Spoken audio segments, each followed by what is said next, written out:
How dare you? Why are you? He always does this. Just to rub it in my face. I can't even get out of this thing. What? You got a Rancor too now? His is bigger. What? Yes. Yours has like big crazy horns and shit. No, his is the cantina. His is the cantina. Oh my god. Edition. Oh my god.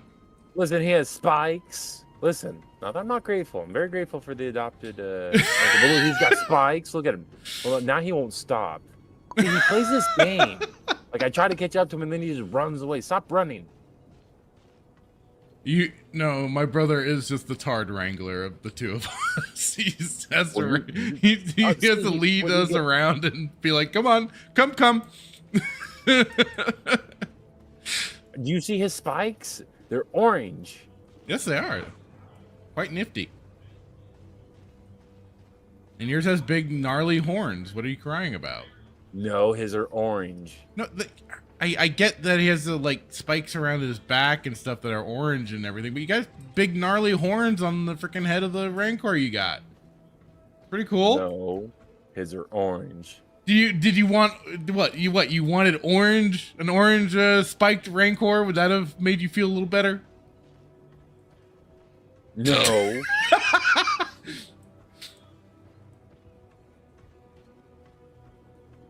Where are we going? I'm hungry. There's stuff at the gas station.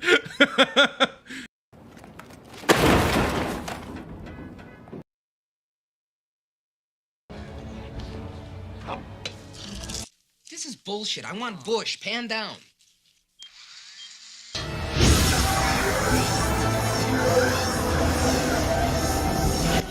We've got Bush. Oh, hello, pie.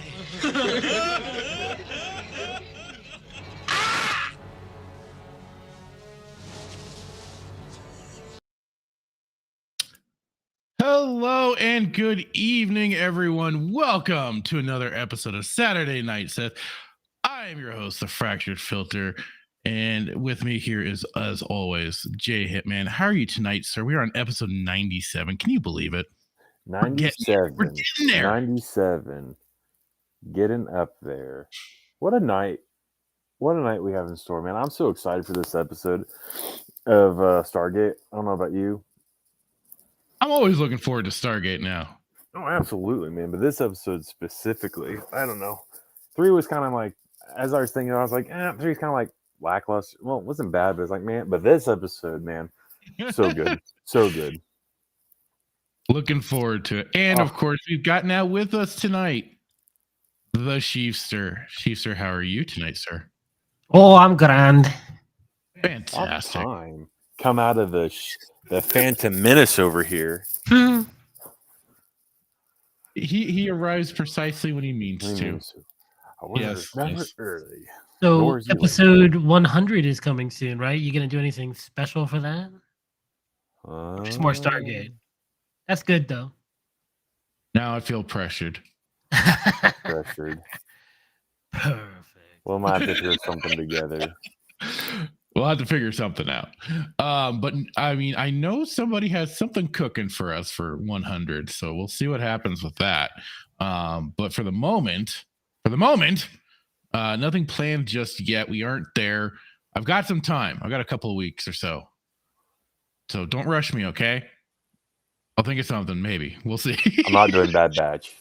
Oh Lord, no, don't worry. We're not. I'm not subjecting us to that crap. I'm not doing it. I'll leave that to Raging Rhino. He can enjoy all of the Bad Batch. But anywho, you've been going through a lot of the Stargate Hitman. Me? Stop it. No. You're a bit ahead of where we are for our watch parties, but I mean, I like it. I am. No, not really. The energy is there. The energy is there. He's just being modest, folks. I'm really not. I'm only on season 2, episode 19. It's fine. You just said 20 a moment ago. Oh, it is 20. I'm sorry. 19 is what I watched earlier. Yeah, episode 20. Right. It's fantastic. It's just fantastic. And I'm so upset because, on Amazon, it has the audacity to put, as you're watching, Stargate, and then gives you the different recommended. And so stuff like that. it gives you the recommended shows to watch. And underneath it, of course, is Atlantis. And then to the right of that is Stargate Voyager.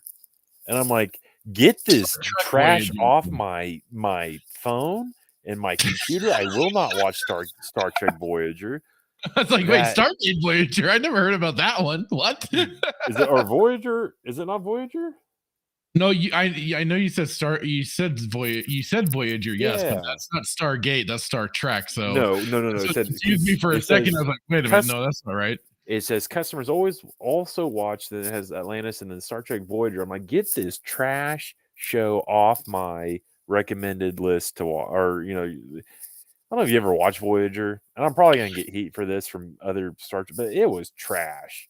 That captain, trash. Yeah, last I knew, there was not a big contingency for Stargate, or God dang it, now you got me doing it. Star Trek Voyager.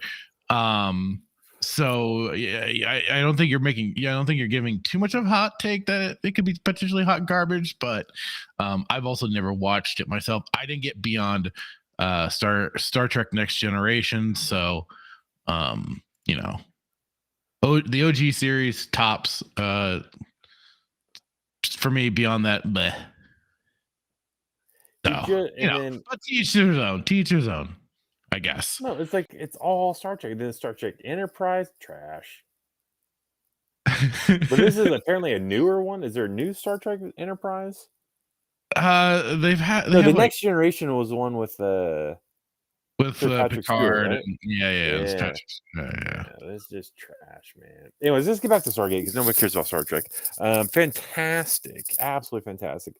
Just it's like fine wine. It gets better as you go. I'm almost done with season 2, and I'm I don't know which season's better. I tweeted something out earlier. I was like, man, season 2 is really picking up, but I don't know, man. I just don't think you'll ever beat Children of the Gods. And where did Apophis go? Did he just die? My favorite character's just dead. He just he's still out there. He's just licking his wounds and waiting for the time until the next time is right. That's all. They're saving him for the season finale. Is that what he's doing? I don't exactly recall season 2, but I don't actually know that. I'm just saying it. Somebody's got double mic going on. Is that you, Fractured Echo, or is that me? It'd be kind of both of us. I've been trying to readjust things. It doesn't help with the. You sound like a gould. You sound like a toker right now. Literally, switch your symbiote. You don't know. Let me get to some of the comments really quick. We had Meteor Advocate Timon that was first in there saying, "Heyo, the Fractured Filter. Hello to you." And also said he's played the Stargate Timekeepers demo. It's like the old game Commandos. Not my thing. Now I'm trying to recall what game he's referring to for the Commandos bit. I can only think of Command and Conquer, but I think that was Command and Conquer Generals. So Commandos is not ringing a bell to me. And I heard there's a lot of stealthing for the Stargate Timekeepers game. I may have to check out the demo too, just to see what Rhino was even talking about, because he tried to play it. So we'll see. And we had Static with the Leighton Gay. Oh, yes, you were. You were not in here along with us. Dan Blackroyd, how's it going, man? Celebrate the Phantom Menace by not seeing the re-release in theaters. I heard about it being re-released in theaters, and yeah, I don't plan to see it in theaters. I saw it once upon a time ago, and I have it for my home movie consumption, and that's all I need. I do not need to see it in theaters. I'm good. This Commandos was awesome. It's more top-down, turn-based strategy. Oh, okay. I'll have to look into that one someday. Always curious. Well, and let's get into this. Let's get into this. Speaking of games, this came to me thanks to one of the meme lords out there, Skirmitar, who's given me some tips and tricks here and there. But he pointed me to a really cool looking modification for this game, which was new to me. I had not heard of it. But this is a mod for this game, Squad, which is Squad is a tactical first-person shooter that provides authentic combat experiences through teamwork, communication, and realistic combat. It bridges the gap between arcade shooter and military simulation with 100-player battles, combined arms warfare, and base building. So to me, it also kind of makes me think of like some other games out there, like the Arma series. They're kind of always touting the realistic kind of combat shooter and everything like that. But that is kind of cool that you have games like that get that nitty gritty extra battles, and plus even just 100-player battles is pretty insane. But it's kind of neat because then it provides a canvas for people, especially when they allow for modifications of said game. And that's always awesome when developers actually do stuff like that, because sometimes it's kind of rare. But, and this is a fan trailer pretty much that we'll show off here.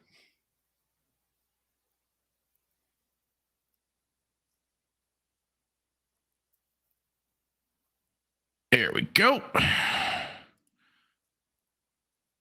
But yeah, this is called Squad Galactic Contention Star Wars mod.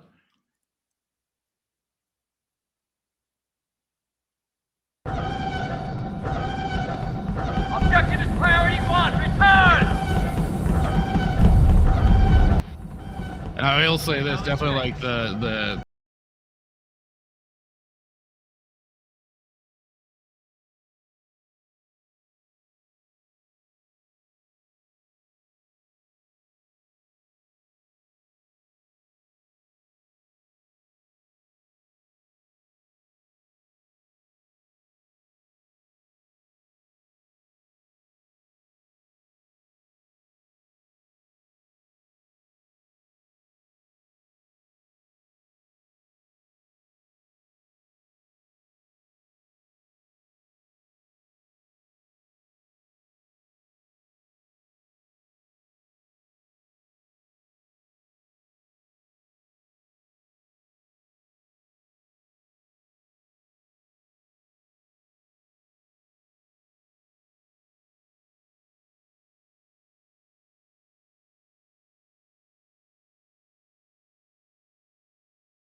there's one of the Republic commanders.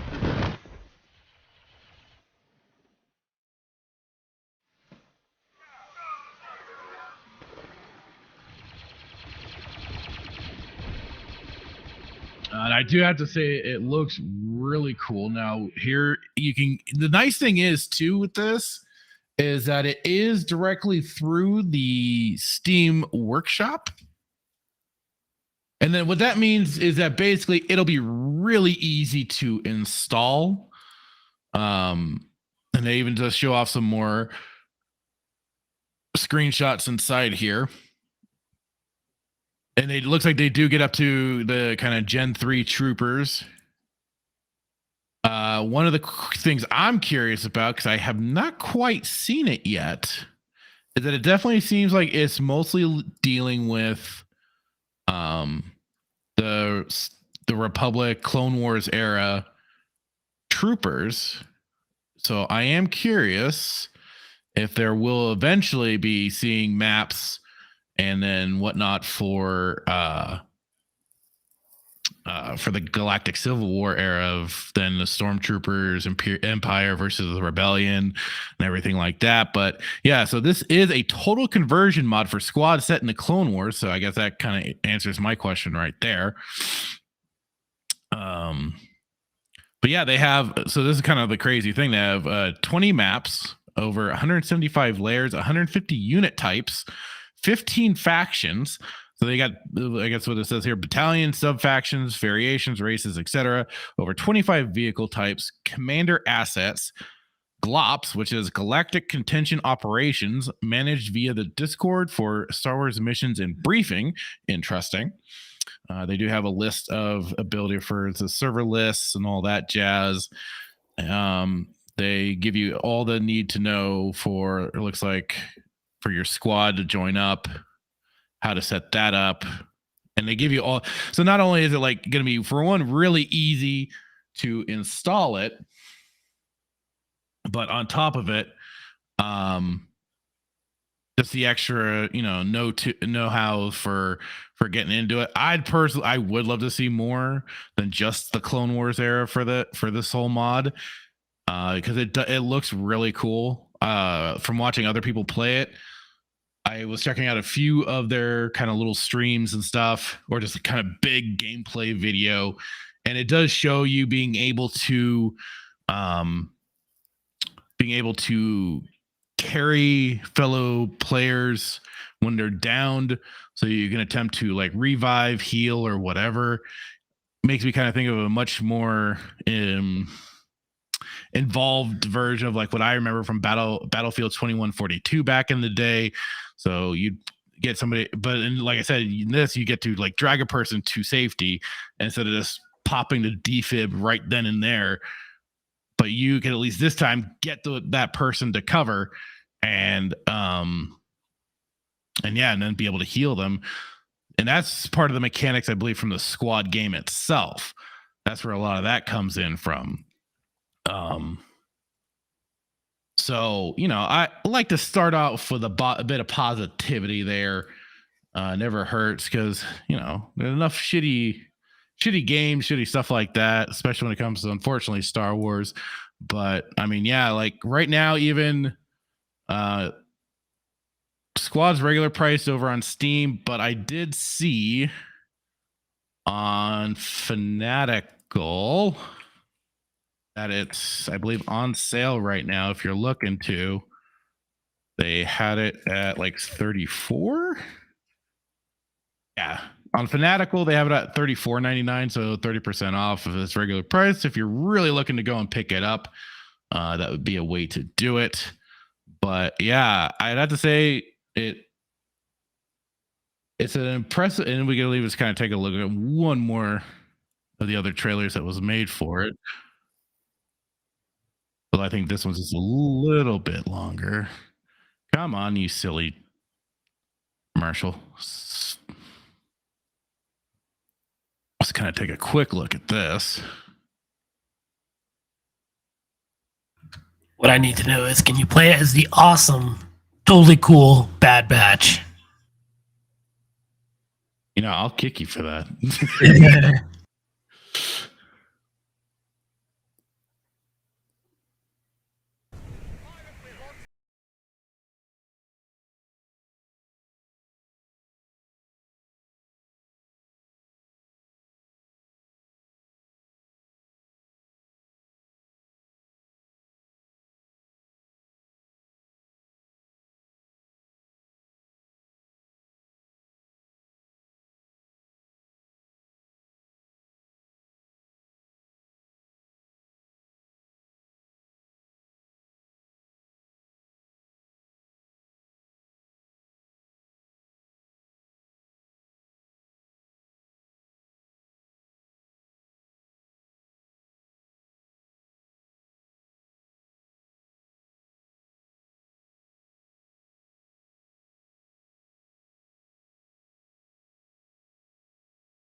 one way or another, I will end up be checking this out at some point in time.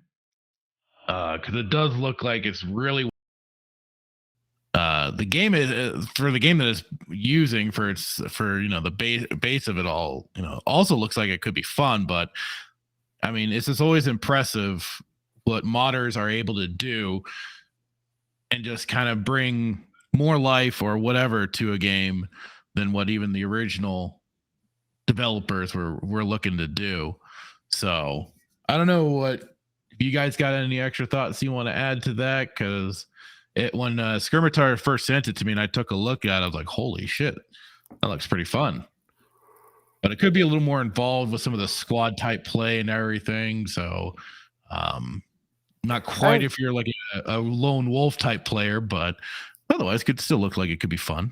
I didn't see this game on Steam though. When Steam offers the package of all the Star Wars games, I didn't see this one on there, so that's interesting. No, because it's a modification of another game, so it doesn't get included. Yeah, but you can still buy it on Steam. So what you'd have to do is you'd buy the game Squad, and then through the Steam Workshop for Squad, you'd have to look for that mod. And I'll be providing the links for it for anybody that is going to be looking at it or wanting to look at it, and I'll even drop them right now for people. You just basically download it through the Steam launcher. And be able to it does its auto installation for you. That's kind of the beauty of the Steam Workshop, is that it takes care of a lot of that for you, so you aren't having to look at a bunch of tutorials and everything. It's like boom, pick what you're looking for, install it, and away you go. That's nice. It does it for you, or at least helps at least. Yeah, because I know for some it can be a real pain in the neck trying to go through modification installations, especially if you're not too used to it. But yeah, it looked good. It gave me Republic Commando vibes and Battlefront vibes, like Republic Commando and Battlefront came together and made a game. Though I don't know if that's just because of the trailer, but I hope and there's no like Clone War talk characters in that game. I can't. I mean, I believe it's just the gameplay. There's no story or anything, so you don't have to worry about that aspect of it. I don't have to see Ahsoka in there. No, you're good on that front. Or Crosshair. I mean, I don't know if they have specialist squad units or anything like that in the game. That'll be something that I'll even ask, like when Skirmitar, because I know he was talking about possibly playing it this week. Next time I get the chance, I'll bug him and ask him, hey, what's the lowdown on the game? So you're not gonna get it? I will get it, yeah, but I always like to get additional information. Sure. But for now, I'll hold off. Maybe wait for a little bit of a price drop. But I mean, $34.99 for this game. If you grab it, like I said, if you grab it over on Fanatical. How much is it on Steam versus Fanatical? So on Steam, it's regular priced right now, $49.99. I gotcha. So if you want that discount now to pick it up, then yeah, absolutely. But I do have it followed on Steam, so who knows? With Easter, one of these days, there might be more spring sales and stuff like that. One of these days when we become established, and we'll be like, just use code Saturday Night Sith for 20% off. Get all your game.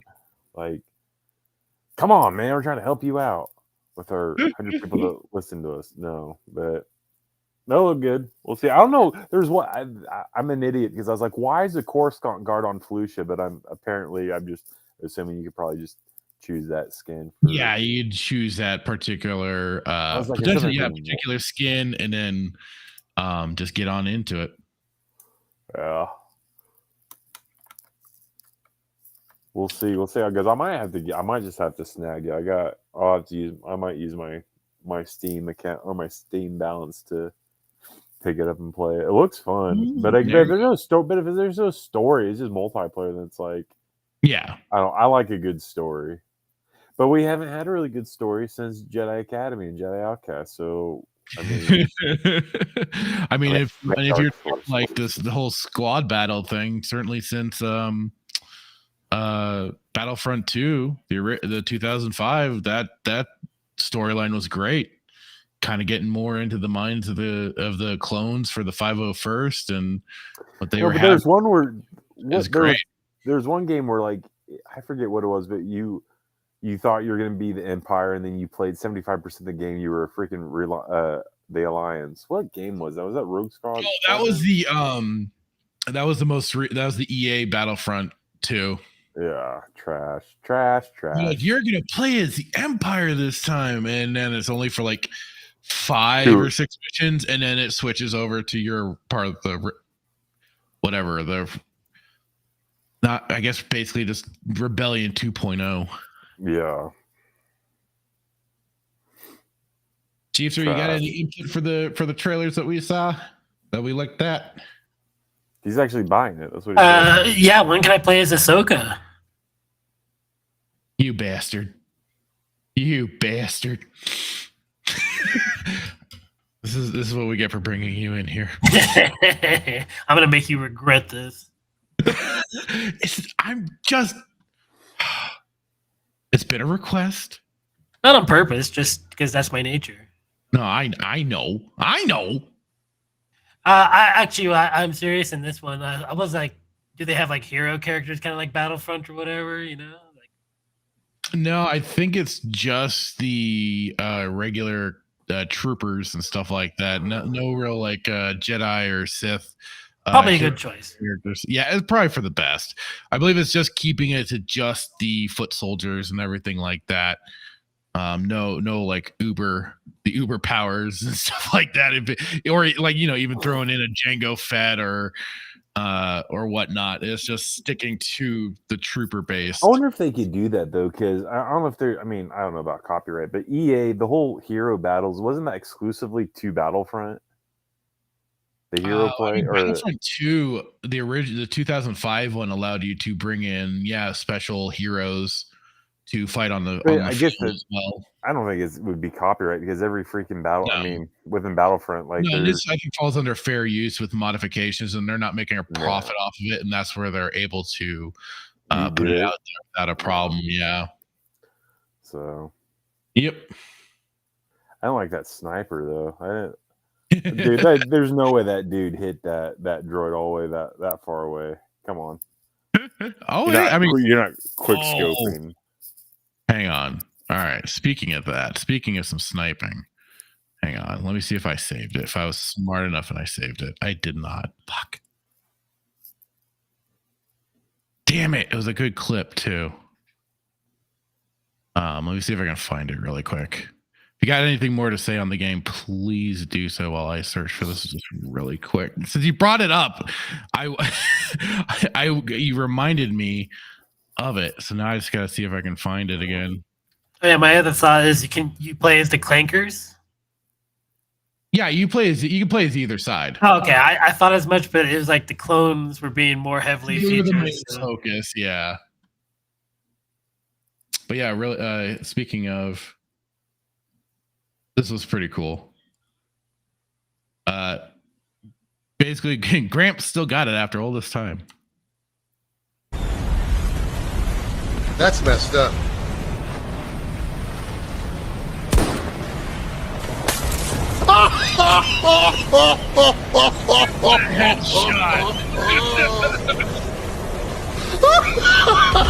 Replay that. Rewind it. But yeah, 71-year-old veteran uses in real life experience to hit a 1,240 mile snipe. Go. That's messed up.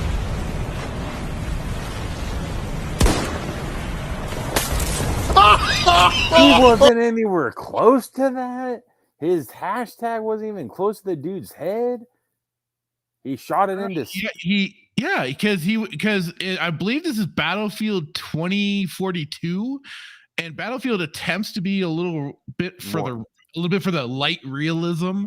So there is, he had to actually adjust his shot, And I remember I had to do that in like Bad Company too. You had to adjust your shot because you'd have the drag or whatever to hit. That's insane. He's shooting into space, and he Dude, blows you can just like I can see it a little better than probably the rest of you, but I could just barely see like the player right over here. And man, he just takes that shot. He's actually just gonna shoot the birds that were flying in front of his scope. And then bam, gets that headshot. This dude was like probably some like black ops during freaking the Revolutionary War. What's it? Wait. It said, yeah, it just says 71-year-old veteran. So that's insane. I thought that was, and hey, video game. You aren't too old for your video games. No. Even the grandpa here is in there kicking the youngsters' ass with some crazy sniper shots. That's crazy. I thought that was pretty cool when I saw it. Usually they're just playing like truck simulator or train simulator or something. Yeah. One of the retiree video games. That's insane. Now he's got a following. Probably. I don't know who uploaded that to TikTok, but no, it's great. So on TikTok at grandpa.gaming.clips. So I don't know if that's his channel or what, but man, he's rocking it. Yeah. That's insane. I can't snipe to save my life, dude. And it irritates me because I'll be like just running, like playing Call of Duty, and then out of nowhere, I just get domed in the forehead, and the dude's like nowhere, and then the dude's like hiding in some on top of a building, 25 clicks away. Probably you're probably like a noob tuber, dude, coming out of nowhere, like the old Black Ops 1 game, the Black Ops 1. I was a sniping. I was a camper. I camped in locations and I sniped. This guy, absolutely just I do too because people hated it so much. That was always funny too. Oh, I was a noob tuber, man. I played like the jungle level on Black Ops 1. I'd hide, and then I'd have my noob tube. I'd just blow people up, and then people would just get so mad. I loved it. I love it when you like actually shot them directly with it. Oh, absolutely. Well, this was before they nuked it. That was always hilarious, yeah. This is before they nuked it, but yeah, man, they get so mad. Like, stop camping, you camper. I'm like, it sucks to suck. You just got blown up. Your KDR went down. But I would always be on the move, though. I'd have ghosts. I was always like, well, you know where I am. Come and get me. No, I would. And then they would run into my C4 trip mines. Oh, yeah, man. I'd run ghost, man, and I would never stay in the same spot more than like 3 times, like 3 kills in a row. Dude, that's smart. Oh yeah. I'd run Claymore. I do like Bouncing Betty, RPG, and Ghost, and then I would, and because there's like a perk you can run, it's like I don't know, like Harden, Battle Harden. So it's like it takes 2 explosives to kill you. But what I would do is I throw my Bouncing Betty around a corner. I'd hide it behind a corner, and they would come around the corner, and they'd be like rolling Battle Harden, and I would shoot the Bouncing Betty would go off, and then I'd shoot the ground, and then the Bouncing Betty would explode with the rocket, and they would instantly die. So mad, dude. Gamer tag Leche Master. They get so mad. Like, Leche. Well, they actually say leech because they don't know how to pronounce it, but it's Leche Master. Try to do Leche Master, and it was copyrighted by Disney. Are you what? Really? It was like Leche Master 69 from Avengers or something like that, and it was copyrighted. So it's like it's not like copyrighted by Disney or something like that. When I started to do it, stupid Microsoft. I like it was the original Modern Warfare was where I had all my fun, especially like I said with sniping. Was it the TV station map was always a favorite. Bro, you know what I miss? What's that? Freaking Modern Warfare 2, man. Those chat lobbies were so brutal. I didn't like Modern Warfare 2 because they removed the servers.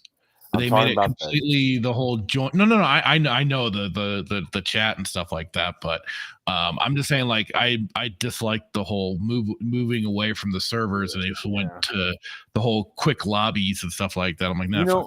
I don't know if we brought it up when we were going over the whole Microsoft modding the chat lobby. I don't know. We should have brought up clips. I wish I had clips of like a Modern Warfare 2 chat lobby. That's a rite of passage, man. Like these kids today, I still say these kids today are so like they're so sensitive, and they could not last 10 seconds in a Modern Warfare 2 chat lobby. Like literally, these are like in the day where you ask someone, "Hey man, how's it going?" and like go play, put your mouth around the muffler and inhale. Like, I mean, and that's mild, right? I just like you just say hi to somebody. It's like go kill yourself. Like I was just saying hi.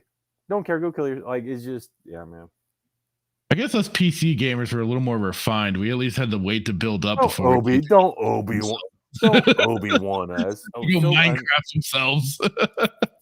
PC gamers like Obi-Wan. So uncivilized. Like, get out of here. Let me get real talent to work a console. You keep telling yourself that, champ. Let me get through the comments really quick here. We got Red Hoodwink who joined in saying, Galactic Contention, you got it, brother. You know what's up. He said, I want this game just for the mod. I'm with you. That's kind of where I'm looking at with it as well, because it looks really cool. The orbital strikes look amazing. Like I said, I've seen some of the gameplay too. It is looking really intense and really cool.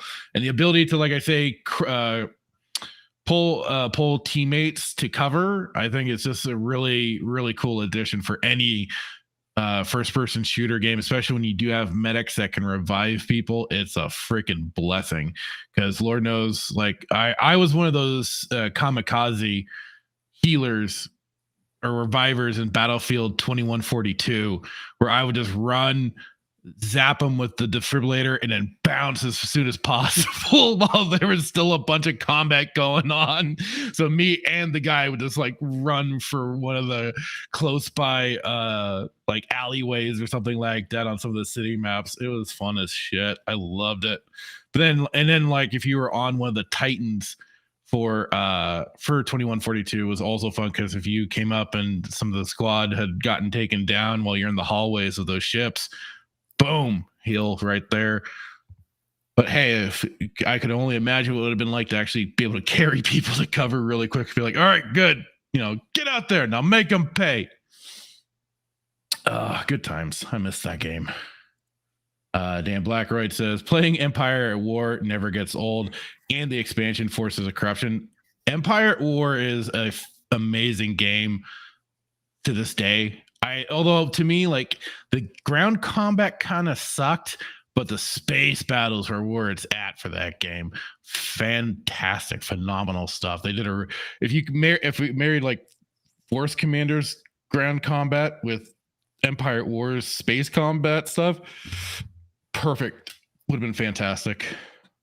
But I mean, still a fun game regardless. And I mean, again, also, you want to talk about modding capabilities. People are still modding Empire at War. There's been Stargate mods as well. There's been Mass Effect mods, additional Star Wars mods, adding in like the Thrawn campaign and everything like that for Heir to the Empire type of stuff. Really cool. Really, it's really amazing how some of these old games still have a community continually working with them and making these new mods.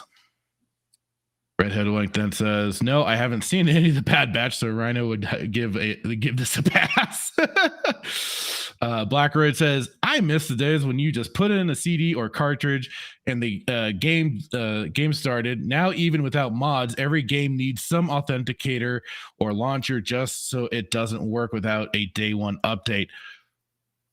You're preaching to the choir.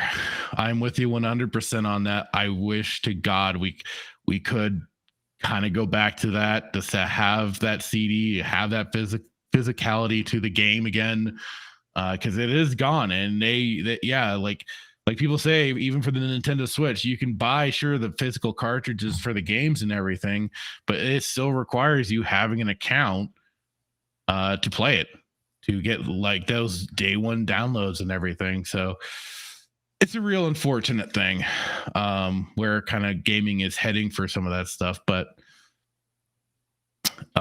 that's why then there are places like and again, this is something that should not be the case, but there are places like, I think, like, what's it called, Game Burn World, where you can get basically the options to download to keep your game on like kind of offline, but also not requiring the online authenticators. Ways around it, but like I say, that should not be the case. Like you say, it should, the game should just work 100%. Hey, Shaka Zulu, how's it going? Saying hail, chat. And he apparently always wanted to try a squad. It looks like even the base game looks like fun, but I mean, I mainly want it for that mod. He says, I agree, but companies nowadays can't make both a campaign and multiplayer in one game anymore. No, they're kind of artards with that sort of stuff. They just cannot manage both in one. New Battlefield campaigns were trash.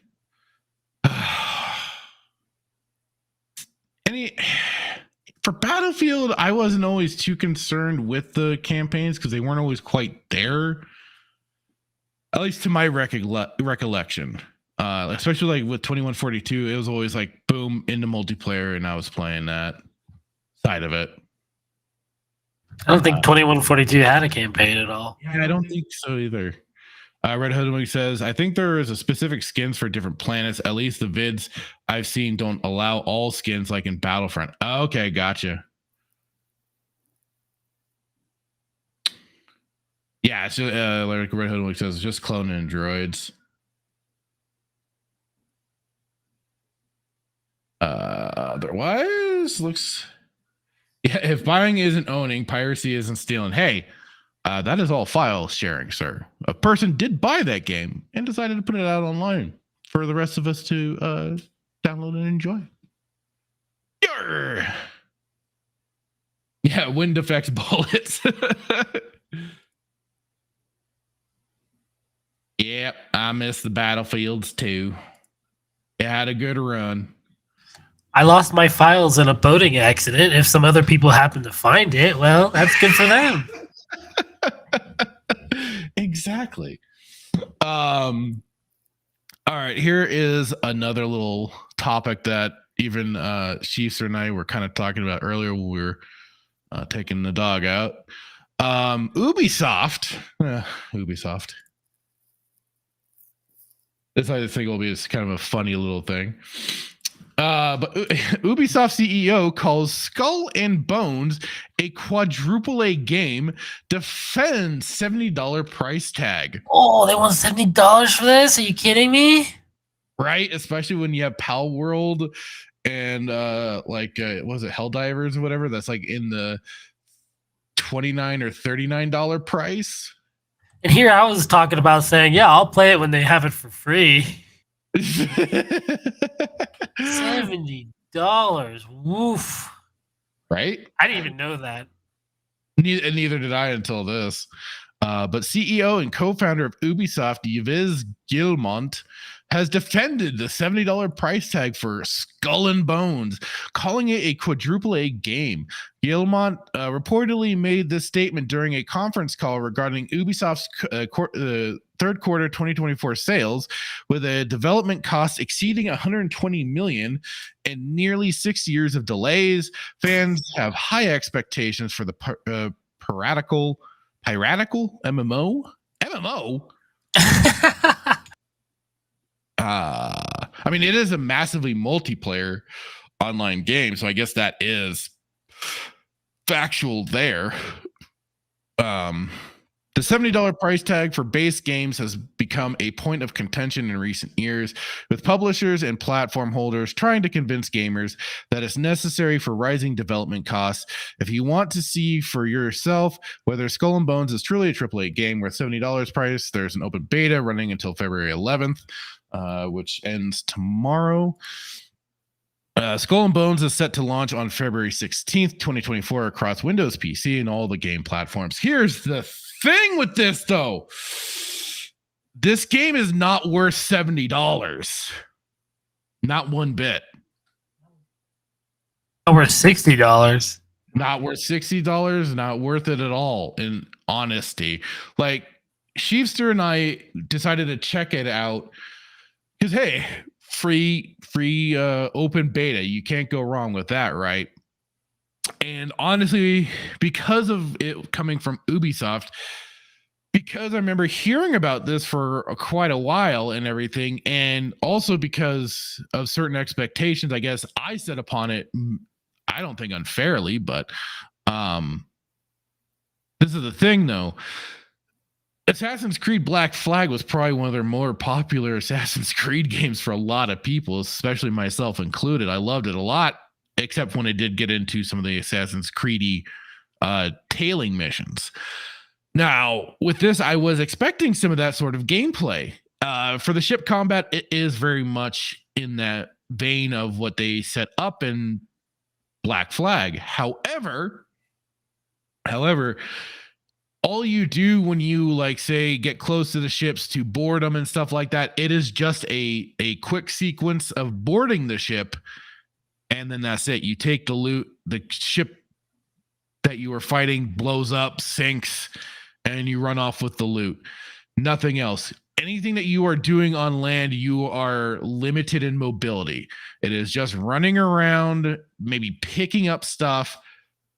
That's it. This is not a game that if you are somebody that is already playing games, say like Sea of Thieves, very much more, I would say, scaled down in comparison. Like, I'd say if you're already playing Sea of Thieves, just keep playing that, because at least then you do actually have combat. You get off your ship, you can go swimming, you can attack a lot more of the sea life a little easier.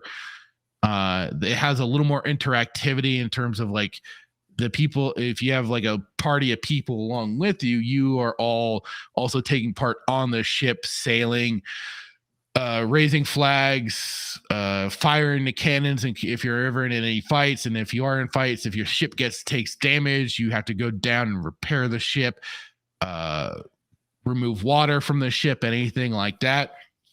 And then you go onto land. You are either you can fight monsters, you're also looting the land, pillaging for any gold, treasure, and stuff like that. As far as I had played through, Skull and Bones was very stripped down in comparison. Chiefster, you were playing a little bit more than me. Would you agree, disagree? Did you feel there's a little more after we stopped playing, or? No, there is no more to it than what you saw, certainly. I mean, it's definitely, I think, at the start, not a Sea of Thieves game, so you shouldn't expect that, in the first place. Most pirate games aren't like that. That's, more in depth than what you usually find, so, yeah. And like I was talking about earlier, it's kind of like some of the older pirate games, like, Sid Meier's Pirates and stuff like that, where it's more, simple ship-to-ship combat, not to meant to be so in-depth. Well, there were some older games that kind of had that. Like they took an older game, stripped it of its title, and called it Pirates of the Caribbean. And I remember a buddy of ours that played it, and it was a little more involved for some of the ship sailing and everything like that.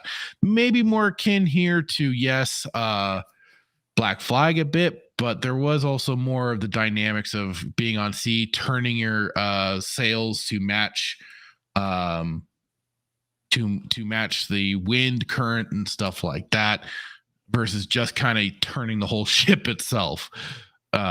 So some games have it, and yeah, some games were like Sid Meier's Pirates, where it was just kind of fairly straightforward for all that. But I mean, I was expecting a little bit of combat, especially for you getting to create your character, and your character isn't really doing much else other than walking up to other NPCs and having dialogue, and then that's kind of it.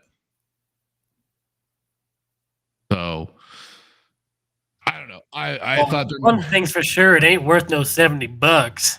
No, it certainly is not. So, have you seen anything of this, Hitman, or have you been kind of out of the loop on that front?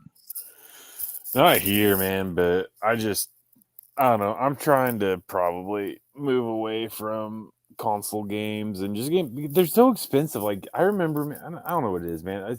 When we grew up, it's like an expensive game was like $49, $49, and now every single game that comes out, it doesn't matter if it's a physical copy or a stupid card, it's always $79 to like $99. And for why? For what? Yeah, between $59 to $100. Yeah. Like I bought the new Modern Warfare, right? The Vault Edition, and it was $99.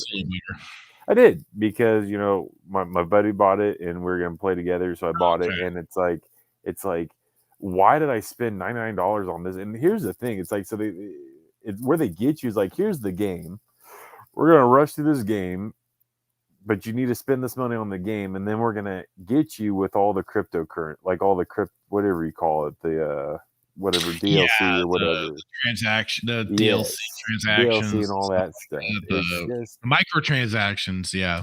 But Ubisoft, man, like they used to be good back in the day, man. I remember, I don't know if you ever played the Splinter Cell games. They're absolutely fantastic. Sam Fisher and Michael Ironside was the guy who voiced, who voiced the character. Yeah, that's back when Ubisoft was in their prime, man. But now today it's like freaking BioWare is gone to pot. Ubisoft is gone to pot. Their former selves, yeah. All these companies have basically been gutted for what they once were. But for why? It's like are the people that were on staff back when I understand Splinter Cell was it came out a long time ago, and I understand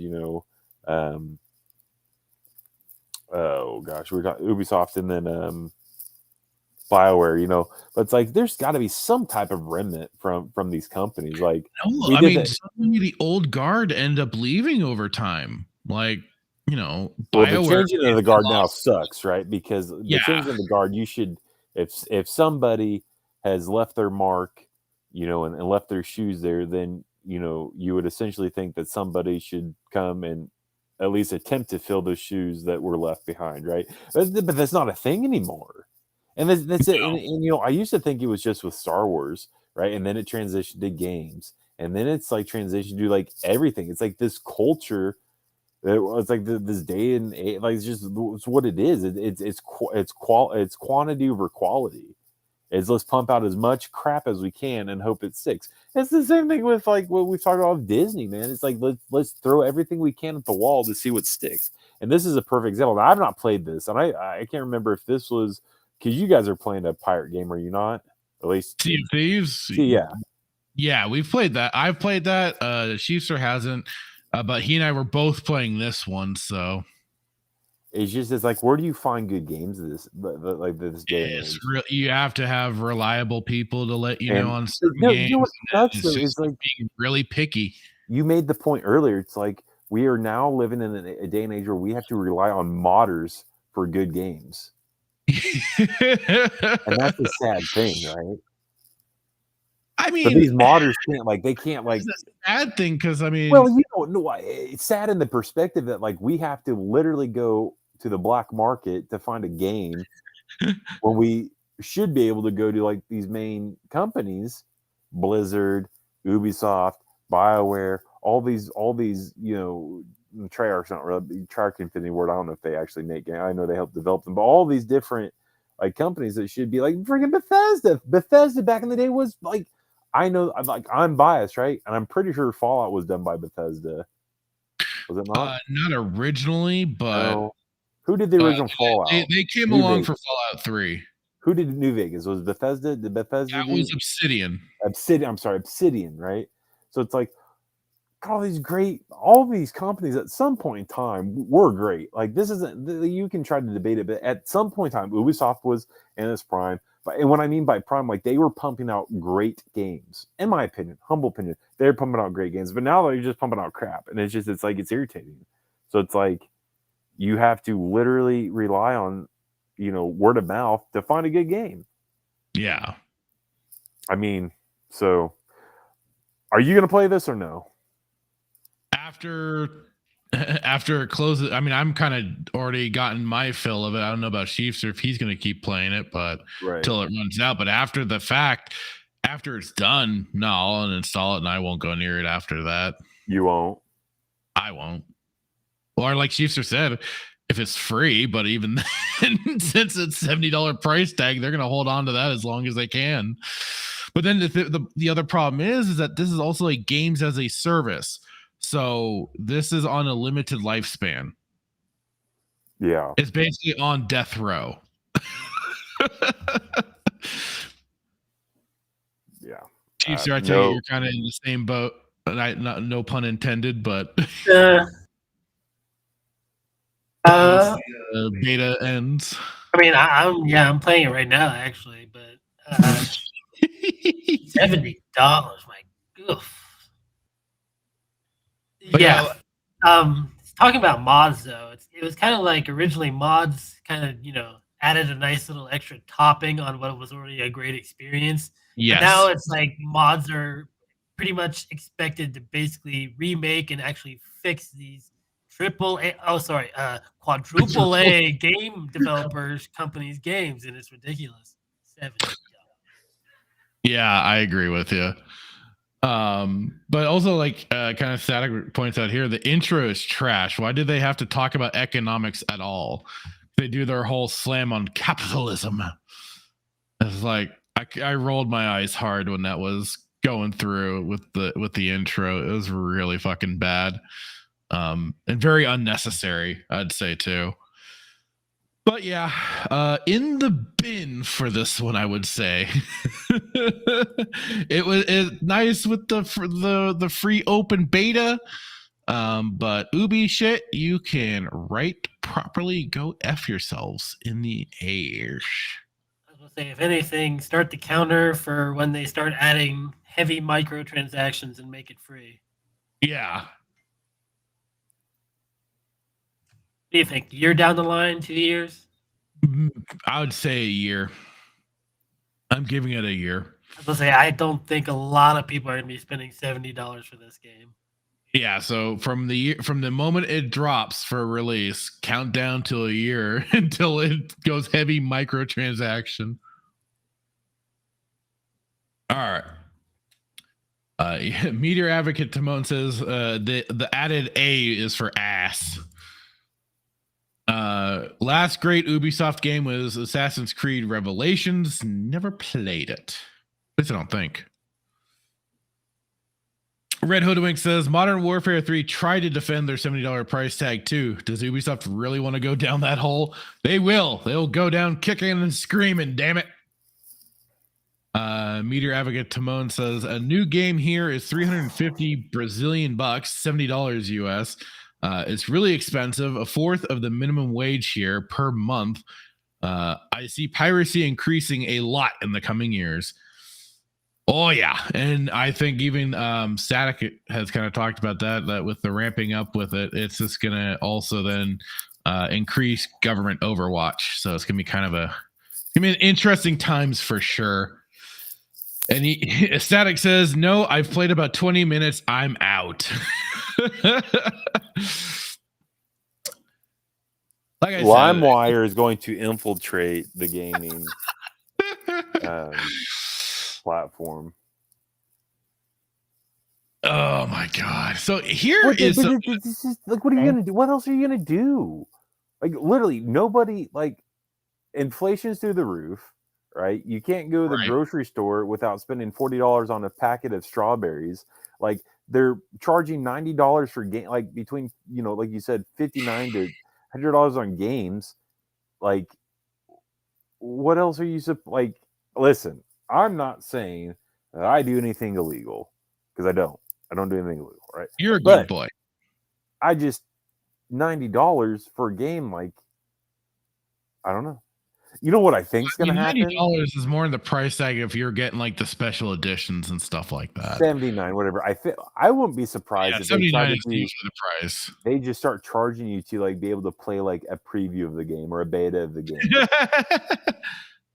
Like, it's just stupid, man. For like these kids out of college getting these jobs at these companies, and you put together just like take two turds and put them by each other, and then that's your PS de resistance, like, and then you sell it for $79.99. Like, wow, man, I'm good. I'll stay with my Minecraft. I mean, hey, Minecraft, you still get a lot of fun out of it if you're into that whole building mode and stuff like that, or this survival mode is usually what I always play, and I have a blast with it. Well, I usually just start digging down deep, and then I'll build what I need to, and I'm like, hey, you know what? I'm at peace now. I'm good. So that was kind of the hilarity of things. Here may be some bit of a downer. Nothing beats $79.99. What's that? Nothing beats $79.99 for a game. Well, I mean, the funny thing is, too, if you go back in time a bit, games really were also very goofy with their pricing. So let's see. For example, you did have like even some games. Kind of hard to see that. Hang on.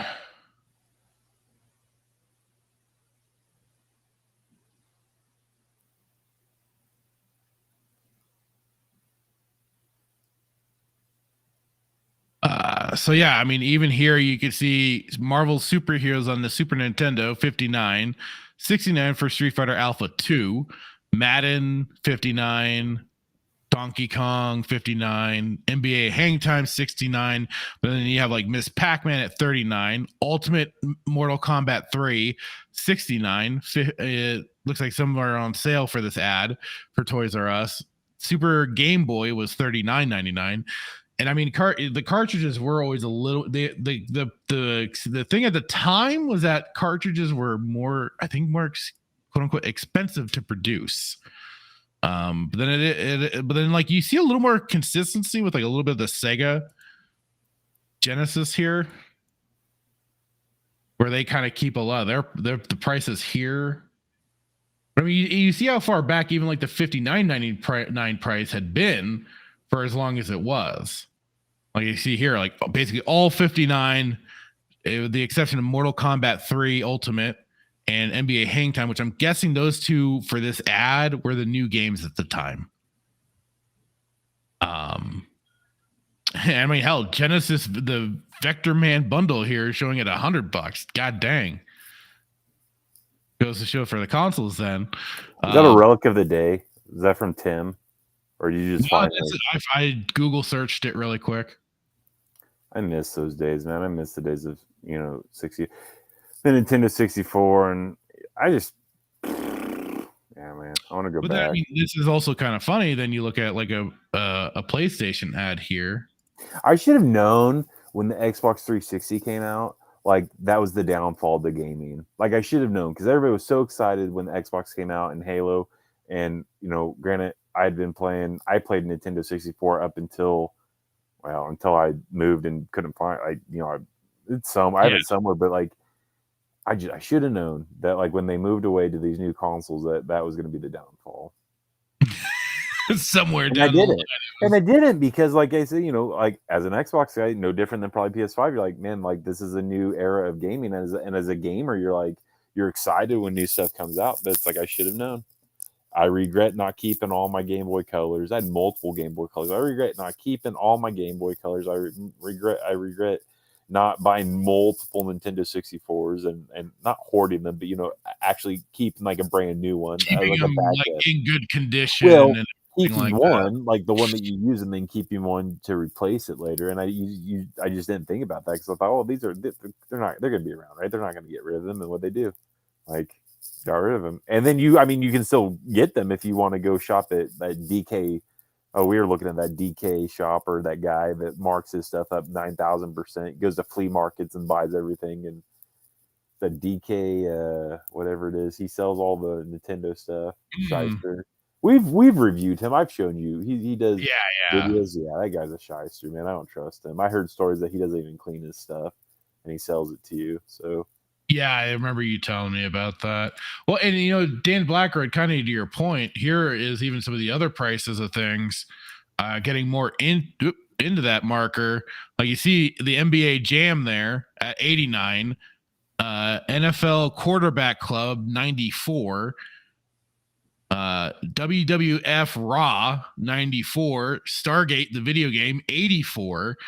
Some of the old cartridge games were pretty expensive because, like he says, most Super Nintendo games in the 90s were over $100 Australian, $109.95 he says. But yeah, like some of the cartridges were expensive back in the day. Yeah, but I mean, comparatively, like, I don't know. And we did. I remember they were like people got used to the $59.99 price tag because look at how long we had that. We had that for a long time. Maybe I'm just crazy. I thought, like, growing up, I used to think like an expensive Nintendo 64 cartridge was like $19.99. I remember buying Gex, or maybe. Yeah, I remember buying or renting Gex from like Blockbuster, either the Gex. Oh, I think I remember doing this. Yeah, because you told me like that game freaked you out, but like Perfect Dark was absolutely fantastic. Oh, Perfect Dark was awesome. Oh, I love Perfect Dark, man. Oh, so Perfect good. Dark was a blast. Can you play these on Steam? Can they, like, or are they just exclusively to 64? Like, how can you find these? There's got to be some way that you can play these games, no? If you don't have a 64, there are ways. There are ways, my friend. The dark side is a path. Dark side. But also, if you haven't, but the thing is with Nintendo Switch, with their emulation of the N64, I do not believe they have Perfect Dark, sadly. But yes, there are ways that some might consider to be unnatural to play them. But yes, there is still a way to play Perfect Dark. And I know they put out like a remaster of Perfect Dark on the Xbox, didn't they? Or am I misremembering things? Say that again. They put out like a remaster of Perfect Dark on the Xbox Live Marketplace. I'm trying to think. Hang on. Let's see. Yeah, wait. That's the original game. Yeah, they did put Perfect Dark on the Xbox 360. What? And you can get it with Game Pass right now, or buy it for $9.99. And you can choose the edition. You can choose either Perfect Dark. Here, let me show you.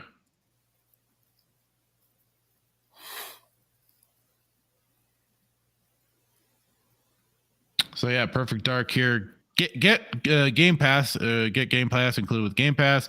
Buy for $9.99 or choose your edition. The Perfect Dark included with Game Pass, or the Rare Replay, which is a collection of games that are on the Xbox. So you can do that as well. Yeah. In this bundle, so you get GoldenEye 007, which I don't believe has the multiplayer. The Switch edition does, but not this version. You mean to tell me I need to go out and buy a Switch so I can play these games? If you want to play GoldenEye, yes. If you want to play Perfect Dark, no, because last I remember you had an Xbox, so I'm buying Perfect Dark. I mean, if you're just wanting a single player GoldenEye, then yeah, you're golden to get GoldenEye on. Oh man, the multiplayer was what it was about, man. That's what it was. It was all the rage for all of us. The fun of it all. Couldn't beat it. Dan Blackroyd says emulators and ROMs is the only way to go. I played through most of the Super Nintendo catalog in the early 2000s on my PC. Yeah, I mean that was ended up how I got to know a lot of other games that I didn't otherwise catch or take the time to play myself. Because sometimes you just had to. Now either time or money or whatever. And friends were either getting some of the same games you already were, or you just didn't know somebody that got that different game.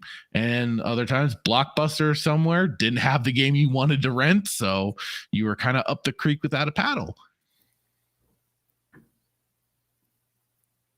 Funny how different it was trying to hunt down games without like the internet to kind of help out and also know when certain things were coming out. You had to rely on game magazines or whatever, but even then that could be kind of Game Informer. Yep. So the days. 'Twas the days. No, man, they were. Yeah, they were. Static said he had the Quarterback Club game on Game Boy, played the hell out of it. Nice. So Meteor Advocate Timon was a Mega Drive person. Nice. Had a SNES, one new game per year. Man, I still have my have my old Super Nintendo, and then when my grandfather passed away, when my grandma passed away, they still had the Super Nintendo that they bought for their house. It was still in the box, still so pristine. I still have that one. And that thing it's so great to know I have that. So I could crack it out anytime I need to. So if the internet goes down, I could bust that thing out and play some of the old Super Nintendo games that I still have. The only thing I might have to look for is a new, although I might just have to test and see if my N64 still works. Red Hoodwink says, I still have my PSP and Game Boy Color. I just have to find them. Always the challenge of it, right? My PSP sadly died. And I liked the PSP because it was really moddable. So you could just turn it into like a portable emulation device. It was great for that. But I did love playing Crisis Core. That game I enjoyed a lot. Game Boy Color and we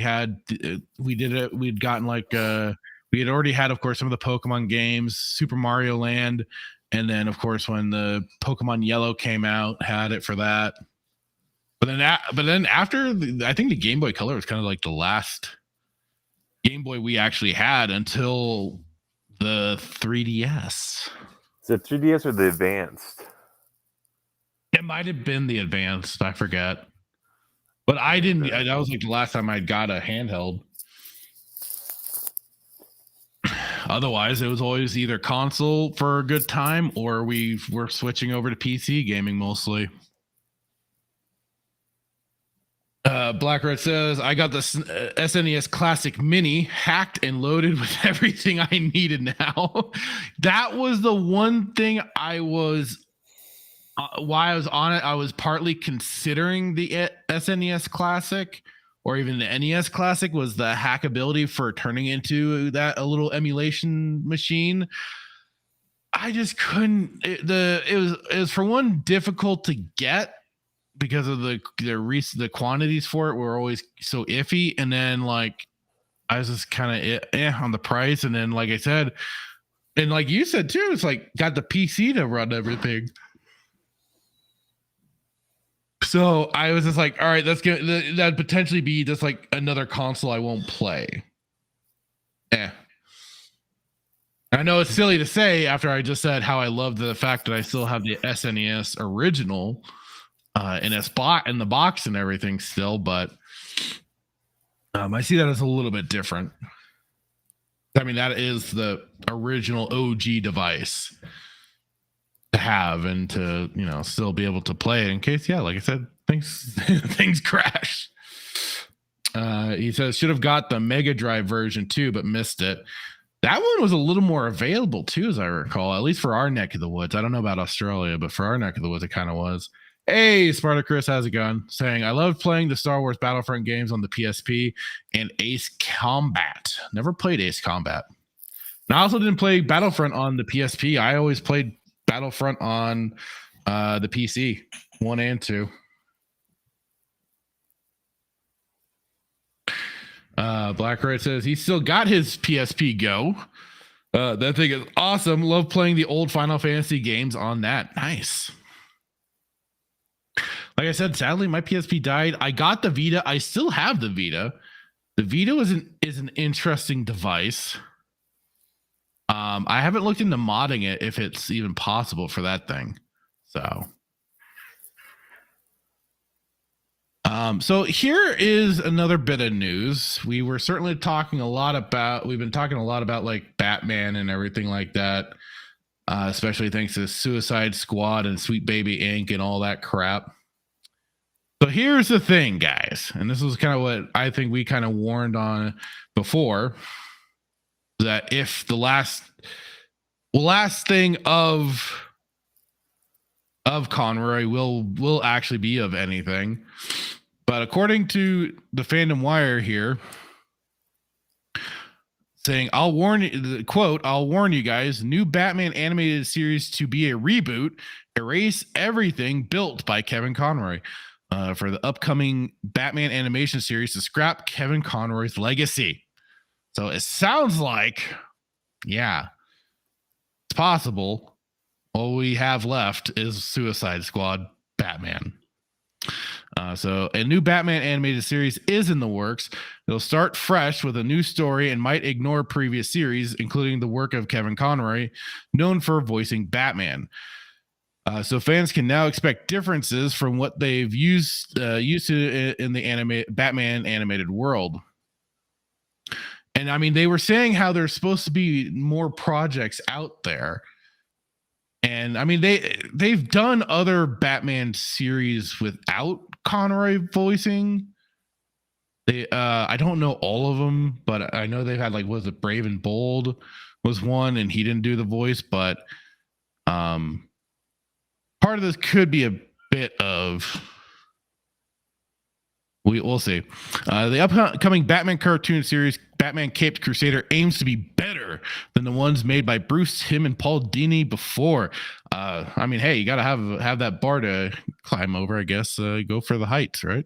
It is planning to push boundaries beyond what broadcast television allowed. The main writer even gave a warning to viewers, saying it might be more intense than they think. Oh my. A new Batman cartoon to start fresh by ignoring Kevin Conroy's work. Now let's see what this actually gets into. In a Zoom interview with YouTubers, the Comic Book Club, writer Ed Brubaker, known for Captain America Winter Soldier, shared that Caped Crusader will be more mature in the upcoming animated series. He said, I'll warn you guys, it's definitely a lot different. The Batman the animated series is very much reconception of starting over. It's not PG-13, but it's definitely it's a lot different. It's sort of like the show Bruce Timm always wanted to make, but that they wouldn't let him make. Even after Conroy's death, rumors suggested he might voice in Caped Crusader. Okay.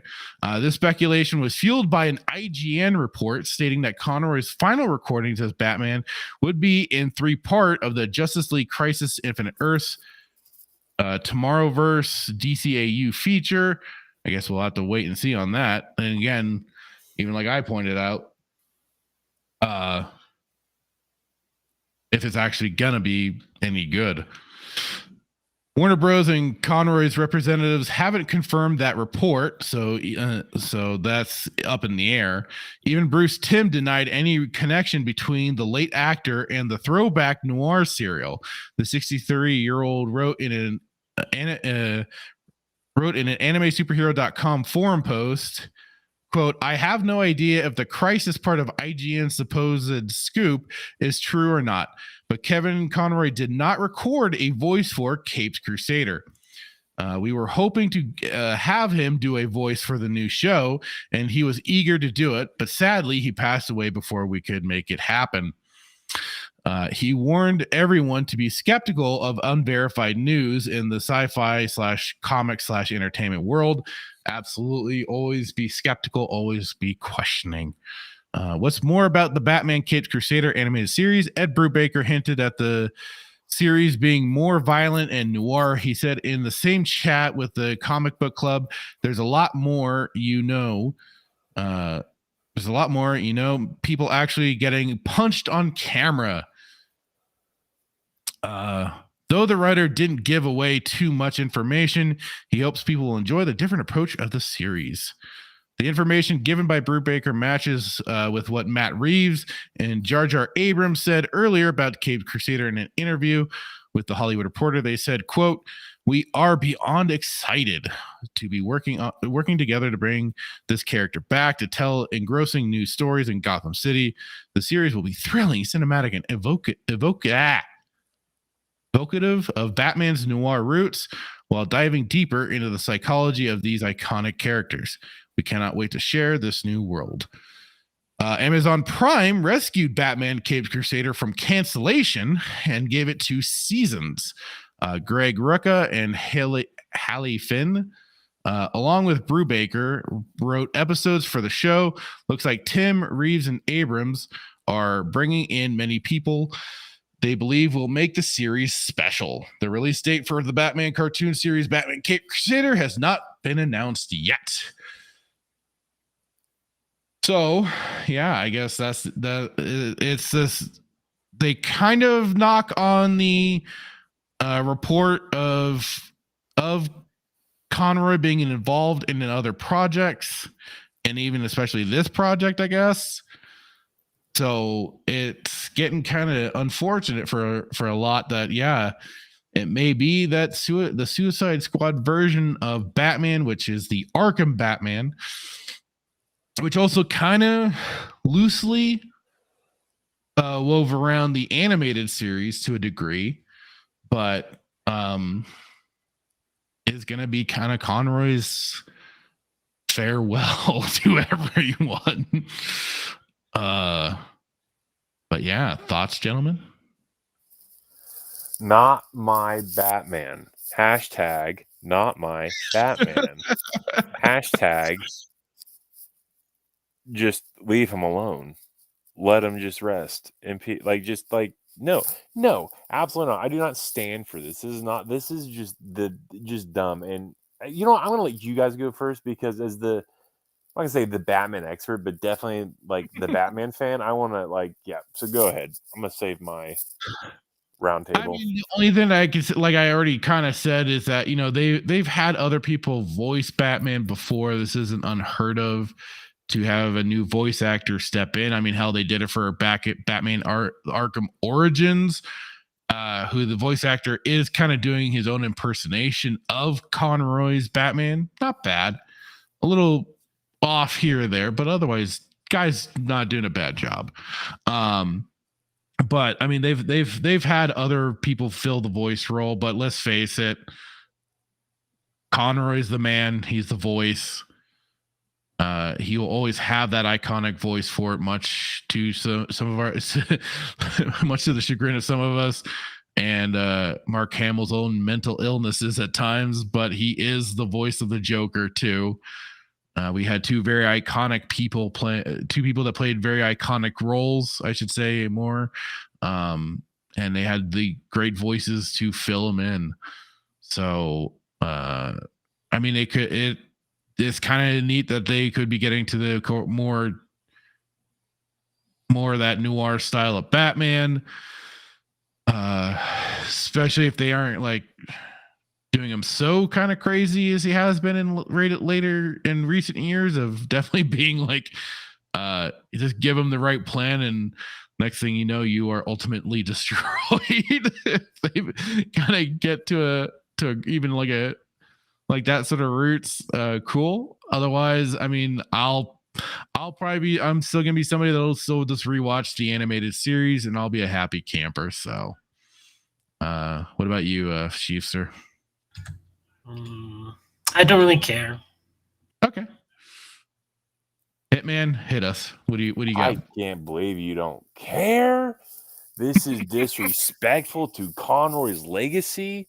This is. I mean, he did that to himself by being in the Suicide Squad game. So But did he have a say in it? Did he really, or was this they used? Is this like AI voiceover like they did with freaking Star Wars? No, seriously, like what they did with Peter Cushing and Carrie James Fisher. Earl Jones with Yes.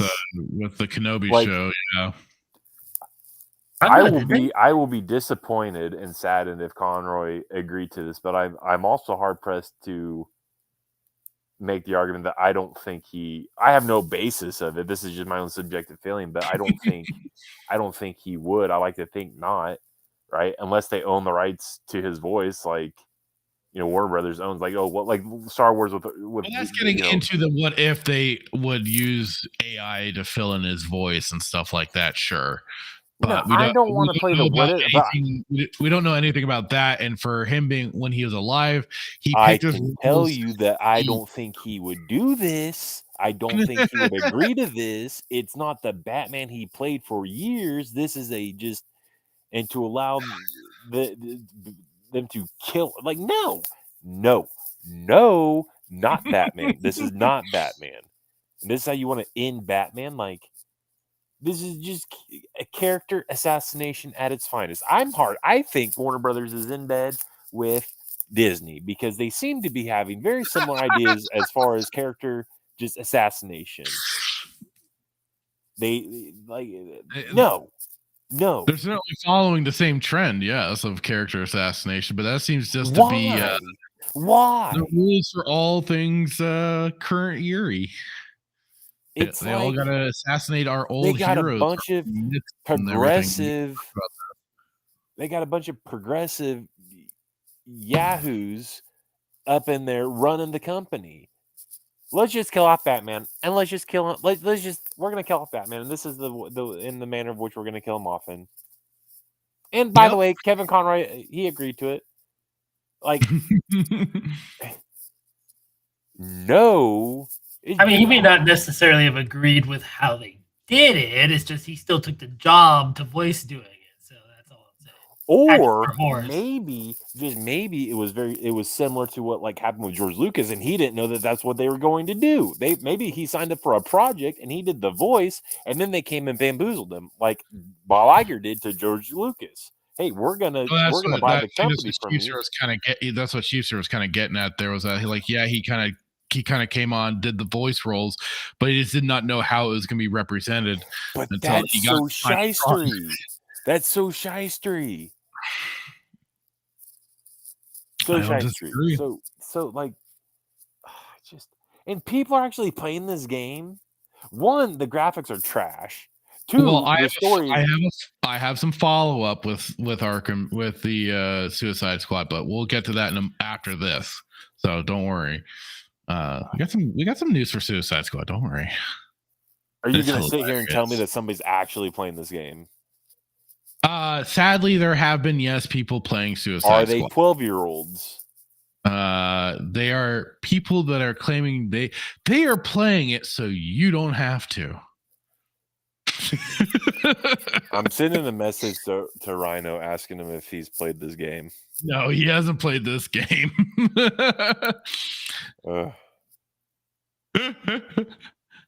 At least as far as I'm aware.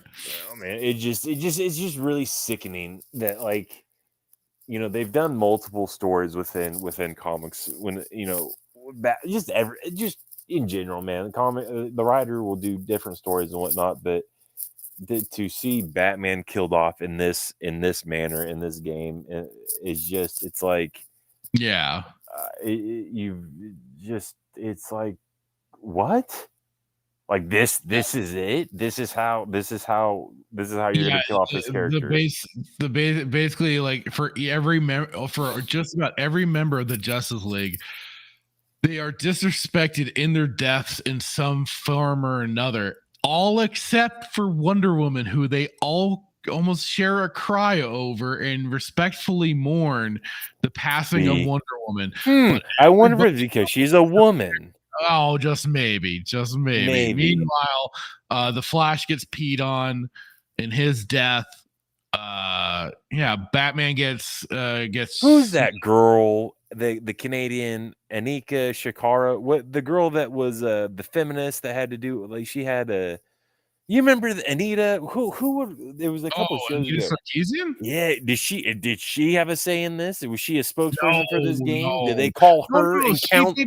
Sweet Baby Inc. was the one that had a No, help I know. I don't know who. I was who about to say else. you can kind of think of her as the progenitor of that, though. So True. Sweet Baby Inc. got a hold of her and we're like, hey, It we was like, want to hey, do how this. can we fuck up this game? How can we? Yeah, how can we? Well, no, we went over it like a week or so ago with everything involving Sweet Baby Inc. and those people, and No, but I'm just asking the questions like, how do we get all the progressives on our side and FDC up in ways that it's never? Let's take this to a new height. Let's just. How do we do this? And she comes back and says, that's why war were declared. We declared war. Where's George Hammond? Hammond of Texas needs to come in here. Hammond of Texas in here. That is why we have war were declared. Open the Stargate and send a bomb through it and just destroy this. I like the way you're thinking, sir. I like the way you're thinking. You got your eye on the prize, baby. You got your eye on the prize. This is where like this, just open the gate and send it through. You know how he wanted to send the bomb through Abydos. Do it to this. This just never ceases to amaze me. Man. No, and I'm calling it. I'm calling right now. I'm going on record and saying that I am hard pressed to. My gut's telling me that this girl had some type of capacity had something to do with this. I just how else explain it? You're gonna have freaking Harley Quinn shoot him in the head. Like they defecate literally on every dude that has dude parts, and then they are gonna cry over Wonder Woman because she doesn't have dude. Like it's just like she has to be in some sad thing. And they did it today. Hold on, and was was Jon Stewart in here, or was it the other? Yes. And they killed him. They left him in his Green Lantern boxer shorts. Like how? That's all he had while he was there, dead on the ground. I don't know if Boomerang peed on him too or not. That might have been too far. You can't pee on a black man.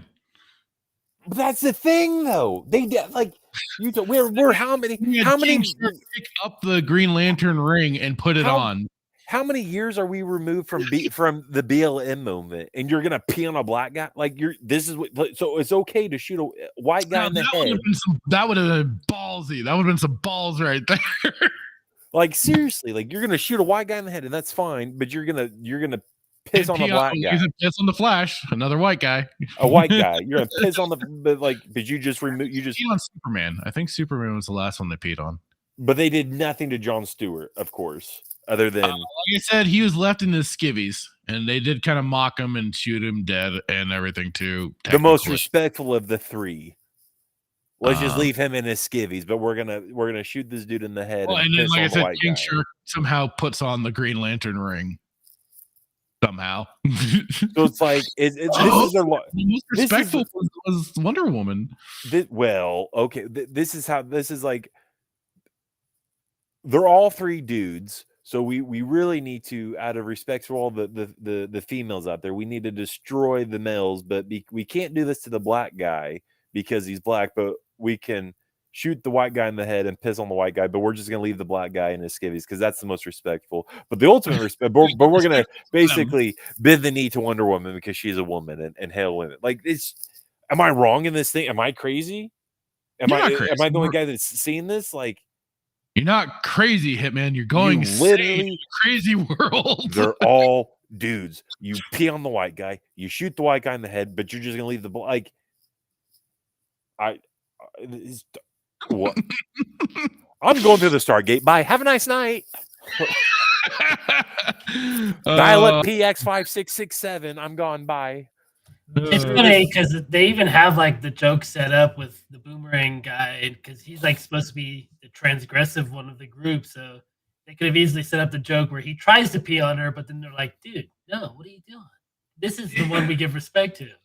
Yeah, we respect the whammon. Well, and even they had like the whole thing with the audio log or diary from Lex Luthor talking about toxic masculinity and how the Amazonians figured it out and we should have been taking cues from them instead of shutting them out of the world. It's like, man, fuck off. It was all in there. The sweet baby stink was ripe. But I do, like I said, I've got some slight positive news. But yeah, that I thought was kind of a shit show. Let me get It's to all. some. It's all. I understand him. Where's BLM at? But like, where are all these people that are, you know, like a year ago, or like, I don't get it. I honestly don't get it. It's okay. So nobody's coming to the like, yes, it is a game. I get it, but nobody's coming to the defense of the fact that they shoot a white guy. They shoot Bruce Wayne in the head. They Right. piss. After giving him shit and saying you're the reason we're bad. So no, they want to say that guns are bad and guns are evil and guns we need to take all the guns away. But then then this game comes out and then a white woman shoots a white guy in the face with a gun, but that's okay because it's a female that owns the gun or has the gun and she's killing a white guy. And then it's okay that somebody pees on this dude. But then the other people who are out here, you know, saying that, you know, white people are bad and BLM's the greatest, you know, this movement comes to the forefront, but nobody comes to the defense of this black guy just being in his underwear.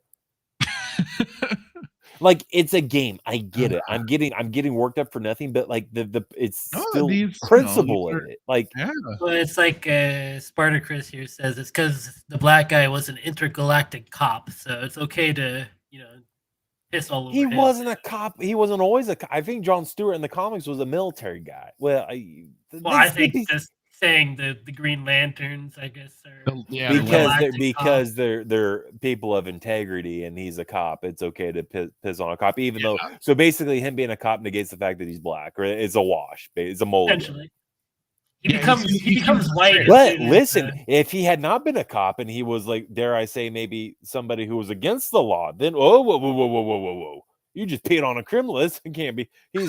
He grew up in listen, he's got a rough childhood. It's okay that he's knocking off liquor stores. Didn't do nothing. He was a good boy. He was going to college and everything. That was his dream to go to college, but he wasn't able to. He's just misunderstood. See, this is the problem, man. This is the absolute problem. If a white, I'm not getting into it because we're going to get censored, but this is the problem because he's a black cop. He can get peed on, but if he was against the law, it's like, you can't do that. That's racist. What? That's the line. You don't do that. Oh, isn't it maddening?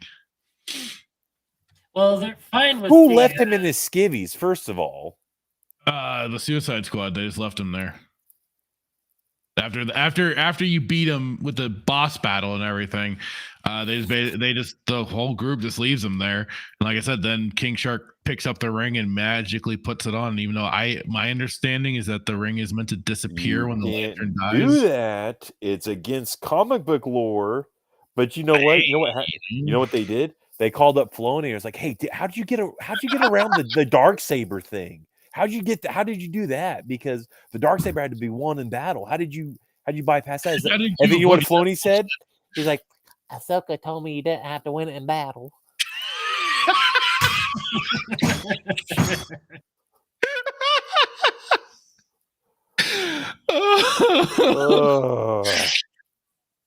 I love this. I got that one in. Great. I got that one in Utah when I was at my convention. I just came up and just found it out. I think I found something that just completely broke Hitman. He's like, well, you put this cowboy hat on and ignore all lore. You put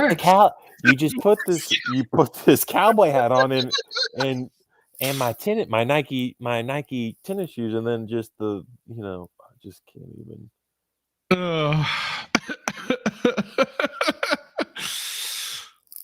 Woo. All right. Let me get back to some of these comments really quick. Please, somebody in the comments tell me if I'm just losing it. Well, Well, I think you're, like I said, I think you're perfectly sane. You're okay. You're just going insane in a crazy world. Spartacus, That should be like some sort of clip drop that you have, you know. I need to throw that in there. I do. But Spartacus said Battlefront Renegade Squadron was rebel counterpart to the 501st Stormtrooper Legion, and Battlefront Elite Squadron was about a clone of a Jedi fighting through the Clone Wars. Oh, neat. To the Galactic Civil War and becomes a Jedi Master in Luke's Jedi Order. Huh. The face palm from Red Hoodwinked, which I think was going into that article. Dan Blackroyd, Diedrich Bader was Brave and the Bold. Okay, I was trying to remember who did that, and I think oh God, what's his name? I forgot. He's been in freaking so much shit. He was Spike from Cowboy Bebop, and I think he did a voice for Batman series, I want to say. I'm forgetting the damn actor's name. Which is funny because he's in freaking everything. I know. That's the funny part. It's like he's in so much goddamn shit. Steve Blum. I could have sworn he did a Batman as well. Oh, apparently he, right? Yeah, because I know he played Wolverine. How did he try to find? If you were saying that on the stream, it didn't go through. What? I said, how did you find him? I was trying to find him by looking up Ogren's voice actor. I found him by looking up Cowboy Bebop. I guess that makes more sense. Yeah, I went to IMDb. Yeah, I just thought I'd take a quick look because I could have sworn he did do it was like another, like, and they had like a really weird Joker where he kind of looked like a weird primate almost. Or he just looked like an entirely different character than the Joker that we generally know. Ouch.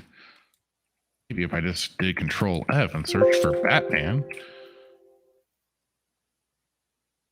Oh, he did Killer Croc's voice in the Batman VR. He was in Telltales, Arkham Underworld, Bad Blood, Black Mask, Firefly. I could have sworn he voiced Batman at one point. And I'm just going to drive myself insane. Arkham Origin, Lego Batman. No, it's another animated series. I could have sworn.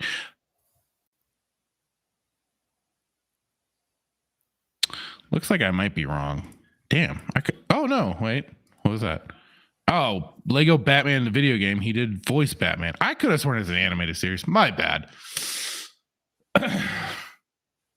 But Blackroyd said he fit well for the Brave and the Bold series. That's cool. I never watched it. It looked kind of too goofy. And I was so used to Batman in the animated series, so I just never went near it. Spartacus says best to try and do something different from Kevin Conroy. Respect his Batman, but needs to be something different. Blackroyd says, is this the Amazon series or on Max? I mean, from the sounds of it, yeah, it was Amazon that picked it up. Static says, let's hope Batman will finally acknowledge his white male privilege. Yes, he needs to acknowledge that and donate all his money to some poor black family. Red Hoodwink says, so if they do have if they have Conroy voice is in it, will it be AI? I mean, who's to say that they won't do that at some point? Depends, because I think Static's actually going to fill that in a moment.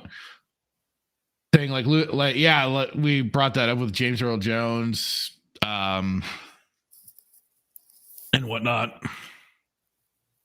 Static does say here, you think the guy who died of cancer wouldn't think it was an awesome idea to sell his voice for the future of his family? I mean, I don't know. I mean, and who knows what the family will do posthumously that they could maybe do that. I was about to say, you don't think they'll like screw the family out of getting any money for anything like that? Or that, yeah. Red Hoodwinked also says everyone is in bed with everyone. Every franchise has been destroyed, so they can put their agenda crap in it. Liquid Blake says Rhino is still struggling through the first level of Stargate game. Yeah, he was saying he was having some trouble with that. I'll have to check it out and see. Red Hoodwink says Wonder Woman doesn't even look like a woman. No, she did not. Did not look like a woman at all. It's Wonder Ma'am. Wonder Ma'am. Static says she influenced Sweet Baby Inc. to be a thing. That's to Sarkeesian. Absolutely did. Yeah, so Spartacus, like he says, it's because the black guy was an intergalactic cop. Oh, that's right, Red Hoodwink. He ripped the finger from Jon Stewart. So yeah, they desecrated his body a bit too. No, it says no King Shark ripped his finger off that had the Green Lantern ring when it should have flown off. I thought it was also supposed to like vanish or whatever too. At least that's what I was hearing. But I mean, I'll take your word for it. Should have flown off. They tried to change Jon Stewart's USMC background for some reason, but it's so confusing. Red Hoodwink says a white guy who specifically doesn't use guns to put criminals behind bars. Red Hoodwink, Filoni. Well, it's in my lore, so I can change it when I want to.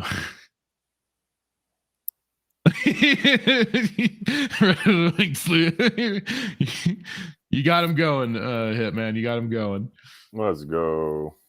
Dan Blackroyd says Bruce Greenwood was an awesome Batman through the animated movies. Okay. Rino Romano was the voice. Rhino Romano was the voice for the series The Batman. I liked it. Very different take than Batman the animated series. That might have been the one I was thinking of. Yeah. He says Brave and Bold had a handful of top tier amazing episodes. Most of the others really depended on who Batman teamed up with. It's probably a series I'll have to take a look at. Like I said, it looked very. I mean, I like the thing is what was funny is like I had rewatched Adam West that Batman TV show. I love the shit out of it. So I should give Brave and the Bold a chance because initially I was a young teen, so I was like, oh, that looks so cartoonish or this looks so stupid. Looks ridiculous because, like I said, just coming off of Batman the Animated Series, which was looking a little more gritty and everything. The new style really just kind of turned me off from it. Static says, "Oh yeah, totally capable of screwing them over, but they wouldn't let it look like that at first." Yeah. So speaking of anybody playing Suicide Squad, we do have Forbes who does a bit of a shilling here for Suicide Squad, but it does get fun. So Arkham Knight now has more players than Suicide Squad Kill the Justice League on Steam. There was a story circulating this week that the release of Suicide Squad Kill the Justice League had sparked a resurgent interest in the Arkham series. So yes, the funny thing is, myself, I started playing Arkham Origins. I never played it before. Gave it a try, but played it for a good 4 hours. I needed to get back to it. I've been enjoying it. That was a lot of fun, especially like you get to go around a Gotham City that isn't completely closed off yet. And then I had also previously gone through Arkham Asylum and Static. He's been playing Arkham City as well. So yeah, we're definitely adding to any numbers for the Arkham games, and I've got all of them for Steam. So we'll get to that in just a moment. Particular, the final game in the trilogy, 2015's Arkham Knight, that led to a 50% or so spike in players around Suicide Squad's launch. Kind of neat. Oh, I think they're hurt. Always good to revisit classics, and clearly Suicide Squad got some nostalgia cooking for many. However, it is somewhat less neat now. Arkham has actually surpassed Suicide Squad Kill the Justice League in terms of overall number of players, at least at the time of I'm writing this. Last night when I looked up, the gap between was about 1,300, with Suicide Squad ahead. But now Arkham has jumped even more, and at the time of this writing, Suicide Squad has 3,737 players, and Arkham Knight has 3,922. Arkham Knight is 9 years old. Suicide Squad Kill the Justice League launched less than 2 weeks ago, and It looks better than their game. And it looks infinitely better. Origins looks better than that game. Asylum looked better than that game. God damn. And is meant to be ongoing, grindable game once you reach the end. So here they show the graph for it, and I have also some updated links. But continuing on, I do keep harping on the performance of Suicide Squad, where despite decent player scores, the actual numbers appear to be exceedingly poor. I think this is a larger picture, which raises concerns not just for Rocksteady's future live plans for the game, but I would say Rocksteady as a studio, given how much time and money was invested into this specific game. And I would also argue it speaks to the larger idea of giant AAA investment in live looter type games. If something like this can launch after so many years so flat and have 4% the player count of Helldivers 2 less than 2 weeks after launch. The caveats here are that Arkham Knight is cheaper, $20 to Suicide Squad $70, and that there are no doubt many more Suicide Squad players on console than Steam. Maybe. But there is no real way to spin this, and I think this generates serious questions about longer-term support of the game Rocksteady's future as a studio, whether that's continued support like they had planned, or if WB will trust them with a budget this big again and again. I do feel we are going to see dramatic shift away from at least large-scale PvE-based games like this. I was waiting to see if this new weekend would bring a surge of Suicide Squad players after actually pretty positive player word of mouth. Any of you fuckers that are giving positive word of mouth, you deserve to be hit with a 2x4 upside your damn head. People are in a freaking bubble. Seriously. It's the Twitter squad, coming out to defend this stuff, and they all think, "Oh, this is obviously what people think of it." Yeah, that they're taking as a positive word, but that does not appear to be happening. Friday night's peak was 3,800 players. Today and tomorrow will be higher, but still, this is dire. There's no way around it. I actually do kind of want to play Arkham games now again. Yes, get to them all. But let's take a look, because I do have. I'll even just kind of refresh so it's immediately up to date at this point in time. So yes, as we are seeing right here, we've got right now a current 4,425 players right now, 24-hour peak at 5,000, all-time peak for the last 7 days. So I guess is it on all or 1 week? Yeah, it was on all. So that's the all showing the overall for the charts. And a peak for the last 7 days ago, 13,000. And we can now take another quick look. Remember that, even so, this is still doing good. It's less than what was reported from that article. Yes. But this is at Arkham Knight is currently at 3,474 players right now. 24-hour peak was 4,000. Still a little less, but you are still diverting a lot of attention away from a newer game that is gravitating this many players to an older game, and it's the weekend.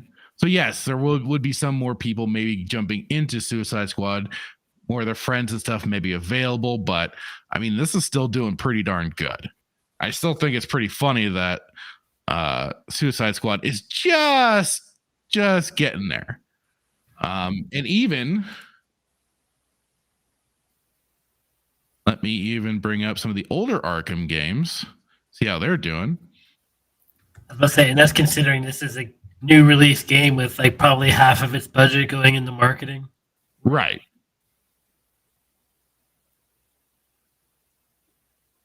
So even Arkham Asylum here is bringing in 1,138 players, and that's like also I have it like showing for the last current week. It peaked at about 1,500 at one point. And I know I was probably part of those numbers because I was playing it not too long ago. But the last 24 hours peak hit 1,500. All time peak for 10 years, even 10 years, 6,000. And then let's get Arkham City here.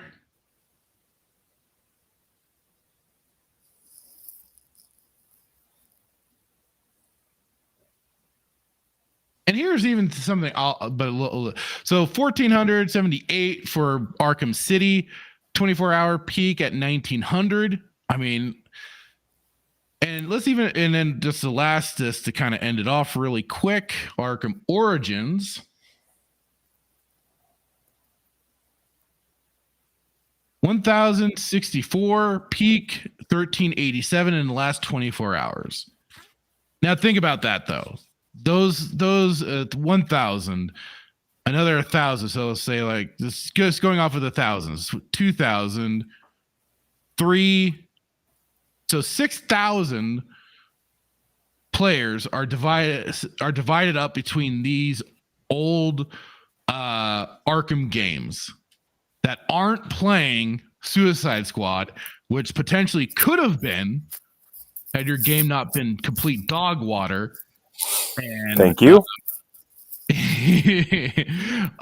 And disrespecting your heroes, disrespecting the characters and everything, so on and so forth, and just being such a trashy freaking game. You could have that additional added onto your multiplayer game if you'd done it right.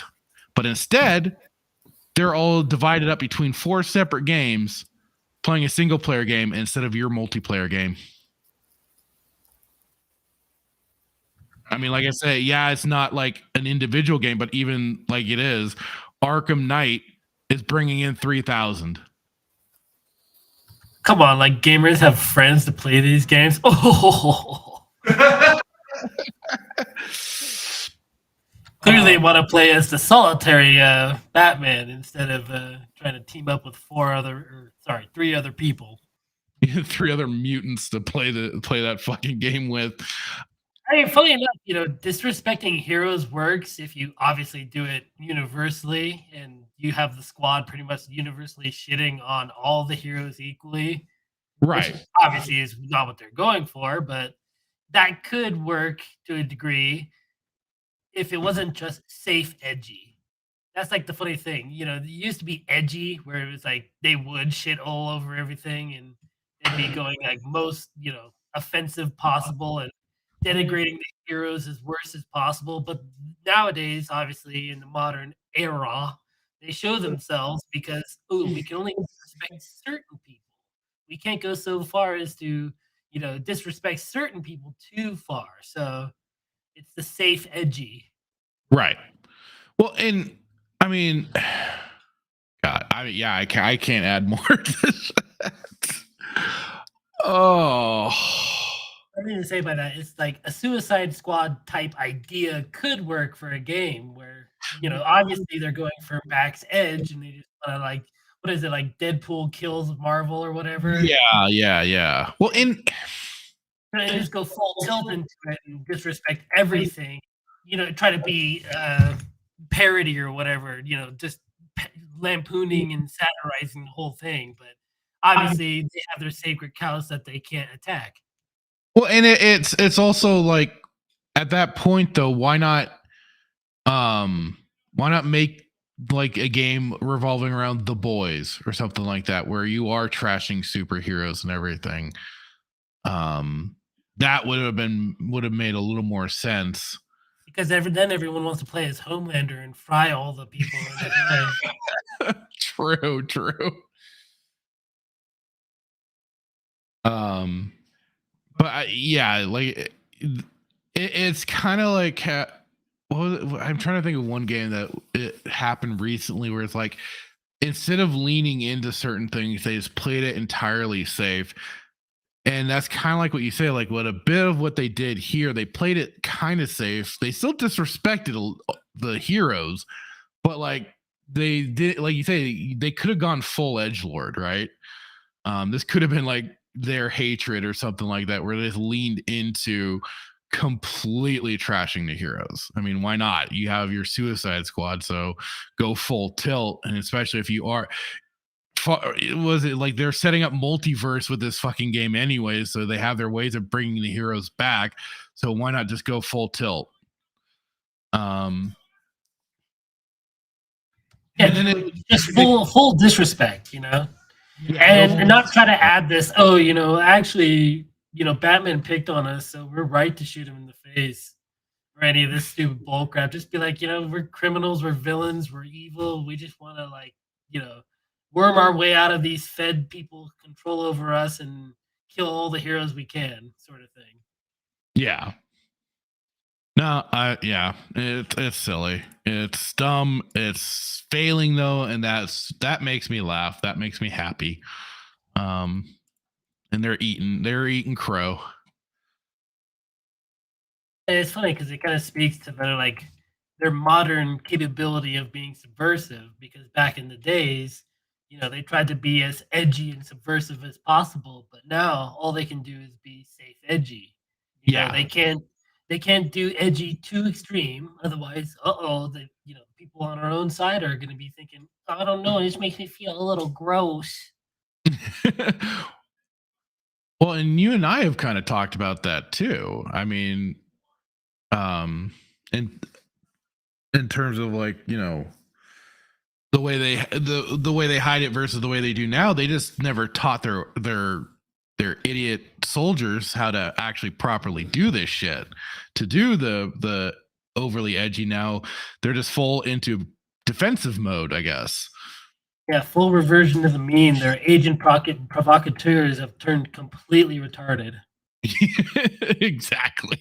Well, and the other problem is they've set up, an ethos of modern religion. So now they can't transgress that themselves. Otherwise, they become, in the crosshairs of the people that they defend and love. Ally themselves with and everything. Yeah. Exactly. 100%. Let me get to some of these comments really quick.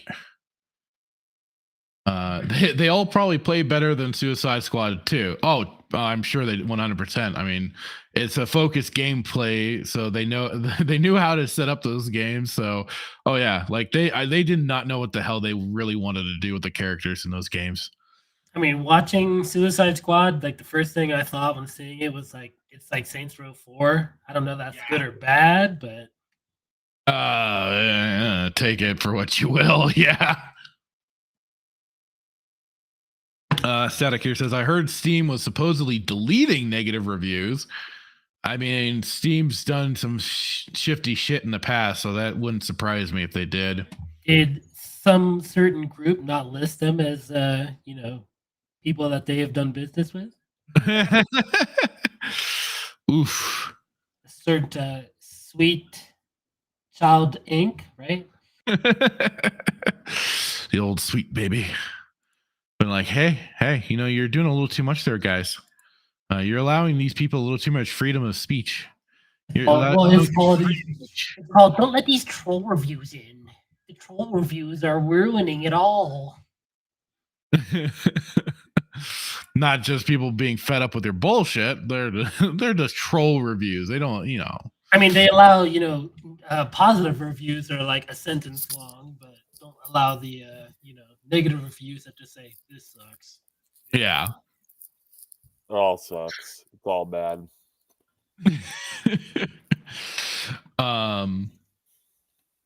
Red Hoodwink says, I doubt most of the Twitter has even played it, just seen clips of the game, pretty much. I mean, that's all I needed to see. I mean, I already knew thanks to the whole Sweet Baby Inc. bullshit, but like once you started seeing the clips and especially then the Batman scene, I'm like, ha ha ha, you made it even easier to go, fuck you. Red Hoodwink also says, and all they have to say is, it's called Kill the Justice League, guys. Stop getting mad about it. Yeah, we've talked about that too. Red Hoodwink says everyone wants to play as Homelander in COD more than his own game in his own game. Red Hoodwink says like the no Russian thing back in the day. I mean, funny enough, talking about the the comment is saying it's called Kill the Justice League. Don't we make fun of it when a movie comes to the point where it's like, that's the title of the movie, here it is. Yeah. It's like, oh, okay, that's what they're doing. Here it is. Woo, Kill the Justice League. Except they're not even doing it that good. It doesn't even make any sense, but here we go. Don't think, just enjoy it. Here's the most frustrating thing is that, Grant Morrison, I believe it was Grant Morrison. Hold on, stand by. Filibust while I do this, because there was a comic that was called Tower of Babel. I'm going to say it was Grant Morrison. It may have not been Grant Morrison, but basically, how it goes is Ra's al Ghul somehow. So Batman had a way of basically killing off the Justice League in the event that they went rogue or they were compromised. And Ra's al Ghul, they touch on that a bit in the game with Batman having that was like his will and testament was, I have a plan to kill the Justice League. Here's the plan, but they speed it up. So they do touch on it. But like I say, Boomerang just tries to fast forward through what he was talking about. Okay. Well, I'm sorry, it wasn't Grant Morrison, I suppose, but Mark Waid, and it was like a 4-issue series or four issues, but it's absolutely fantastic because it's literally Batman is he has a way to as you said, touch on the game, but like this could have been much I don't know, the Suicide Squad versus the Justice League. Like, I mean, that's like George Foreman against Muhammad Ali or Floyd Mayweather versus, I mean, Suicide Squad is such a low peg, in my opinion, my humble opinion. Somebody's gonna cuss me out or send me a box of burnt turds, but the only way that's the funny thing, they only bring in Batman's kill the squad thing in the very end, basically just to kill Superman and give them an excuse to be able to kill him. Yeah. Comic was absolutely fantastic, because Batman was one that came up with the way to do it. Then Ra's used it against them, so.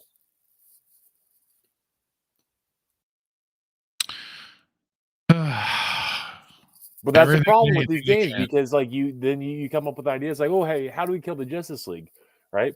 Oh, let's call Filoni and see how he operates, and let's just steal established content and make it our own.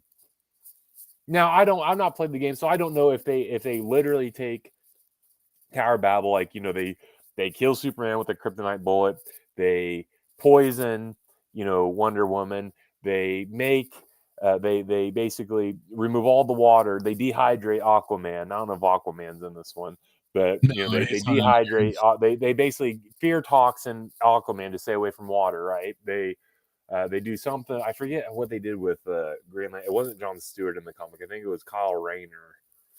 But these are ways that Bruce basically would eliminate them if compromised. But so I don't know if I'm not going to play the game. I don't want to play the game. I don't even think the game should have been released. I think anybody who plays this game, you should really just figure out what was the comics reason for them turning bad, or did they turn bad, or No, But- so it was so Batman, he knew he knew all the Justice League's weakness, and he always thought that there was a potential that they could be they could be a threat if they went rogue. If that makes sense, they could become a very big threat if they were somehow compromised or became rogue or went rogue. And so he knew their weaknesses. So Superman kryptonite, Aquaman water, right? And Scarecrow Right. created a fear toxin, right? So it was a fear toxin to to remove him from water.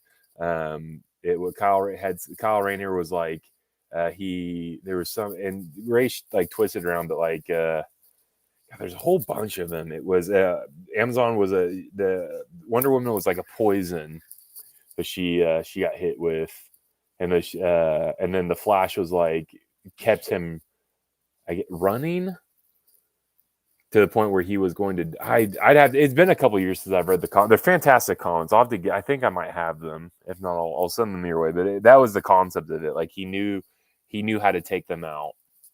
Yeah, without. Red Hood here saying they only come across Batman's contingency plan when they go to the mostly empty Batcave when they go to capture Batman for Lex, which I think is the game. I don't know about the comic, but I think that's for he's saying the game. Yeah, no, that's the game, and Yeah, that's basically just comes in for them to have the kryptonite bullets to shoot, do the boss battle to shoot Superman with.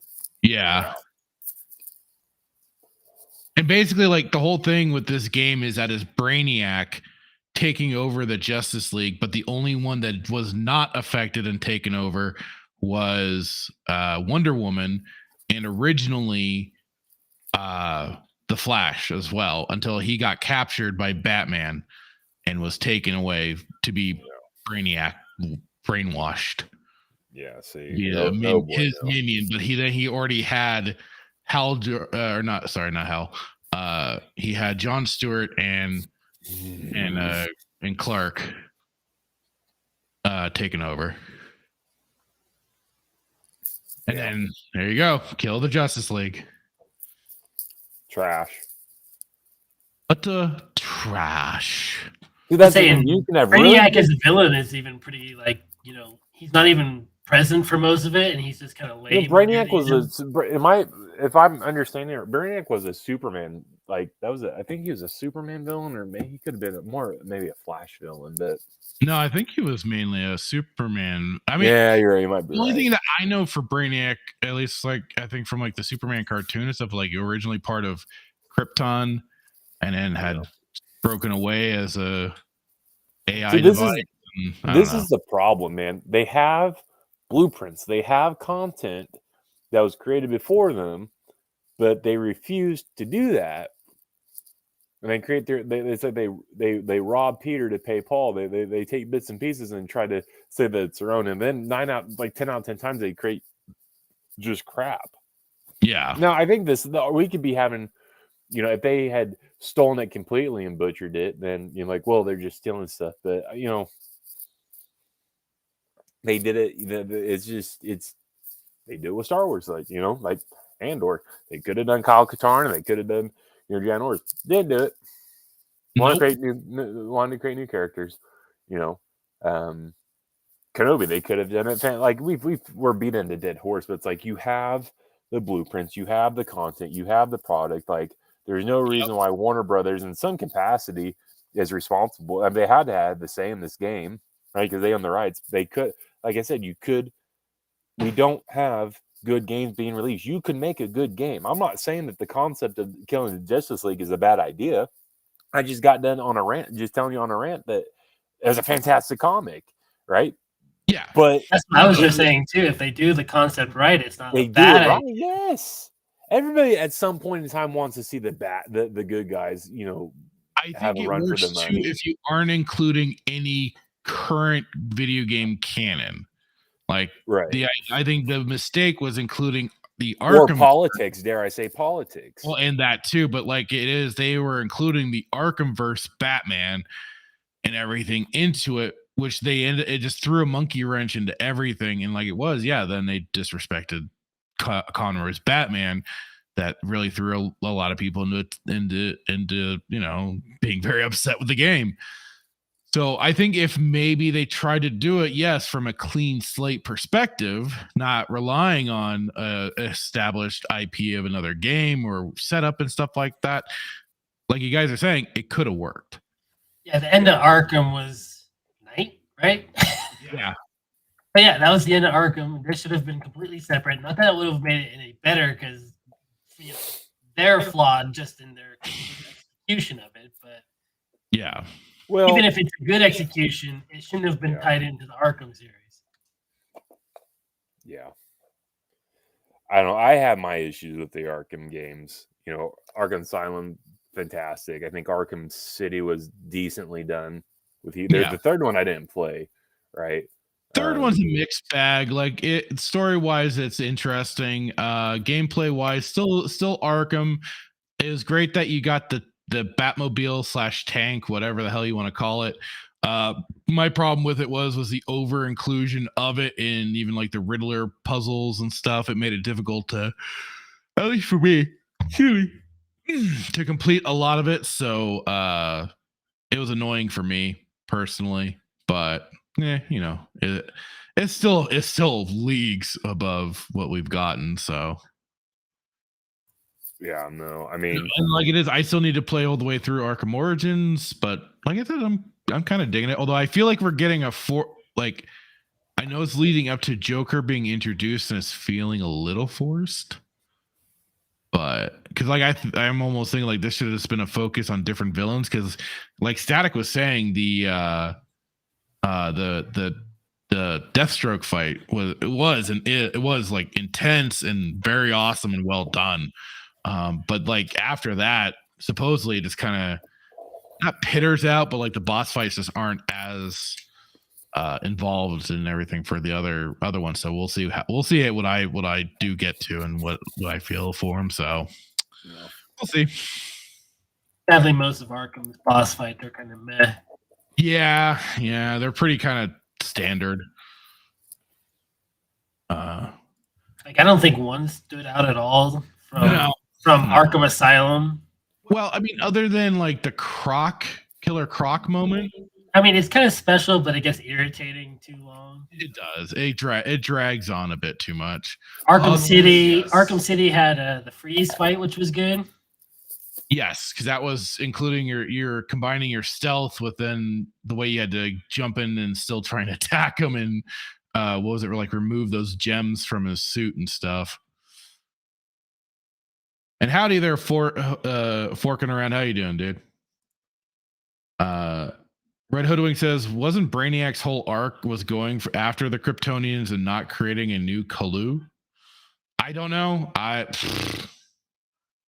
not too well versed on Superman lore and everything. So Forking Around says the Riddler trophies sucked in Arkham Knight. Yes, they did. They're a pain in my ass. I saw that and I thought he was saying Arkham Asylum. I was like, those were great. That was like one of the games I actually 100%ed. Yeah. And I was like, oh wait, no, Arkham Knight. Yeah, that kind of sucked. Yeah, I for the PC side, the Game of the Year edition, I still need to go through and get all the Riddler trophies and stuff. Well, guys, I think it is time. I think it is finally time for some Stargate. Oh, please, guys. I'm about to just get all my comics out and start reading them. All the good comics. Not the new DC crap that they're pumping out, mind you. And that's one benefit. You know, they're coming out with a new animated series. It's probably going to suck. They're making it gritty. They're making it realistic. They're making it noir. No, I'm going to watch the old one. All right, let me send out. Homelander just needs to come in and just destroy this. Join us. We need to do a Homelander crossover with, or the boys. I'm sorry, they need to do like a boys crossover with DC, and then they can just kill this new Suicide Squad. That's a bunch of, I won't say it, kid show. But that's like the funny thing when these characters turn evil. Why don't they just kill the Suicide Squad? They're all more super powered than them. They're all evil now. So, you know, Superman, laser eyes, just kill him. Where's Darkseid? Darkseid needs to just come in here and just like, I'm the one that's going to kill Batman. All right, let me do our intro, and then we'll start letting people in.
And we got Duke Devil himself joining us first to the fun. Oh, are you not hearing us?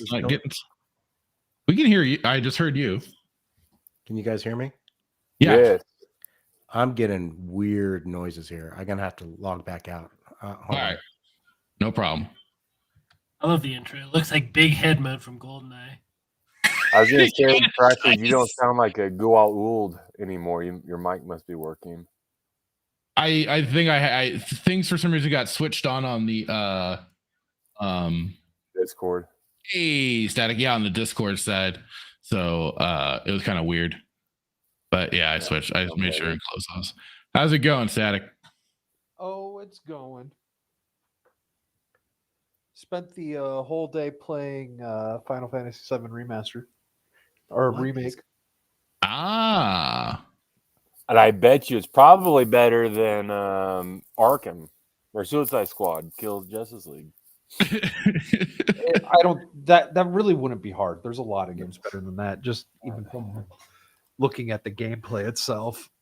Just looking at the trailer, I just was. If it had Tetris is probably better than that game. If it had nothing to do with superheroes and like previous stories or anything, it would still be a bad game. Yes. It looks boring. Yeah. Like I was watching a review of it, and it was like, There we go. There we go. Had nothing, no wanting to do with it. Got it set up, dude. Yeah, everything was roboted. Oh shit! I had to go through. For those of us who are boomers, what does that mean, roboted?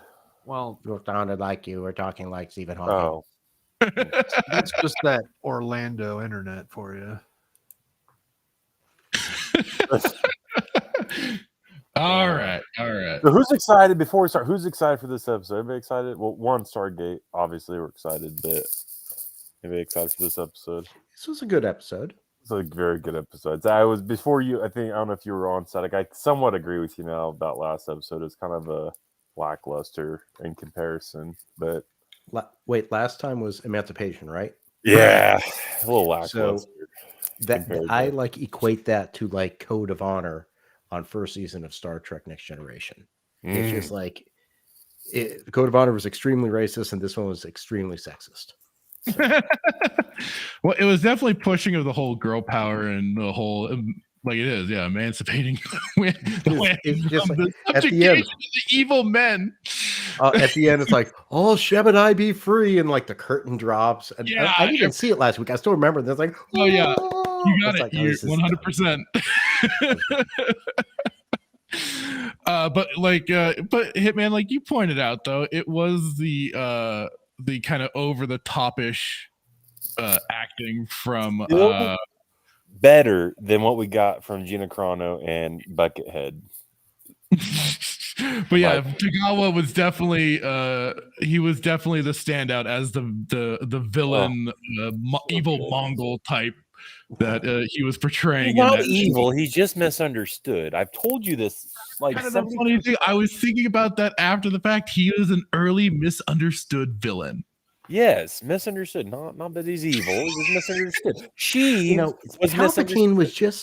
Palpatine was just about like bringing order. Okay, Thank you, Bradley. Yes, see, I've told you this, Fractured. He was misunderstood.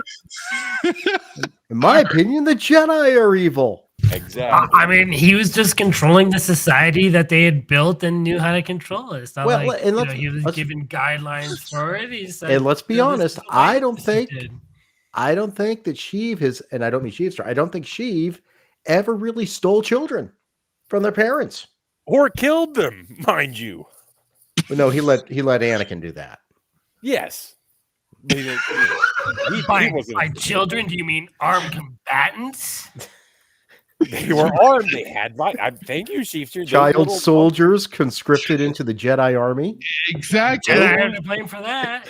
Jesus, this is going on a really dark path. 4-year-old heathens had lightsabers. They were armed. They're like suicide bombers.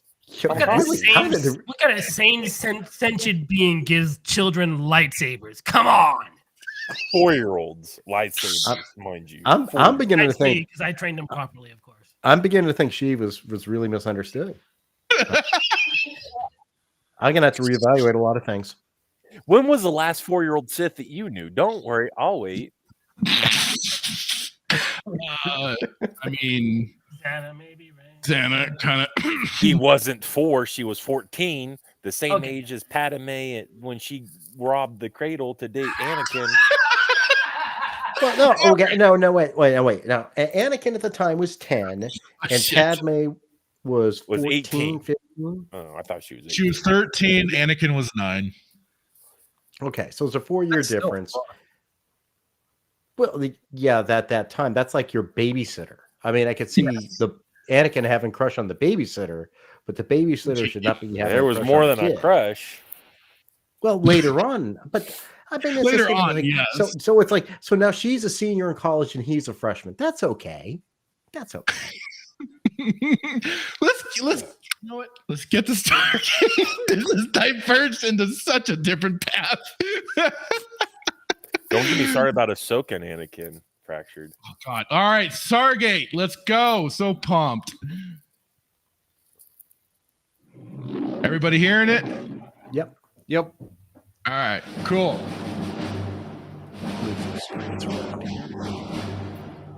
When we completed interviews of all the refugees you brought back from Chulak, 10 of them identified the final 4 symbols the gould used to escape through the Chulak Stargate.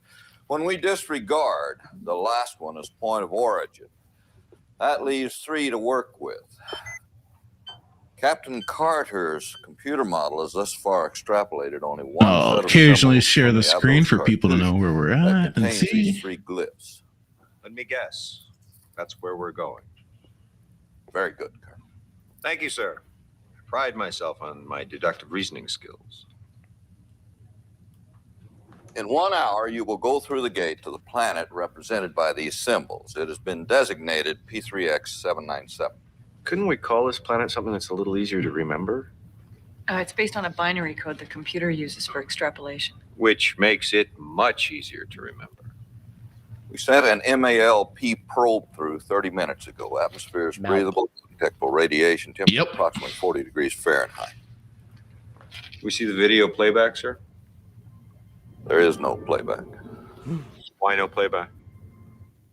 It appears to be very dark where the gate resides on this planet. Well, the MALP probe has lights on it, doesn't it? We think they were broken during transport through the gate. This is crazy. We don't know what could be there waiting for us when we come through. Don't you worry, boys. That's why the SG-3 Marines are coming with. You can count on us to watch your backsides. Actually, it's more my front side I was worried about.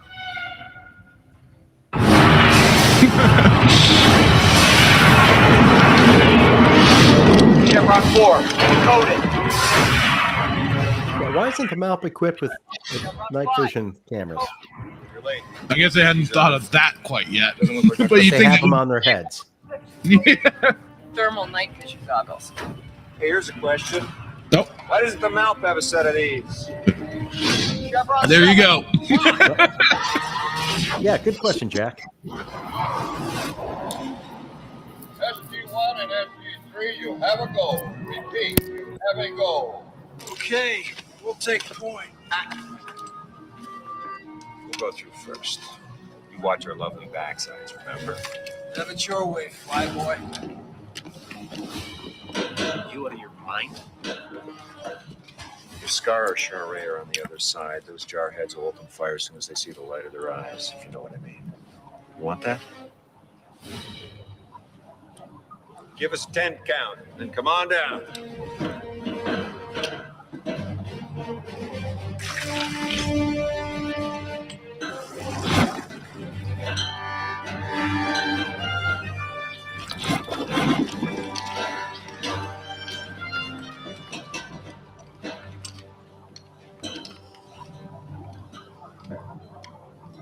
One 1,000.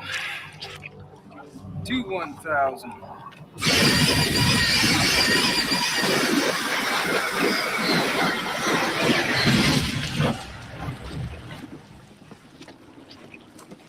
They've already stopped being thrown out of the Stargate.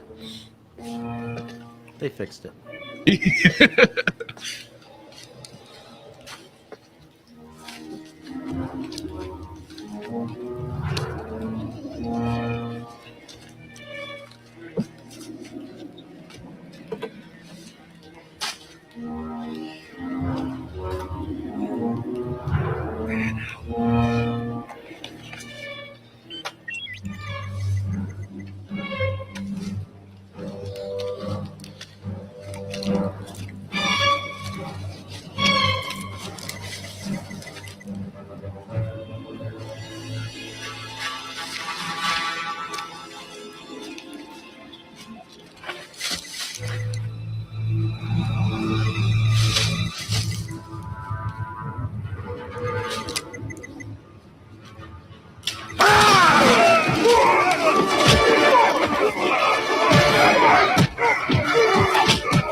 Spoiled by primitives.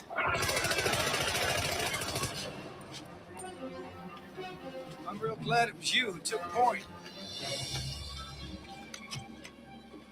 No, I'm okay. Thanks for asking. Everybody else? I think so. What were those things? I haven't the slightest idea.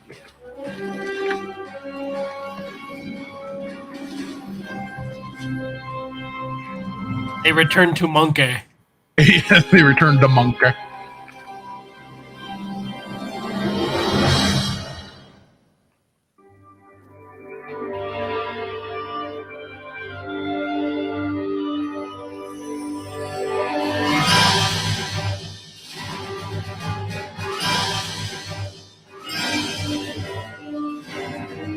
Now we've actually got a little. It's funny that I thought the episode still did a little more just traveling over the mask. Now we've got a little more of a proper intro. Was it that quick that they changed it? Or is this? It might be just because of the files that I have. Yeah.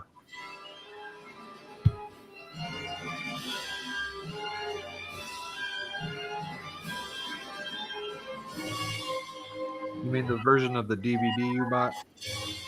Yes, that I ripped and put onto my computer. That's what you're supposed to do. Yeah. Maintain a hard copy so that no one can change it, and have it on digital so you can carry it on a flash drive. Absolutely. The Broca divide.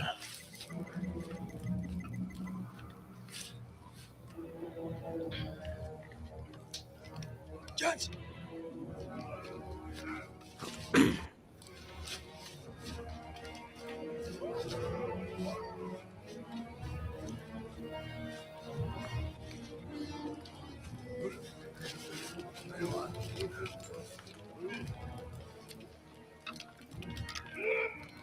Daddy, what are they? Well, they don't look completely Homo sapien. The larger brow ridge would imply Homo erectus, but then again, they'd have canine teeth. It could be Australopithecus, but the brow ridge would be less prominent. You don't know, do you? No. Why does that one female look You could have just saved us a lot of time, dude. Either way, it's tribal oppressing time. No, that's how prehistoric males probably always had sex forcibly. The strongest male gets to mate, that's survival of the fittest. Yeah, well, I call it rape, and I think we should stop it. Highly evolved duck. Where are those rocks coming from? There. Oh.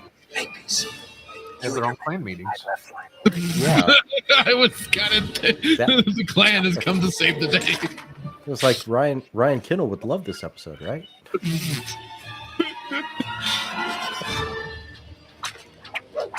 Clan versus tribal. Whoa, Stargate, calm down. All right, hold your fire. Wait, what were your weapons? They could be cool. Just keep them covered.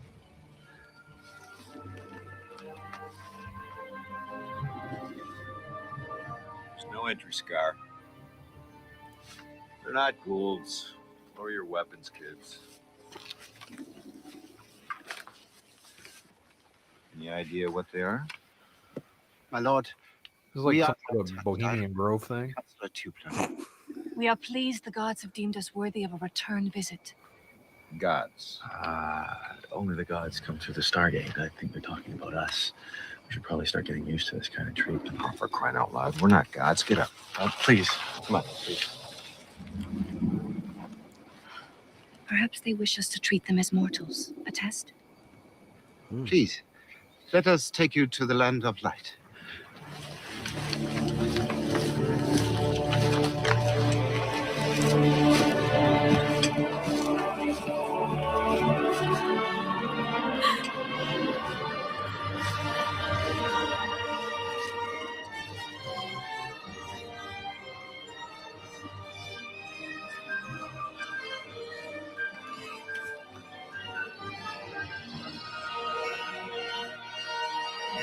Like somebody flipped on the light switch.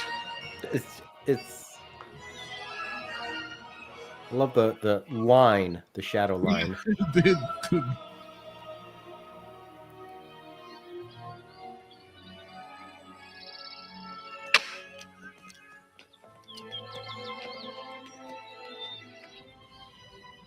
Love what they've done with the place.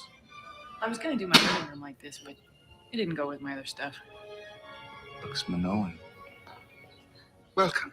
Please, come, sit.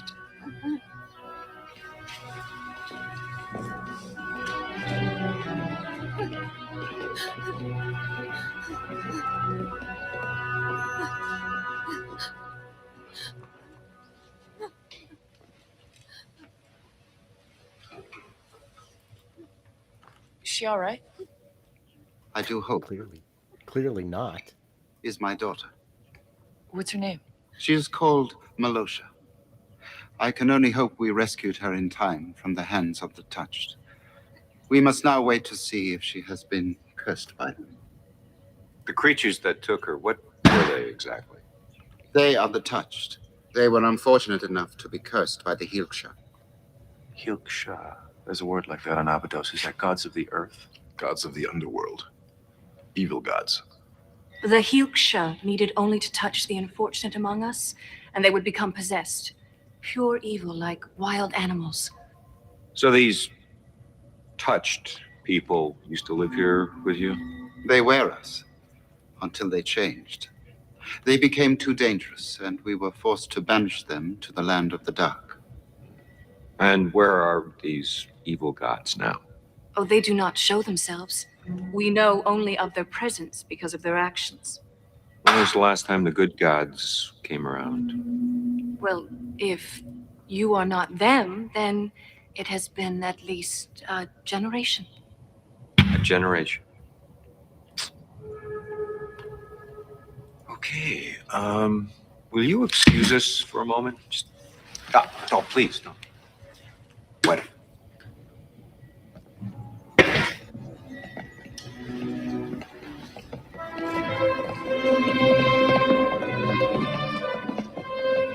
Sounds like the Goulds aren't here and haven't been for some time. That is my assessment as well. Daniel, Carter, I agree. In that case, gear up. We'll move out in 15 minutes.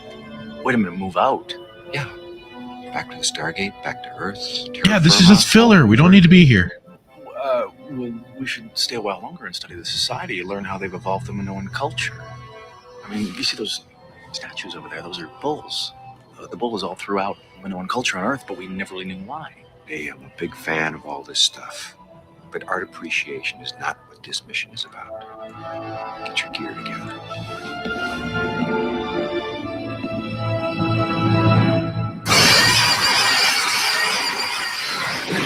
I think Jackson's around just as like half of the filler.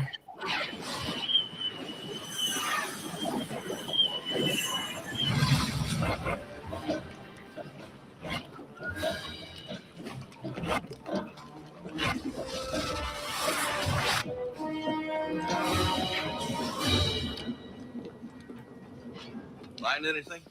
No, sir. Yes, sir. Actually, sir, we found a whole hell of a lot, sir. Some beautiful decor, nice folks. Nothing of strategic importance, sir. All right, get cleaned up. Mission debriefing, half an hour. Yes, sir.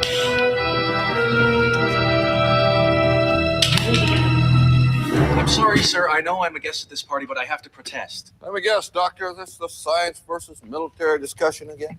Well, yes. This mission was the perfect example of my argument. We should have stayed on that planet longer. It was the perfect opportunity to study Minoan culture. Not to mention primitive man. This really isn't necessary, doctors. I've already... Sir, would you let me finish, please? Okay.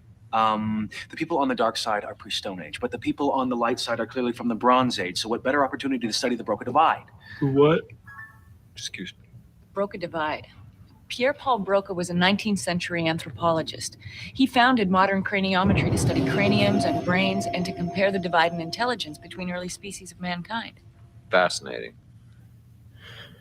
Should I start the debriefing, sir? Well, that would be a good idea, Colonel. Now, just wait a minute. Dr. Jackson, you're wasting your breath. You've already won the argument. But I have to insist that you... What? I've already won? The President agrees with you.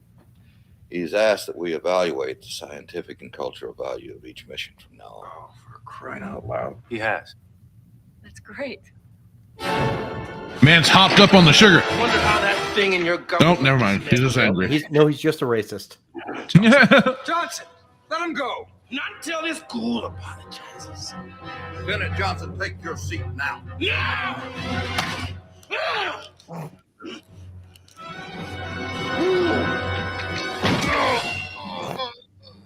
General, I would prefer to not hurt this man.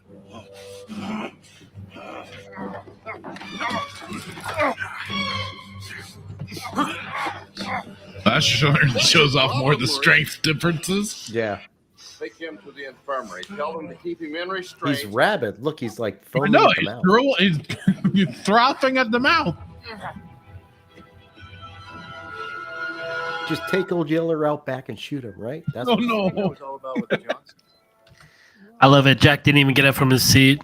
It's like, what the hell is going on? It seemed like inebriation. What the? They're auditioning for the WWE. Just chill out. No. Oh my God! He's broken in half. Oh my God, he's dead. He's dead. Actually, he is dead. He's dead. Damn.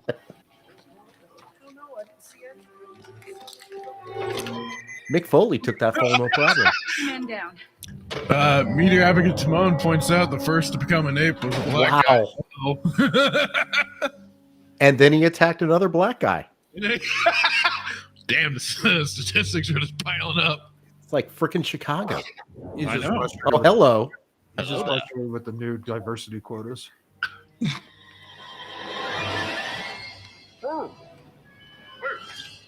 What's going on? Why? I didn't know. What's the thing? You want me? No. Oh, not like this. Right on the... Not like this. Well, I don't know. Maybe kind of like this. It's kind of wild and freaky. Time you, sir, doctor. That required a lot of restraint. He wanted to be all up in that. Let's also remember that Carter looks a lot like Jack's ex-wife. Yes. That's pretty much what Johnson has. Is this the first time we saw this doctor? Frasier? I forgot her. I think so. Dr. I think this was her. Yeah, this is her introduction.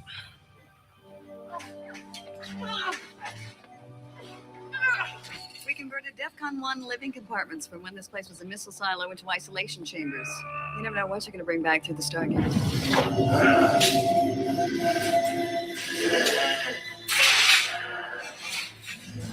Notice the swelling of the brow ridge? Some are even developing new follicle growth. Any idea what's causing it? Wish I knew. I got calls into every specialist in the service, but I've got one hand-tied today on my back because of the need-to-know classification of the Stargate project. And it's spreading. We got 2 more in an hour later.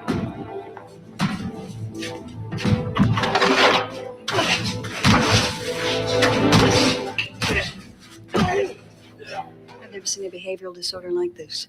All the victims are acting like animals.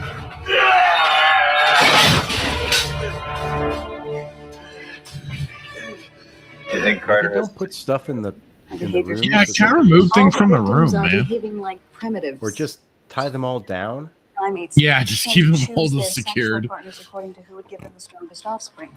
The leaders of a pack or a tribe are usually the prime choice. We should be flattered. Oh, yeah. I'm honored. Jack. Oh, there you are. Got on the internet to do a little research on Australopithecus, and wow, what happened to you? Oh, I got in a little wrestling match with Carter. Why?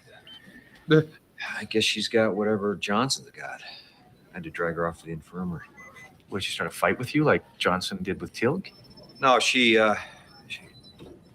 tried to seduce me. Oh. You poor man. She was like a wild animal. She was nuts. Well, is she all right? Well, I should go see her. Why? What do you mean why? Because I care about her. Uh-oh. Uh-oh. It means I care about her. She's my friend. No, like, No, go. she's not yours to care about. What the Yeah, hell are you nerd. Talk about Samantha. You just stay away from her, okay? Okay. Okay, Jack. Time for you to go into the locker, nerd. Come with me to the infirmary, okay? Just let go of me and go with my arm. Yeah, seduce might not have been the word for it. But Jack was game, so. It's an STD. Oh, damn.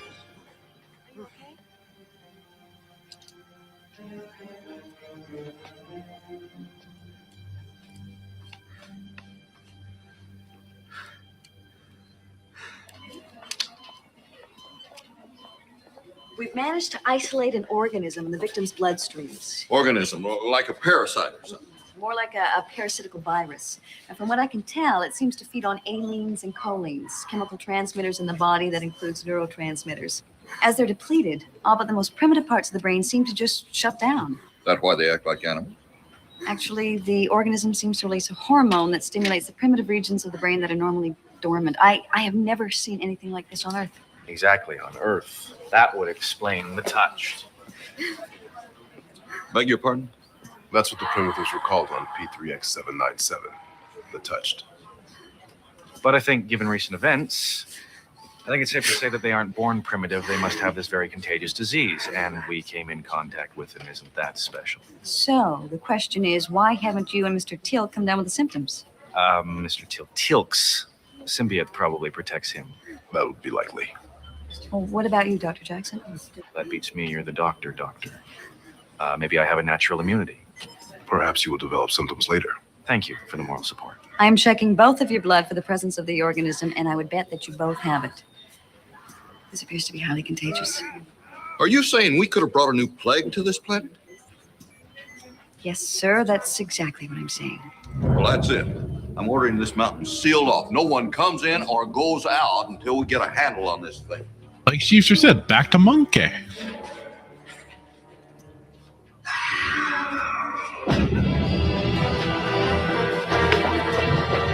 Like a hard reset.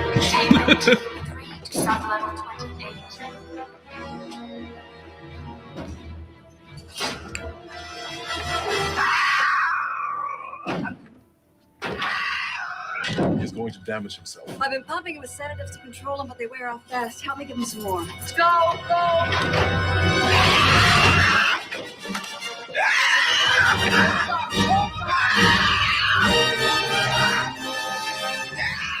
Like a pterodactyl, man.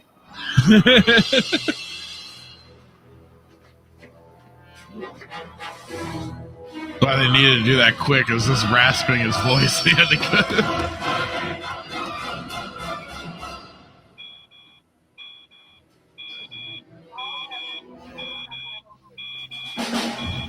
All they need to do is let him and Sam hook up, and then he'll calm down. Yeah. Yes, sir. This is General Hammond. Sir, I'm afraid I have a serious... And he's just laying around, scratching his stomach. He's chilled out. He got laid. He's happy. Yes, sir. That's right. Well, sir, I've ordered the mountain sealed off, but I think you should order in an armored division to set up a second line of defense. Well, sir, my recommendation is that anyone attempting to leave the mountain should be shot on sight. And their body burned. Michael,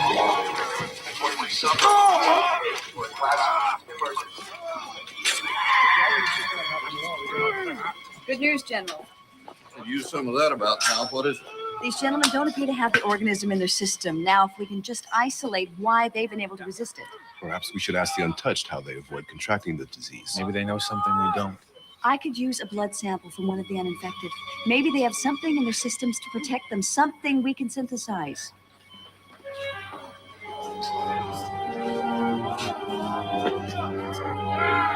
All right. Either of you know how to draw blood? Doctor teaches them. You go through in half an hour. You're up. Wait. Just the two of us? You're immune. I don't know anyone else who is. Yeah, but Timon, he doesn't grow the mullet back, so he's not full MacGyver. Do not worry, Daniel Jackson. The touched are frightened. He's 90s MacGyver. That's easy for you to say.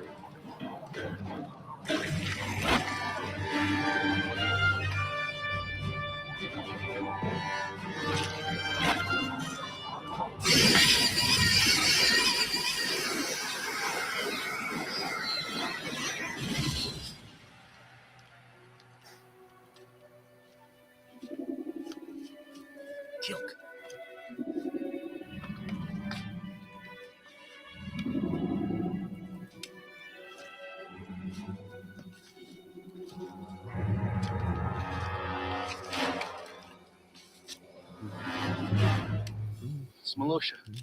She's alive. It appears she's afflicted. So they just dump her out here? We dumped them in a small room. To protect to protect everyone else. There's little difference. No, you're right. They're like lepers.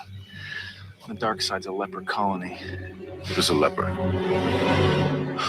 God, never mind. We have to help her. Are you planning on helping me? It was a long journey. We should leave her. No. Now let's go.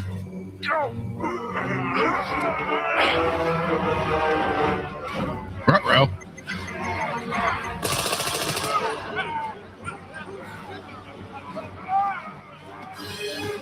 Dick, fire your weapon. We'll frighten them off.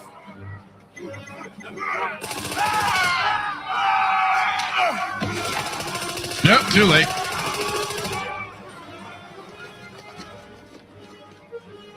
Daniel Jackson. Dun, dun, dun.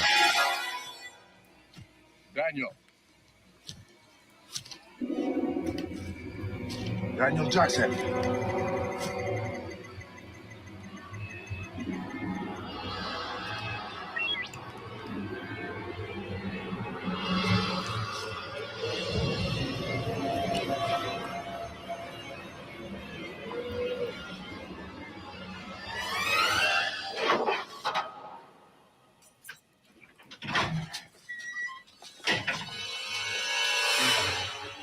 Sorry, Colonel O'Neill, but your private room just became semi-private. We're running out of places to put all the victims. We've used the brigs, we've used the temp quarters, some of the storage rooms. God. Did you say something? Yes, Mom. What? Give more what?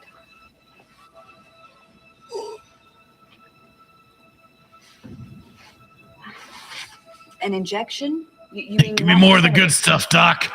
I need to feel I've it. had more than the maximum safe dosage, twice as much as anyone else because you've been more violent. Yes. No, it's not safe. Yeah. Yes. Why are you so insistent? It's the feel-good juice.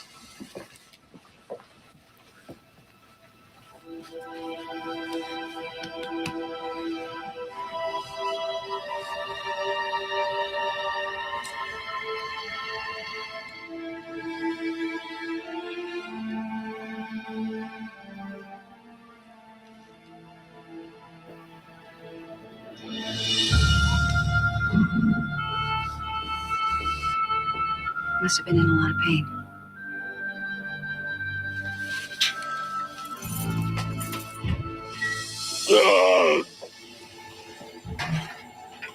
Colonel O'Neill?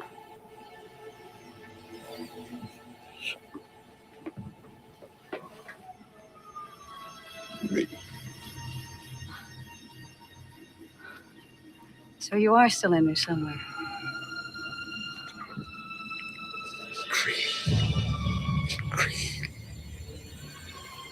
I'm afraid not, Colonel. It's very real. This is interesting. Enough sedative must knock back the primitive mind. Colonel, listen to me. I am not going to be able to keep you at this level very long. It is too dangerous. It could cause permanent brain damage. Like Timon says, give me drugs or let me in Carter's cell. What is it? It's a parasitic virus. All we can tell is that it seems to mess with body chemicals, all of them. Testosterone levels skyrocket, thus the aggressive behavior. It's a histaminolytic, which means it breaks down histamine. Well,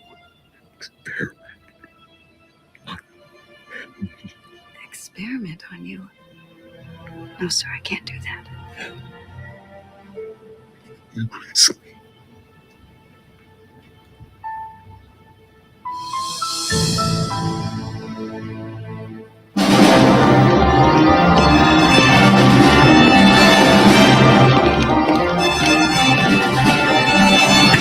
Have those guys just stand there all day. Yeah, they're just chilling.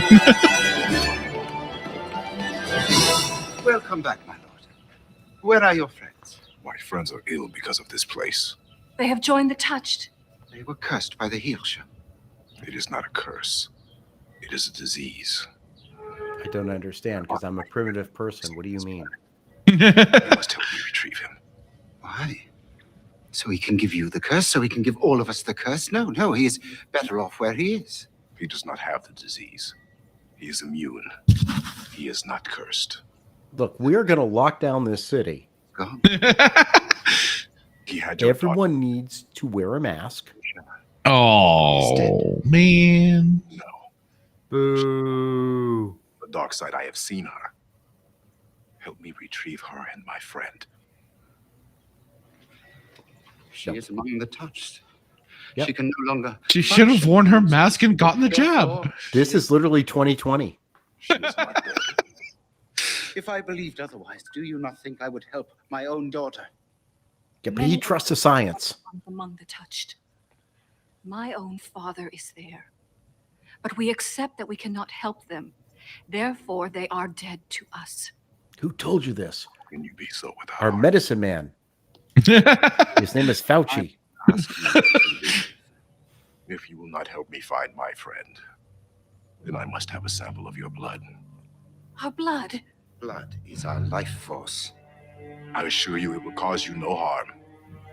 I cannot abide this one in my presence any longer. This literally is 2020. Are not welcome here. When Like we return, you walk into a supermarket without a mask on. gone. Sergeant Pfizer. Sergeant Pfizer. System home.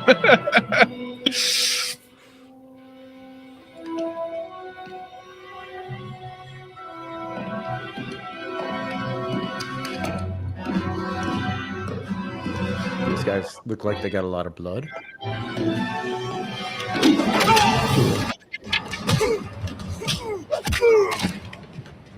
Just like that. I'm sorry.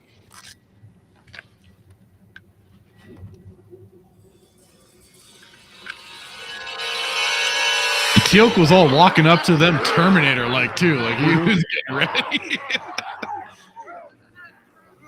And thus started the new legend of the Black Vampire. But he's walking in daylight. He's the Daywalker.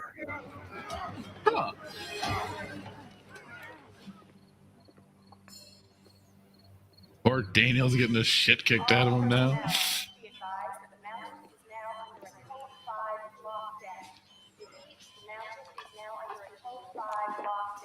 Thank God you're back. What happened to Captain Carter? Why does she have a unibrow? Don't worry, it's superficial. She's going to be okay. Is that a giant caterpillar on her forehead? I never quite noticed that before until now. That thing is wicked.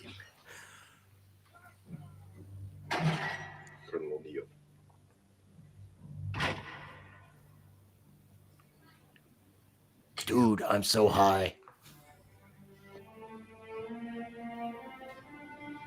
I am afraid I lost Daniel Jackson on the dark side of the planet. It wasn't on the dark side of the moon. Colonel O'Neill? I think I might have something. And you're our first guinea pig. I was examining the blood sample that Mr. Teal'c brought me. Then it hit me. There was very little histamine in it.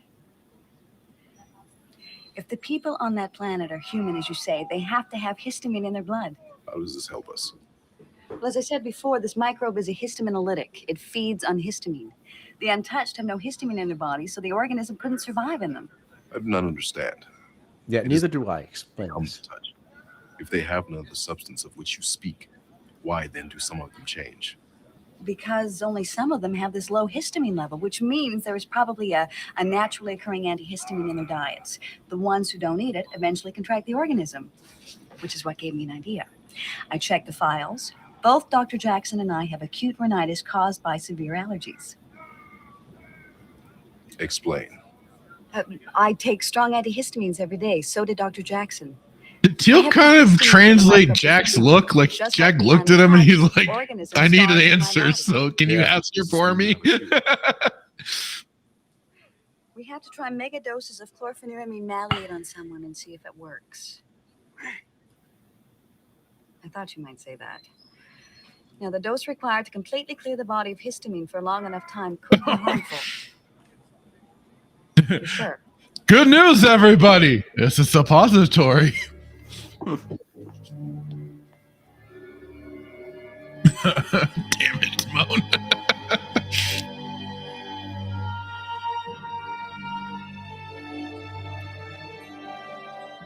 Neil, all we can do is wait. You better lock him up again.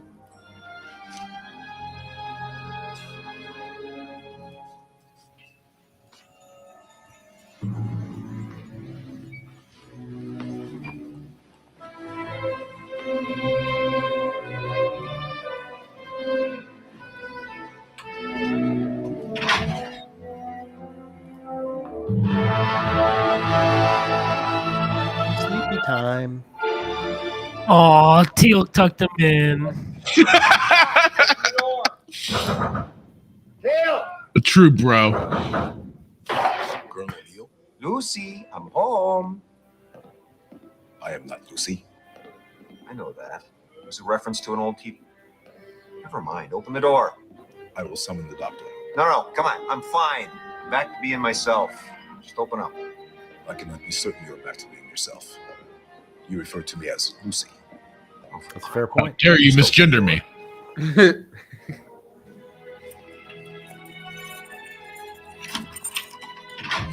Stuff works. Let's find out.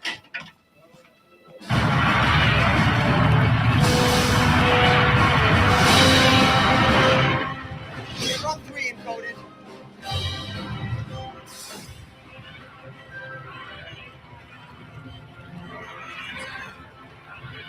That's the office. I'm sorry I had tried to have monkey sex with all of you, man. You know, say, the way the guy at the computer kind of looked at him and like. Thanks, Doc. So we're gonna try to trank all the touched? Just the ones that get in the way of us finding Daniel. Leave the rest for the untouched. You think he's still alive? Of course he is. He's the main character. We don't start the death meme until a little later. We don't kill like main characters like the first season.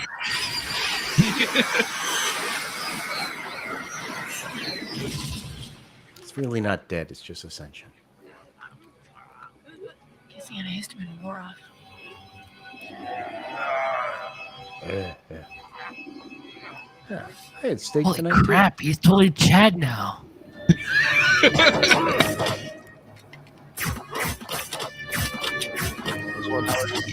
Benadryl. Oh, I got to take my Zyrtec tonight. That reminds me. Look, there's no meat on that bone. What are you guys doing? You dog. Keep this up, you'll have a girl on every planet. Just let me give him an injection. You need to trank him first. What are you doing? Look at his brow.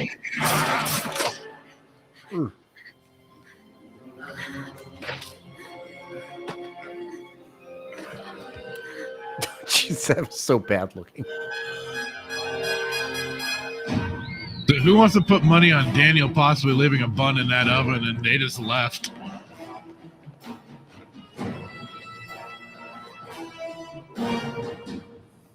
That's what you call a gift from the gods. I think that's happened. That's what happened with him and the actress who plays Shinray. I'm not kidding. Oh, really? Yeah, he and Shinray have a kid in real life. And your father. Well, I'll be dipped. And then he married Lexa Doig. I hear you. Who eventually becomes the new Doc on SG-1. Yeah, but she was on Andromeda too. She's Come on. too. Calm down with this method acting. Damn it! We have get out of the way. Michael Shanks is taking you to a new level. These guys are like, we're stopping you. Dude, I beat you up before. Get out of my way. Yeah. I wasn't even trying.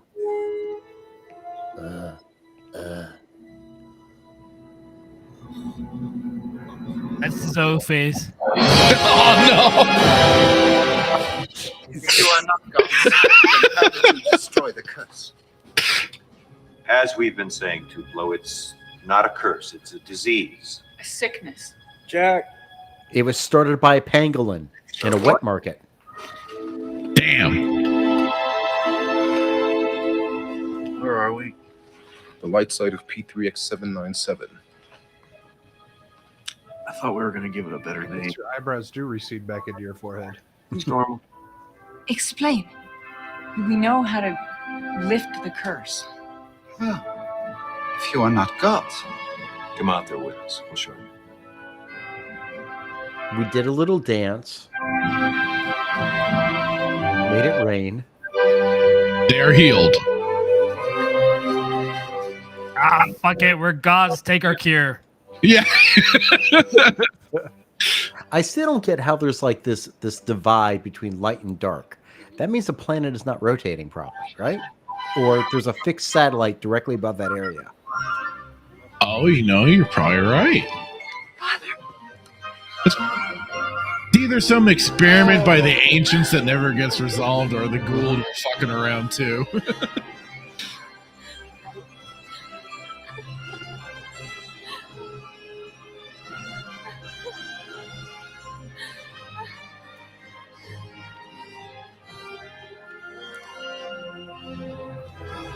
And clearly, the mask mandates have been lifted. Brought a whole new meaning to 2 weeks to spread the cure. Slow the spread, yeah. Spread, yeah. Get the jab, folks. Get the jab. Hold on, Sam's talking. Oh, Carter, I don't even remember your earlier behavior. You don't? Oh, I was infected too, remember? Right. Good. I'm glad. By the way, how's the wound? Wound? I understand you got stabbed in the stomach. Oh, yeah. It's nothing. With any luck, there won't even be a scar. Oh, good. I was concerned. You were? Sure. If it doesn't heal properly, you'll never wear that sweet little tank top number again.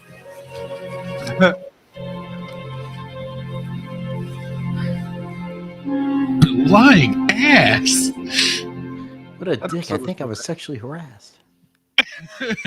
Hey, she started it. Yeah, she kind of did. Well, that was the Broca divide. Thoughts, feelings, what do you got to say about that one? Nothing? Yeah. I think it was good. It was a good show. I think this is where we see them doing very much Star Trek, where it's like each week is a different mission and a different problem to solve. So not necessarily bad. You know, we really don't have the gould involved. No. So yeah, it's very episodic right now. Yeah. Turning fully into the show. Yeah. Well, and it does kind of like add to what are they going to be finding out there at these different planets, the different cultures that are reminiscent of Earth's cultures, but still out there that they get to encounter. So, and it's a good point that you're going to an alien planet. There's going to be some disease there. I mean, we were joking. Yes. The different dangers and stuff that they can encounter. Yeah. Other than I know that, right? But I mean, they pretty much have set up with the fact that the gould are harvesting humans, and humans are placed throughout the galaxy because of the gould. So they're being placed on planets where humans can survive. So presumably that's why you don't see it as much. Right. Well, and yeah, Spartacus kind of also touched on it too. He said, maybe not there, but checking in. Last episode is an example of cultural differences. This episode is about foreign disease that could be brought to Earth that we don't have immunity to. That's partly what makes this show great. They don't paint the whole galaxy with one universal blanket. It's a patchwork of various things, cultures, diseases, peoples, even some aliens here and there. And we'll get to that eventually with like why am I forgetting it? Asgard? Thank you. Yes. Like actual aliens. Yeah, like aliens. Not Thor. No. Yeah, not the With Thor the we know. Yeah. But they touch on it, and then I think doesn't get revealed till second season that it's a little. But gray. you little bugger, you had me believe that these Asgards actually look like Thor, and they did until they did We didn't want to ruin the reveal. Yeah. You turkey! Here I am, like this They guy. all look like Chris Hemsworth. Literally. And I watched it. I was like, Fractured Strip lied to my face. And then it wasn't until like there's a later episode where they come back and we see what they really look like, because I don't remember if they were revealed like that in Thor's Hammer. And I don't remember. No. But I think they were revealed like that in Thor's Hammer. I thought they were. Yeah. There's a later episode where O'Neill talks to. He like loses his. He can't talk. He loses his ability to talk and communicate, and then he has like the information of the ancients or something, and then that's when he sees. I don't know, but the moral of the story is Fractured lied to me. He said it looked like they look like Chris Hemsworth, so you can no longer believe what he says. I mean, I think I might have said that. I don't know. I mean, you said they look like Chris Hemsworth. Probably among their people, maybe that's what Chris Hemsworth looks like. That Thor is totally Chris Hemsworth. Maybe you're just not seeing it, because he looks like, I'm looking at him right now. It looks like Chris Hemsworth to me. I remember Chris Hemsworth being very gray skinned. When you look at Thor, you don't see, beautiful locks and finely trimmed beard. I mean, come on. This is true. Now wait, who does Thor's voice? I think it's is Michael Shanks Thor's voice? I want to say yes. I feel like maybe he does. But the first episode involving with Thor's hammer does not reveal the actual Asgard. They still keep that secret. Yes, later. This and is why then, I'm so upset with you. When they go back. What does get revealed is the Unos. Yes. What they first encounter in that episode. And who voiced the Unos? Killer Croc. No, James Earl Jones. Yes.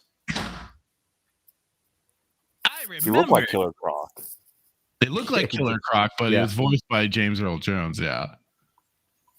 And yeah, Timon confirms that Shanks voiced Thor. Now, fantastic episode. Absolutely fantastic. It's fun. Like I said, already kind of laid out. It's part of the whole episodic thing that they go into a little bit. But I mean, they even do bring back this is the thing. people later. Even though you can deem them as filler, they are still enjoyable, which is something we never got with anything Star Wars.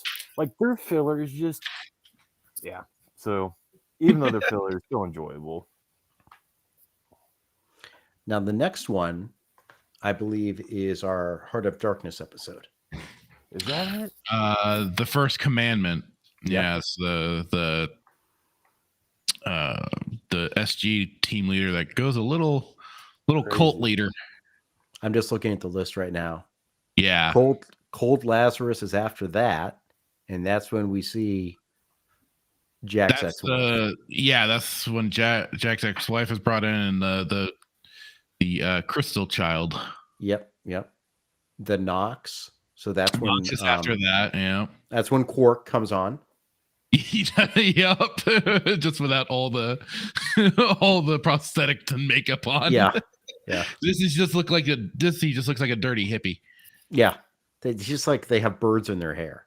It's like who did Sylvester McCoy play? The people from San Diego. In The Hobbit. The Sylvester McCoy, the Seventh Doctor. Who did he play? Radagast or Radagaskar or something like that. Oh God, who was that? Talking about the wizard from The Hobbit. Yeah. That guy? Yeah. Sylvester McCoy was. Where is he? I had IMDb just right here, ready to go, and I couldn't. It wasn't like one of the. You think he'd get hired? Bill? Come on, man. Come on, man. Radagast. That's it. Okay, Radagast. so you were right. It was Radagast. Yeah. But yeah, good little episode. I'll definitely be. Don't understand the whole. Why do the goa'ulds want the Nox? Is it because they're invisible? They have the ability to become. Are they intelligent? I think it's the tech they want. Is it? They believe they have stealth technology, so that's why they're there, and that's also why the SG team is there. They believe there's a for the SG team, they believe it's like a stealth bug. Yeah, like a creature tells them about it. Yeah, that's right, because they're getting pressure to bring tech back. Yeah, because they only brought a disease back in a psycho crystal kid. Can you bring something back that's good that doesn't wipe out the planet? Something that will us out a little bit. Come on, guys.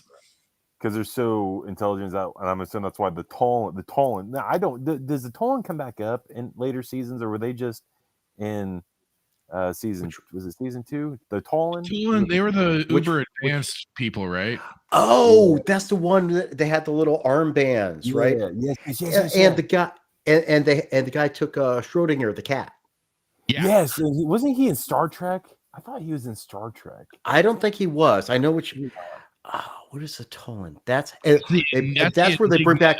They try to find them. They arrive on the planet and it's like a volcano's going on or something. Yes. Yeah. And they try to get a sanctuary at with the Tulo, the high, and they're like they're primitive, and then they're too primitive. Way too primitive. What was that episode called? That's Enigma. Enigma. Yeah, Is that the first season? Yeah, it's in season 1. That is episode 17. I was gonna say 18, 17. Yeah. But do the Tolans come back they do come in- back later. Yes. Okay.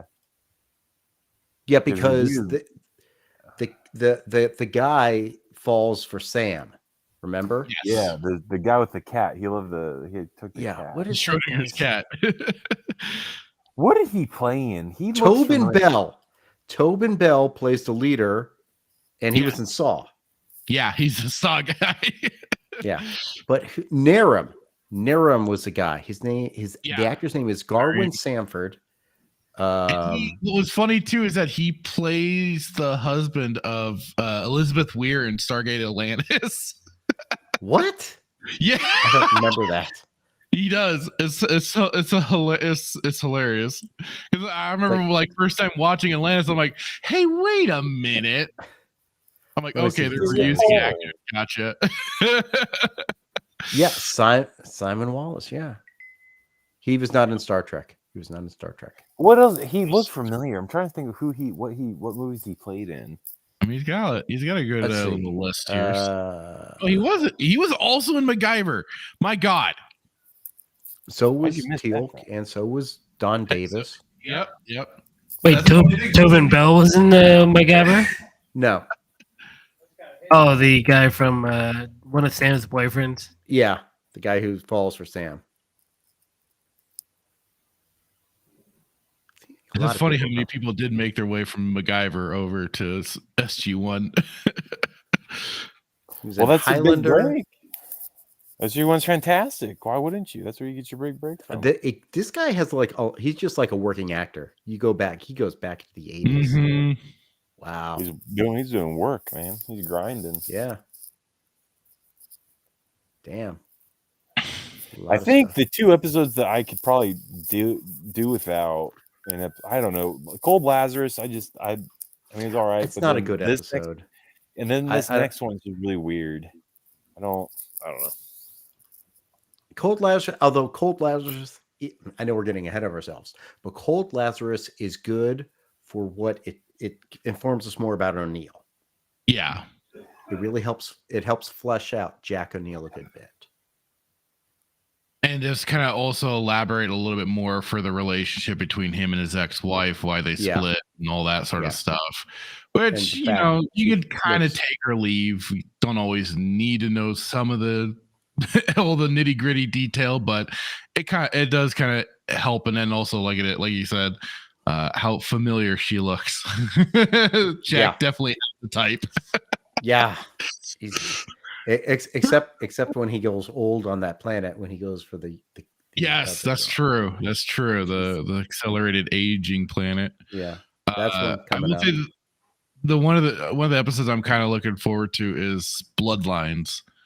I just see all that. Oh God! Then we got Fire and Water after that. Then that's where we get the introduction of the Hammond of Texas and Breakjack doing the hand movement over that Hammond of Texas. I love that.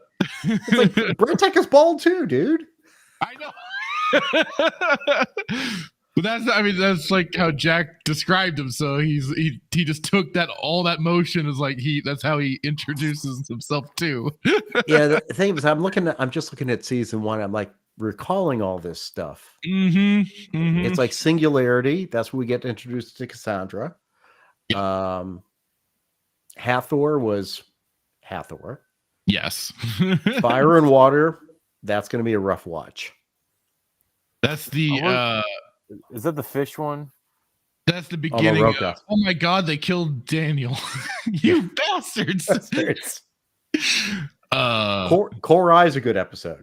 Korai is a good episode because it really calls into what the Gould sins were. Yes. Yeah. Oh, that's right. Where Teal'c goes on trial for. Yeah. Tin Man.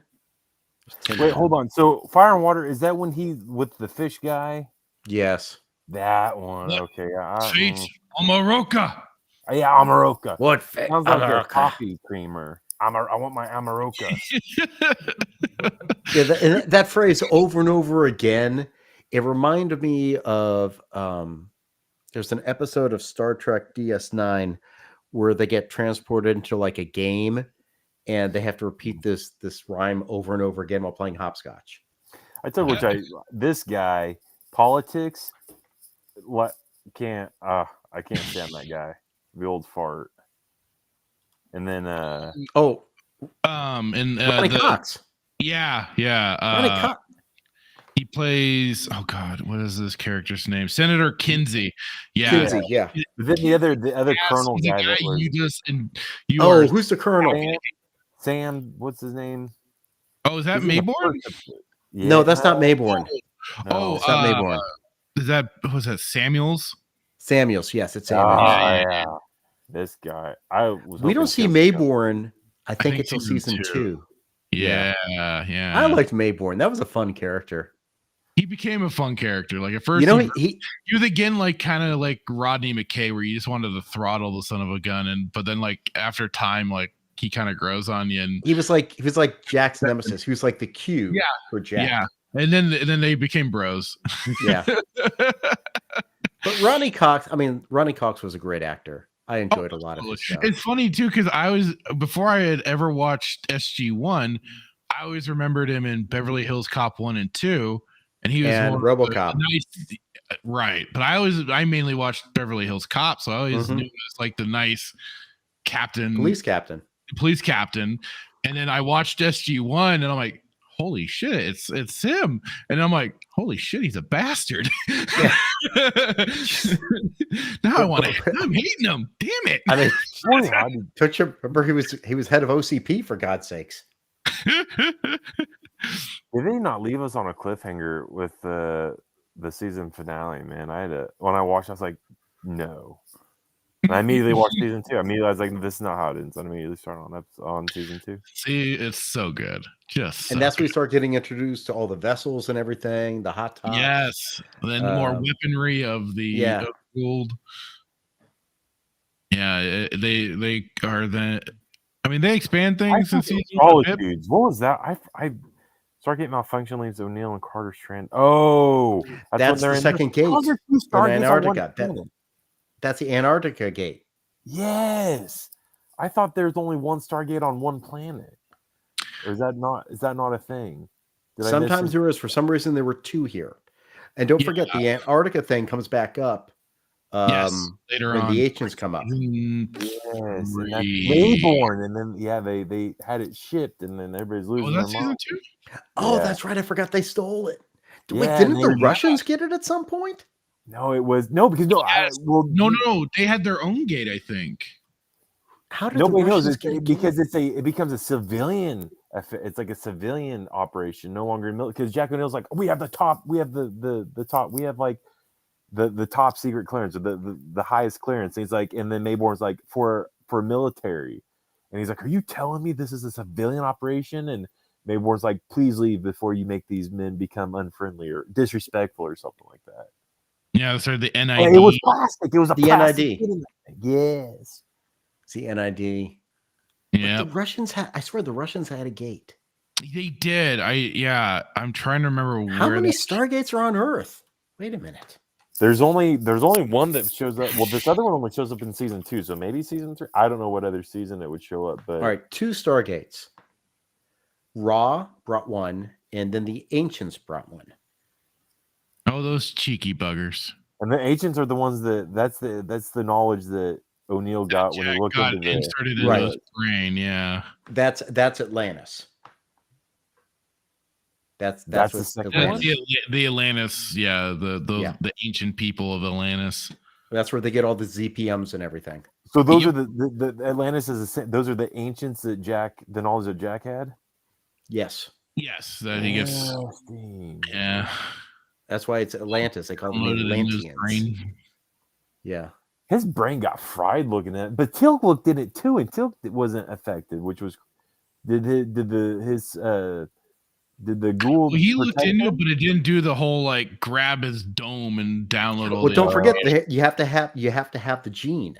Yes, you have to have the ancient gene to operate these devices, and it also like as a protective. I think it's also like kind of explained as a protective function that these things also wouldn't operate with gould for the gould.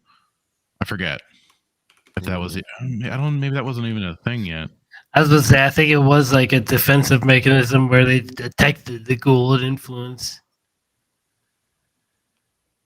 Yeah, because I wasn't sure if it was that or if that was maybe on,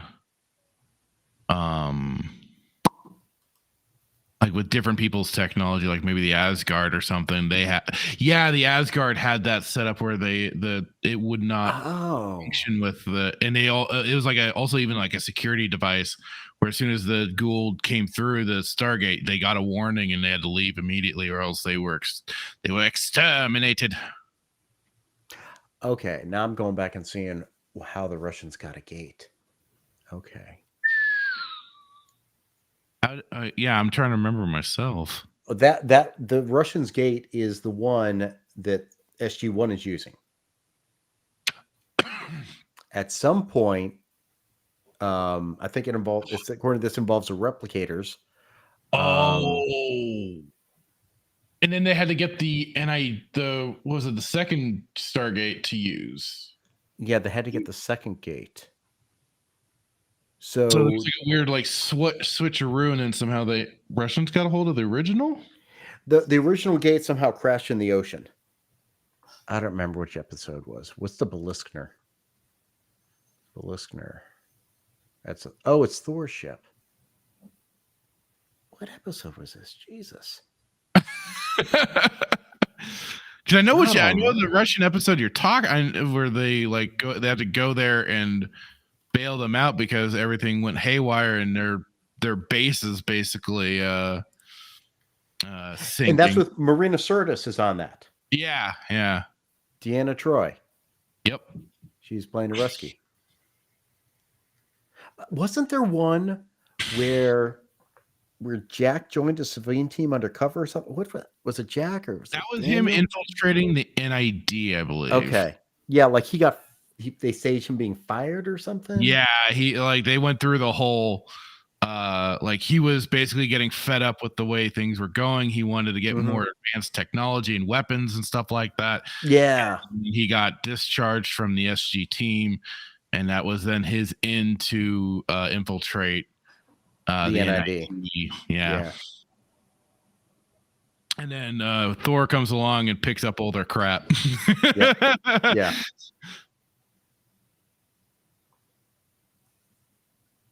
Yeah. It's amazing how quickly this stuff comes back. It starts right back as soon as you're talking about it and everything. It's like, oh yeah, I remember. And then you kind of get at the same time. It's 10 years. It's so much stuff. So many. I mean, every season is practically 20 episodes. But that's what let's see. First season is 22 episodes. I mean, I'm looking at like season 4 here is 22 episodes. It's 22 episodes until season 7. And then after that is 20 episodes. And that's what it used to be. Yeah. I mean, season 7 is still 22 episodes. And then, you're right. Season 8, 20. Let me see. Memory Alpha. That's funny. I think Star Trek had 24 episodes a season. The later ones, not the original. So Next Generation. Next Gen. Yeah. 25. That's about right. 22, 26, 26. So, all right, so they had 25 the first season and then 22 the second because there was a writer's strike.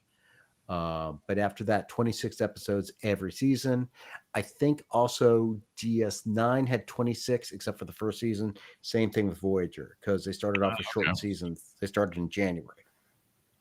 But that's what it used to be. I mean, there were 26. I mean, a lot of shows were 20 plus episodes. That was normal. I mean, the TV show 24 had 24 episodes. So you're telling me there's a theme there? Yeah.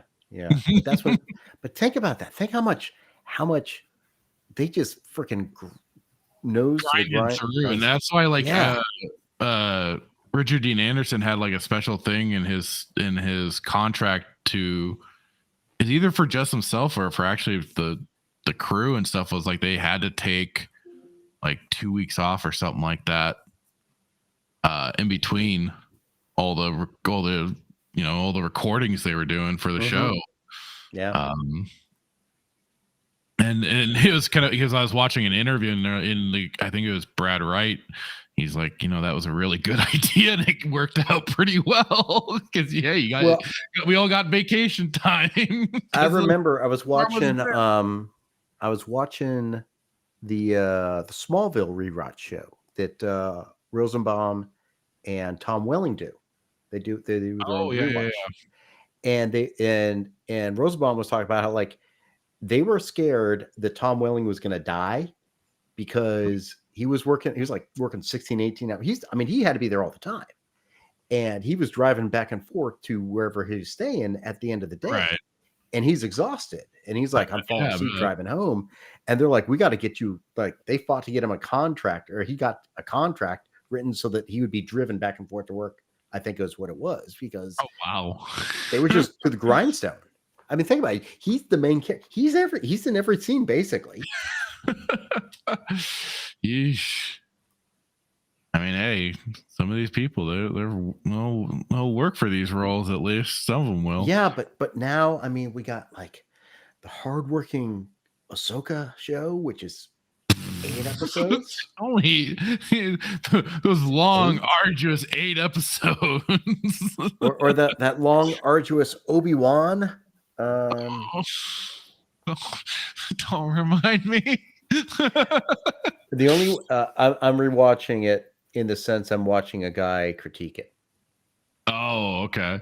I don't know if you're familiar with this guy, Charlie something. What's his YouTube channel? Hold on. Where are my subscriptions? Oh, is that the comedian guy that does the impersonation? Yep. I freaking love that. That guy is so good. Charlie Hopkins. Hopkinson. He does a great Kenobi. Like, although all the voices are really good. He does all the voices, and then he does AI face replacement. Yeah, he does the deep fake face replacement stuff for to look like Ewan McGregor. All the characters. All the characters, all Obi-Wan. Yeah. And he's just now like expanded even he has like basically his own lore within everything that he's doing too. So he also does Lord of the Rings, and he does Gandalf. Yes. Some of those ain't bad. Yeah. But he does Ewan McGregor pretty well. He does. And then Ewan's probably the best. Yeah. Liam's okay. I guess he does Tyrion also. I've not really watched him in the House. I haven't seen that one. What else is that here? Yeah, I started checking out some of those because it's just kind of funny because poor Qui-Gon just whinging at all these people surviving lightsaber stabbing. Yeah. and there's like emotional, and he doesn't tell Obi-Wan doesn't tell Qui-Gon what happened to Anakin until he gets to Revenge of the Sith.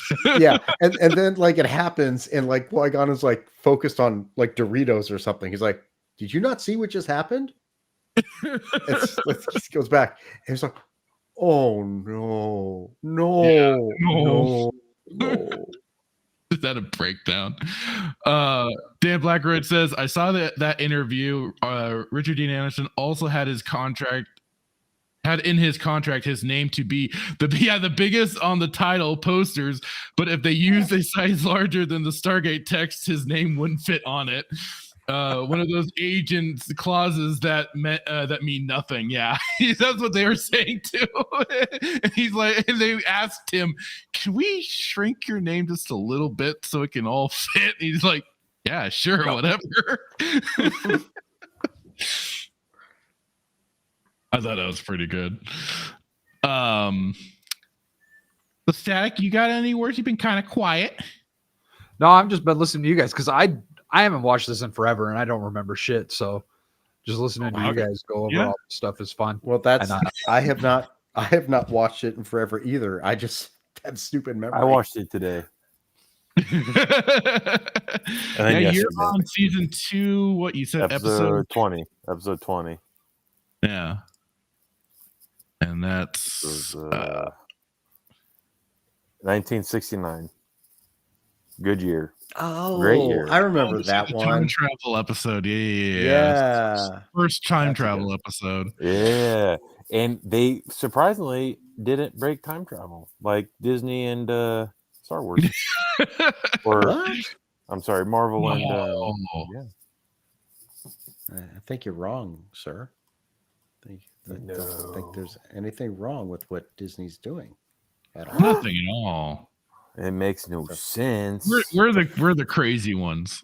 Flawless plan tried so to far. explain the web, this what was it? The web of time and Madam Web and goobly gobbly timey wob. What did you say? Wibbly wobbly timey wimey. Yeah, wibbly wobbly timey wimey. Made no sense. Even None of it does. watching the what did we watch? The two movies Into the Spider-Verse. Into the Spider-Verse movies. Yeah, made no sense. The first one was okay. I like the first one. Second one, not as much, honestly. I know they think it's the greatest thing ever. But yeah, it was spasticking all over the place. But Stargate, on the other hand, is fantastic, and they at least treat the laws of time travel with respect. I think for the most part, you will find generally, and now of course you will always get a shit episode. Like the next one. No, as long as there's no more episodes like Cold Lazarus, I'm good. You do not like Cold Lazarus, do you? I mean, maybe it's because I just have a thing for ex-wives. I don't know. I look at my ex-wife and I'm like, no. I think the first commandment is always kind of one I've been able to do without. Yeah. But I mean, I'm still happy. I'll still watch it again, just to kind of get a refresher. It's just like clearly just Heart of Darkness. That's the thing about it. And it's like this is kind of going through. At the point, it's just kind of going through the motions with that one. It's trying to give Sam, I guess, a little bit of backstory too. Yeah, that's true. She has a personal. She had a relationship, or just something with this guy. They were dating or something. So, and then like it was like. It really slows down after Enemy Within with Emancipation, and like that's another episode. Just do without. But otherwise, like literally the Sam's boyfriend's episodes are the worst. yeah, for the most part. Wait, hold on. What are we talking about? You'll find out. Don't do this to me. Did it with Thor. Come on, hey, we did this with General Hammond, and now you agree. So come on. He's conflicted now. He's like, I want to know, but at the same time, it's just because he told the guys, like, don't let the door hit you on the way out, son. I like Dan Blackroyd said the only good episode with a kid is the young clone of Jack. That was I forgot about that. Yeah, that's an unresolved plot line. Holy shit! And funny enough, almost kind of an isekai plot line. I guess so. Yeah, I bet. You might have to explain that one a little bit, Chiefster. Well, it's like because he guides young Jack along, to his path, but it's essentially he gets to live his life again as a young kid. So, yeah, time travel. Got it. Time travel in a way, yeah. From a certain point of view, one would say. But yeah, they kind of forget about it. I don't think it ever gets brought up again. There's another Jack out there somewhere. Is Mayborn come back or is he done? No, Mayborn is a reoccurring villain. So he's like Hydra. He always finds his way back. One way or another.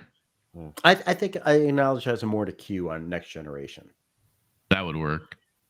O'Neill raised MacGyver. That young Jack is MacGyver. There you go. Dude, I forget what episode it was. I think it's the episode where Sam's dad is dying, but he's like, O'Neill's talking to the reporter. He's like, "That's O'Neill with 2 L's." And Spartacus pulled that line on me because I misspelled O'Neill. I was talking to him on Discord. I misspelled O'Neill's name apparently, and he used that quote. Like I didn't at the time I didn't know that was a quote, but he did that to me, and I watched. I was like, "That's what Spartacus was talking about," and it was hilarious because he's like, "There's another O'Neill, but he's less funny than I am." Yeah. They kind of I take. don't think Kurt Russell could have done this character as well as Dean Anderson, and I'm only 2 seasons in, but I really think I don't know. Maybe I really like. Would have been maybe more to the movie Jack, which it's more like. But I mean, there was just one movie we got him playing. Yes, unless he did like some type of Tombstone humor, like hurts, don't it? I mean, he kind of had those. He's like, say hi to King Tut for me, asshole, towards the end of the movie. Yeah. So there was some of that like starting to show through a little bit with the quippiness, but just classic Kurt Russell. Go ahead and pound sand. It just wasn't quite the same sort of character. He's not Jack Burton. No. I don't know. I have to think about that though. I'm like, how could Kurt Russell have done could we, you know what I mean? Just thinking in my head, like trying to compare the two, but even like kind of like Richard Dean Anderson has said over the years, so like he brought some of his own sense of humor and stuff into the character Jack. Yeah. So if you take that into mind, that's what you see as time goes on. I don't know where Kurt Russell would be in that respect, what his sense of humor is, if he would have even done anything like that. But like I've heard from research, he was, he comes in, plays the part, does what he needs to, and is on his way, sort of thing. So mind blowing. There's an episode with Michello and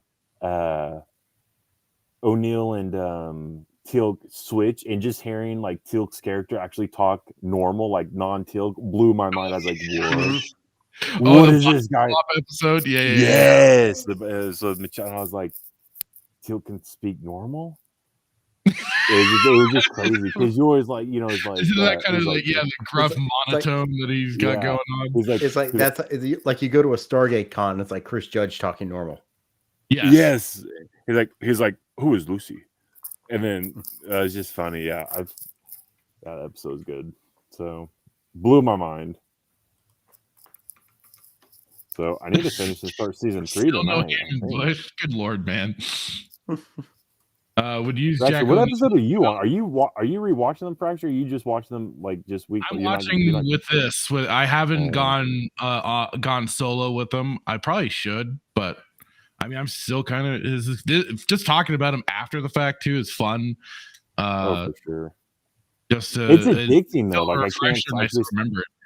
It's been so long. It's that meme is like, it's been 84 years since I was on the Titanic. It's been 84 years since I've watched anything good. So it's like it's hard to like because we've been doing this Star Wars thing for 97 episodes. It's like, oh my goodness, it's nice having a break. That's why I'm going back and watching old Star Trek.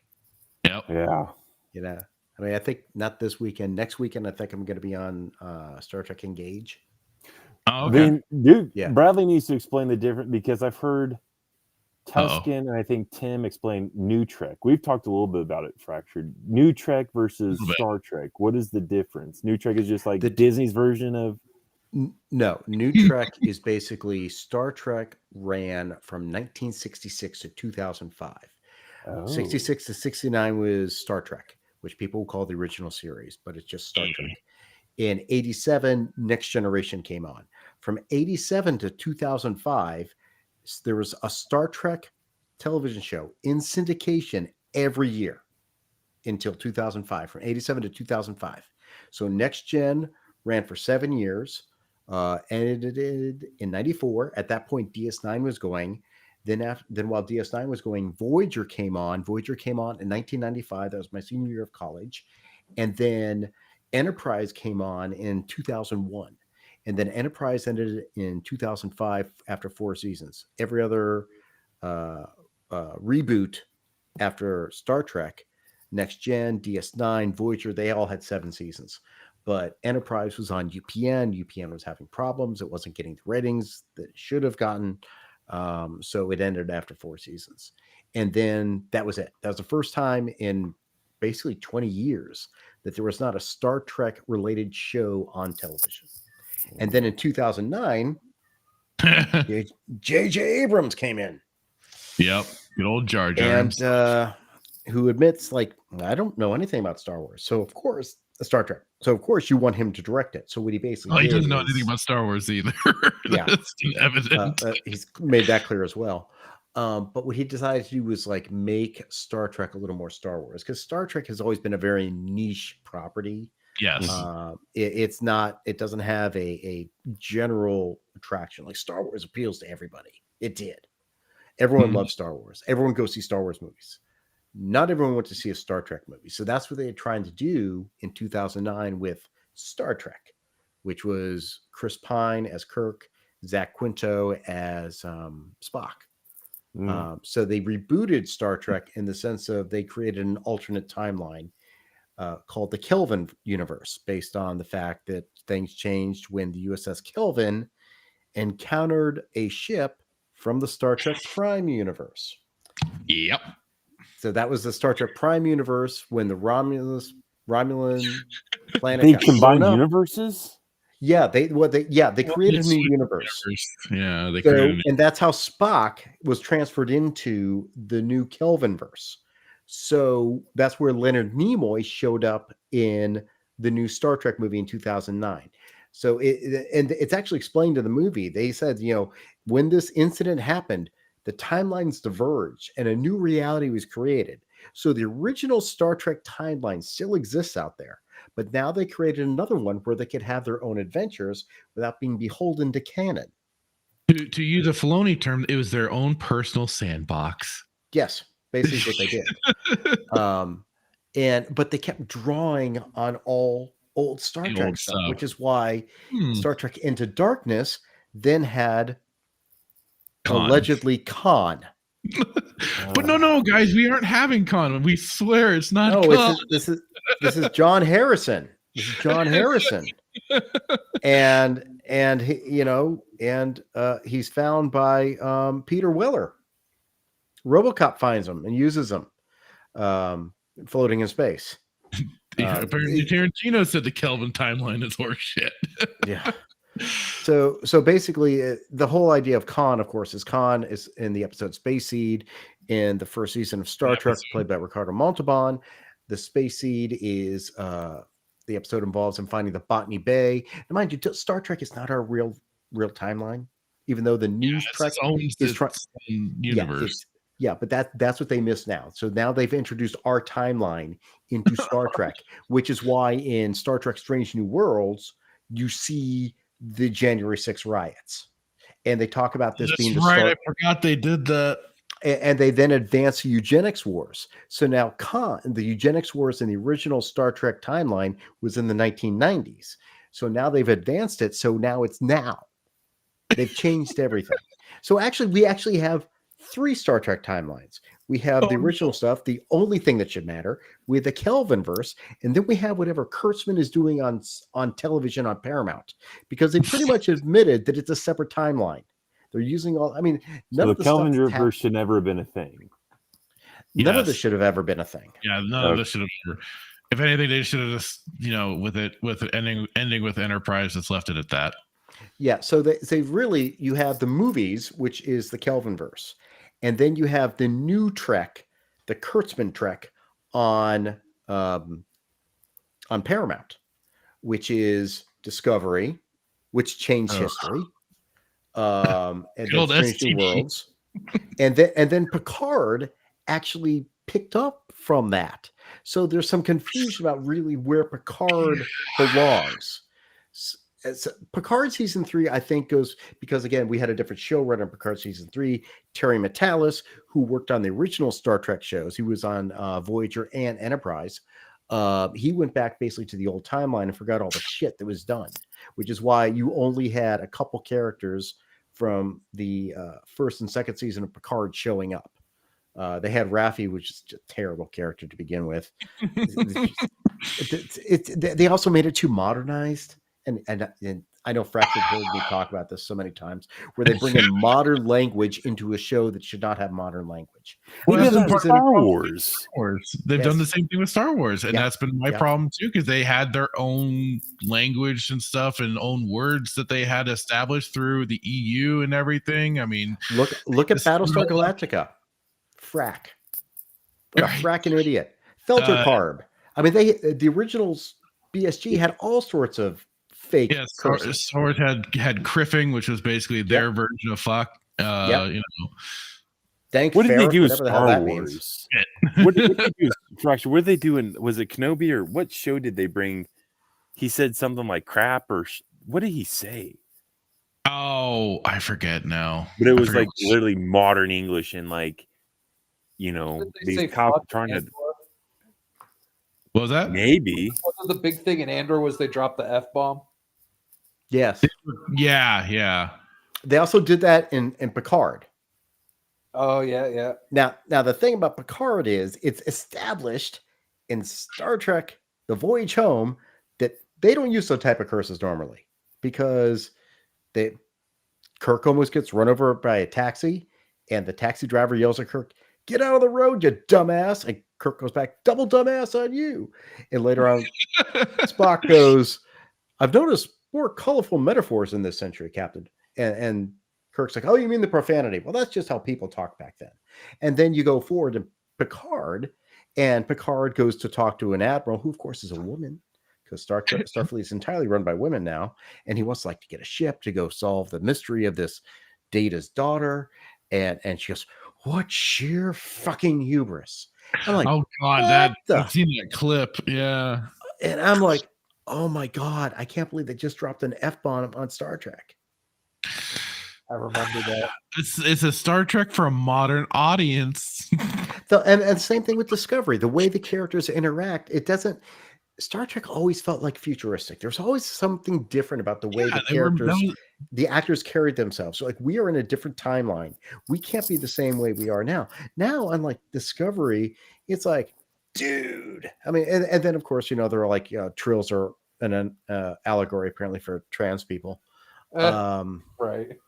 And we already had, guess what? They did lesbians. They did a lesbian relationship in DS9, you dumbasses. Oh, it's so remarkable. We have a black captain on Star Trek. Did you see Ben Show? Oh, did you also know there's a black female captain in Star Trek 4? No, you probably didn't know that because you dumbasses don't understand history. We're the first. Yeah. We're the first. Yeah. Fuck that. Benjamin Sisko's the best captain ever. Ooh, I kind of agree. I think Ben Sisko is probably the best representation of a Starfleet captain. He's my favorite. He's Kirk badass. will always be my boy. I mean, I love Kirk Frozen and I love space. Picard, but that's like I want to do a Deep Space live watch. I want to do DS9 live watch. Yeah, I've never watched DS9, so Oh my God, the first season is really rough. But the thing is, you really I forget certain things. Like I forget how O'Brien and Bashir became like best friends throughout the series. And they had like this cool bro relationship where they'd hang out all the time. It's just so bizarre. And to see Julian and Bashir like first interact with Dax, it's just the characters develop. That's why I think DS9 is probably one of the best developed Star Trek stories overall, because you really got to understand the characters more than you did in TNG. That's why I really enjoyed DS9 a lot more. But first couple seasons are rough. I think it wasn't until really that Avery Book shaved his head. I think when he shaved his head, he got a little more badass.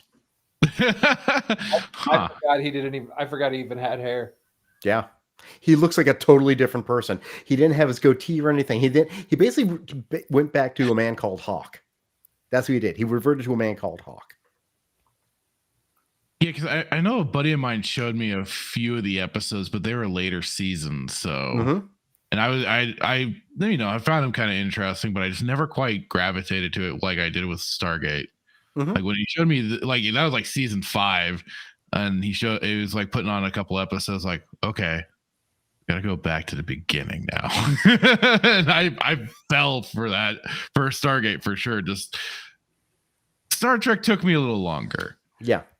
It's DS9 especially was a slower build, but they were also having the problem that DS9 was, of course, a stationary show. It was based on its PlayStation, right? And so there was the difference about how do you boldly go where no man has gone before by sitting nowhere. And all they had was these little there was no starship. They didn't even have the Defiant at the beginning. They just had runabouts. Yeah. But there's some really good characters. Gould is such a good bad guy. And the whole thing with the Bajoran religion and Cisco being a religious figure and the entire thing. A lot of mysticism involved too. So it's unusual for Star Trek, because Star Trek generally is, a secular society. So now we get to introduce to a religion in Star Trek. Of course, we saw more of that with Klingons. But we really got an idea with the Bajorans. Well, it's on the list of many shows that I need to check out. Like I said, I just kind of got fed up with Next Generation. I got through season 3 and I tapped out. Oh, you tapped out on point. Dude, I hear that, but season 3 is when it got kicking. Yeah, because I think season 4 was right as the Borg were getting introduced. Season 3 ended on the cliffhanger, Best of Both Worlds, which is still probably ranked as one of the best cliffhanger television shows ever. Picard has become Locutus. You need to start watching it again. Riker is now captain of the Enterprise, and it's literally he's looking at Locutus, and he just goes fire, and then he goes to blank, and the thing people don't remember, I think, is that Patrick Stewart was under contract negotiations at the time. Oh, was he really? Yeah. So there was potential, and this is back when you had to read magazines to figure out what the hell was going on. There was like, is he coming back or not? Are they going to kill off Picard? And does that mean it's going to be Captain Riker? And then will Elizabeth Dennehy be his new first officer? As what the hell was her name? Shelby, Commander Shelby. Yeah, Shelby. This is where I'm with Timon. Wesley didn't die. TNG sucks. He did not get vented out an airlock at any point in time. The little shit stayed around. He needed to go. Everything has a bad character now. That have made him even more popular. Oh, maybe. Because fuck that guy. I can't think of his name. It doesn't always work. Will Wheaton. Will Wheaton. Will Wheaton, who still wears a mask out in public. Oh, Christ. Did you see Larry David attacking Elmo? Yes. Yeah, he apparently threw a bitch fit about that. Yeah. But no, they did that in Doctor Who though. They killed off there was a companion that was kind of the Wesley, but for Doctor Who. Oh, Adric. Yes. That was in that was Fifth Doctor, Peter Davison. Yep. Tennant's father-in-law. That wasn't any of the ones. I couldn't remember that. I was like, did they kill off Nomi? Like, no, but yeah, I was pretty sure people were okay with that one. So if they did something to Wesley, I think it might not have done. It might not, but then I don't know for the time how his character was perceived. He wasn't. I know certainly while I was watching it, I wanted to vent him out of airlock, regardless of knowing what kind of a spastic Will Wheaton actually is. I just couldn't stand his goddamn character. So, but like I say, I don't know how he was perceived at the time. He was perceived as annoying. Okay, yeah. You never know. So. I think the idea was, part of the idea was like Gene Roddenberry is kind of like picturing himself at that age, where it's like, what would I be like? I would want to do this. I think that's what it was, but yeah, I think everyone kind of saw him as a little twat, and it wasn't just because of what they think of him as a person now. Yeah, because we didn't know anything about him back then. We just knew him as a kid from Stand By Me. Well, that's why and that's why I also didn't know how he might have been perceived then, because, like I said, he wasn't a twat waffle that we know now. And like you say, Stand By Me, he was in that, and that was. They made the character too smart, and it was like, oh, how's Wesley going to save the Enterprise this week? That's kind of what the idea was. And it's like, dude, it's in early days of the kids saving the adults. Yes. Yeah. I mean, I guess that's kind of tough when you're trying to do a TV show and you want like a genius type character, and it's just like, okay, but how do you make it work feasibly enough to where they aren't like basically like, I guess, like a Gary Stu-ish kind of. Yeah, that's basically what it became. You know, even before the Mary, I don't even know if we had Mary Sue as a concept back then. Wesley equals Sheldon. Oh, I couldn't stand that fucking show. I blame Big Bang Theory for most of the relevancy that Will Wheaton has now. Yeah. Yes. Because they put him on a pedestal on that show. Yeah. Remember, he was Sheldon's enemy at one point, and then Sheldon became his friend. But I also blame Big Bang Theory. I blame Big Bang Theory for destroying nerd culture. Yeah, they're one of the symptoms. It's like you guys don't know what you're talking about. There's an episode on the other night. I forget what the hell it was. It was we're just waiting for Jeopardy to come on because we watched Jeopardy. And it was like, okay, when's Jeopardy on? So it was the episode where they apparently bought a time machine, like the time machine prop, the time machine. And they're like, yeah, and Sheldon says something about, we need to go to the future where Captain Kirk steals the Romulan cloaking device. And he like quotes a date. And I'm like, that date is totally wrong. He's like, in 2328. I'm like, no, that's the wrong date. 23, that's the 24th century. That's the next generation. So clearly none of these people writing on the damn show are too fucking nerds, because they would know that he stole it in the third season of Next Generation, which is around 2267. As we all clearly know. Freaking nerd face. Right? I hate these fake nerds. Or just like, you could Google it. Well, that's what they couldn't do a little Google food just to get their goddamn answers. and the whole idea that like, we need to go to the future with, I'm like, dude, they're pretending Star Trek is real. I mean, come on.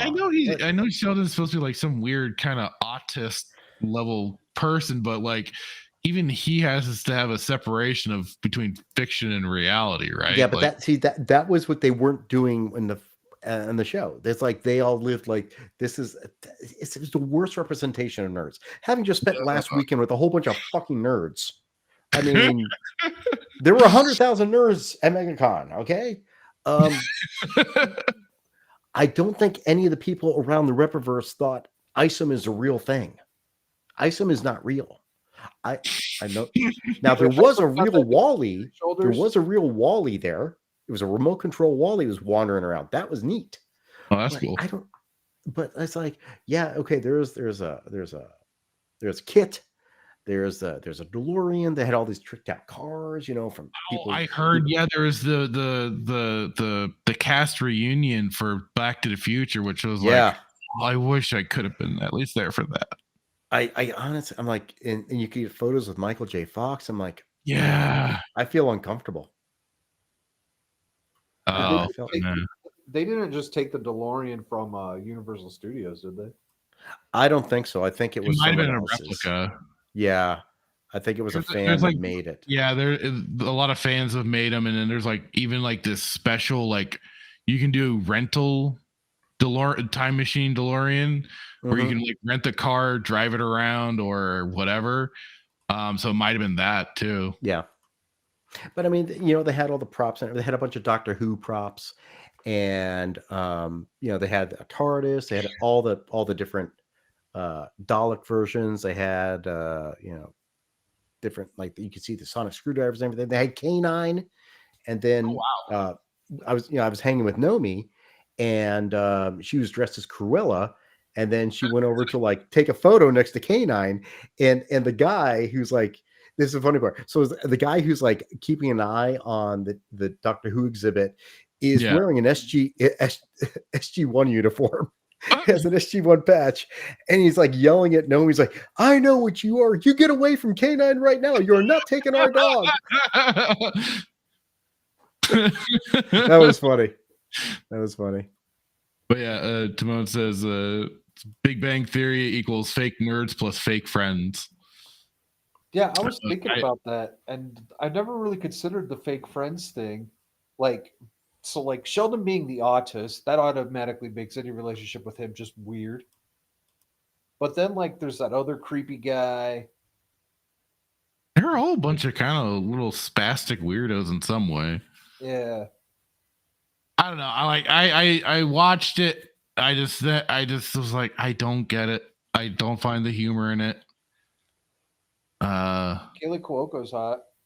Well, you know, hotness can only carry a show for so long, though. I know. It was another part in their takeover of media culture. Yep. That's why the other show she was on with John Ritter was better. 8 Simple Rules or something like that. Rip for John Ritter. All right, guys, I think we'll close it up here. We've done all of our Stargate chatter, and we've gone into the weeds a bit. So starting out, Duke Devil, sir, what have you got cooking? If you're still there. All right, Static, how about you, dude? We'll come back to him. Yeah, so I'm Static 2020. You can find me on my channel, Static 2020. Let's see, what do I got coming up? I have no idea what I got coming up. I don't know if I'm going to stream or anything tomorrow with it being the Super Bowl and stuff. Oh yeah, but for sure you can find me on my channel Monday at 7 p.m. Pacific for Monday Night Bloodbath, where we will be going over all things politics. And then you can catch me Tuesday on Dermy Wormy's channel for Tuesday Night Mayhem. And then I might be on Devil's channel this Wednesday for another politics show. I forget what he was calling that, but he had a great name. Yeah, I forgot what he said it this morning. For the it was a good name, but you might find me on Beelzebub's channel this Wednesday, and then Thursday back on my channel for the weekend pregame with Fractured and Duke Devil here. More Clown World stuff. I haven't found anything great yet this week, but I'm sure something will come up. It always seems to. And I think that's it for now. Cool beans. I don't know if Duke's back yet. Not yet. Okay. Well, Sheezer, you got anything you want to mention to the people? Nothing that you don't drag me along for. I did have some final thoughts, which was it's kind of sad. Pretty much all it took to subvert the nerd community was the Big Bang Theory. Wait, you cut out. What? I said all it took to subvert the nerd community was the Big Bang Theory, and they were totally owned. Oof. Well, that's because a lot of the mainstream people, like a lot of the people who would. Like, and that's all it took. Like, Comic-Con blew up, and like all this shit just started happening all at the same time, and it just got weird. Like all of a sudden, the jocks were playing video games, and it was perfect. Well, some people blame the PlayStation 2 for the jocks being introduced to video games and stuff like that. Wait, I thought it was Xbox. Wasn't it Xbox that was like the? I remember Yahtzee was always complaining it was the PS2. Well, see, that's the problem. There's so many the conflicting theories about the problem of it all. I think it was Big Bang Theory, though. Well, honestly, back then the real gamers had all the consoles. Yeah, I had all 3 of them. I didn't. No, I didn't. I was PlayStation and probably Nintendo. I didn't get the Xbox. I kind of shunned it. I'll admit it. I did. I said fuck it. OG Xbox was awesome because it was super easy to mod. Well, I didn't know about that until much later. And then by that point too, I was also kind of transitioning over to PC gaming anyways. Remember, like it doesn't like they should do. I was going to say it doesn't matter now, but do you remember the PlayStation 2 and the Xbox? Like you would put in a CD, like a music CD. Yes, and it would have like those cool graphics that like went along with the music and shit. Well, and what was cool too, like even with those consoles, like if you remember Monster Rancher, that game, which was the whole part of the theme, was you could use your music discs or game discs to spawn monsters. And that was the cool thing about it. And so like there was even like, okay, so there's that one music CD somewhere out there that you got to try and find to get like the ultimate monster to spawn. Yeah, there was even games back then where like you'd be able to play your own music. Yes. I remember doing that for Vigilante 8 and stuff. You could we would swap out for the music CDs and play while we did rounds of Vigilante 8. That shit was fun as hell. For Monster Rancher, it was like Beck got you Mew, the most powerful one, or something. I forget. That's right. Yeah. Dan Blacker and Mochi Cannon. So we're doing outros. Duke Devil, what do you got cooking, brother? I'm actually looking into some stuff with Daredevil. They've finally shown the official new costume, along with Bullseye, and some rumors about Foggy and Karen. Yeah, are they supposed to be returning?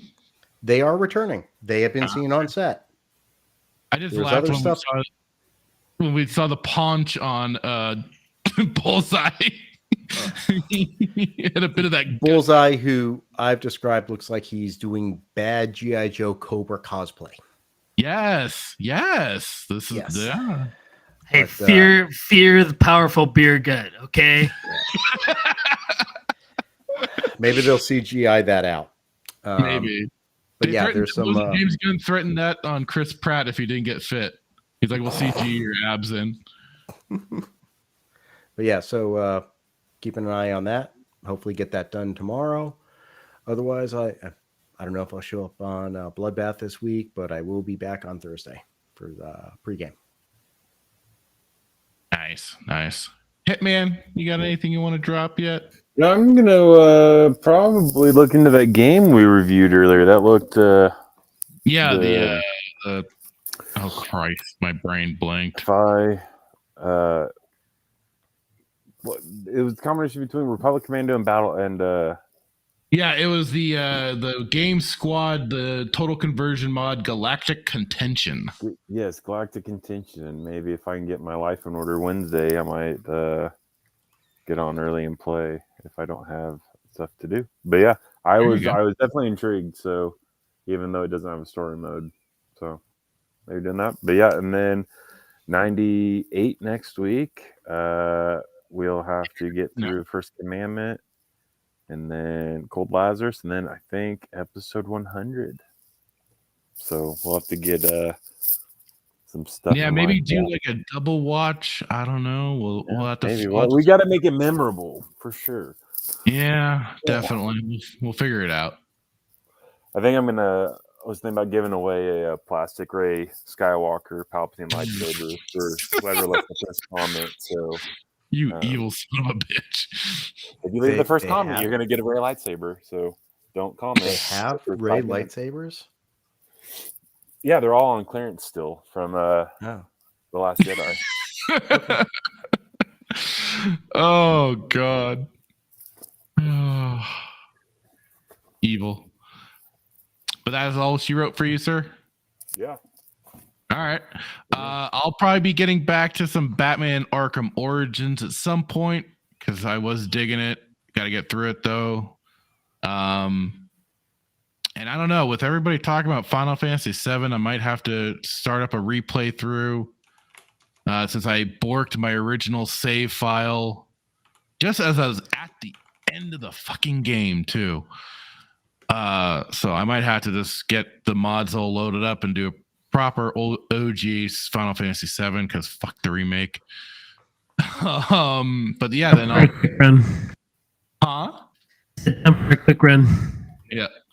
And then I'll be around for Thursday, the weekend pregame, and we'll be back again here next week. Same bat time, same bat channel for episode 98 of Saturday Night Sith. And who knows what we'll have to talk about then. So with that, I just had to say goodbye, good night. Y'all have a great evening. And you too, Static and Duke, thank you so much for joining us. Oh, yeah. For another watch party of Stargate. I hope you're having as much fun as we are. With that, where is it? There we are. Good night, everybody. Bye.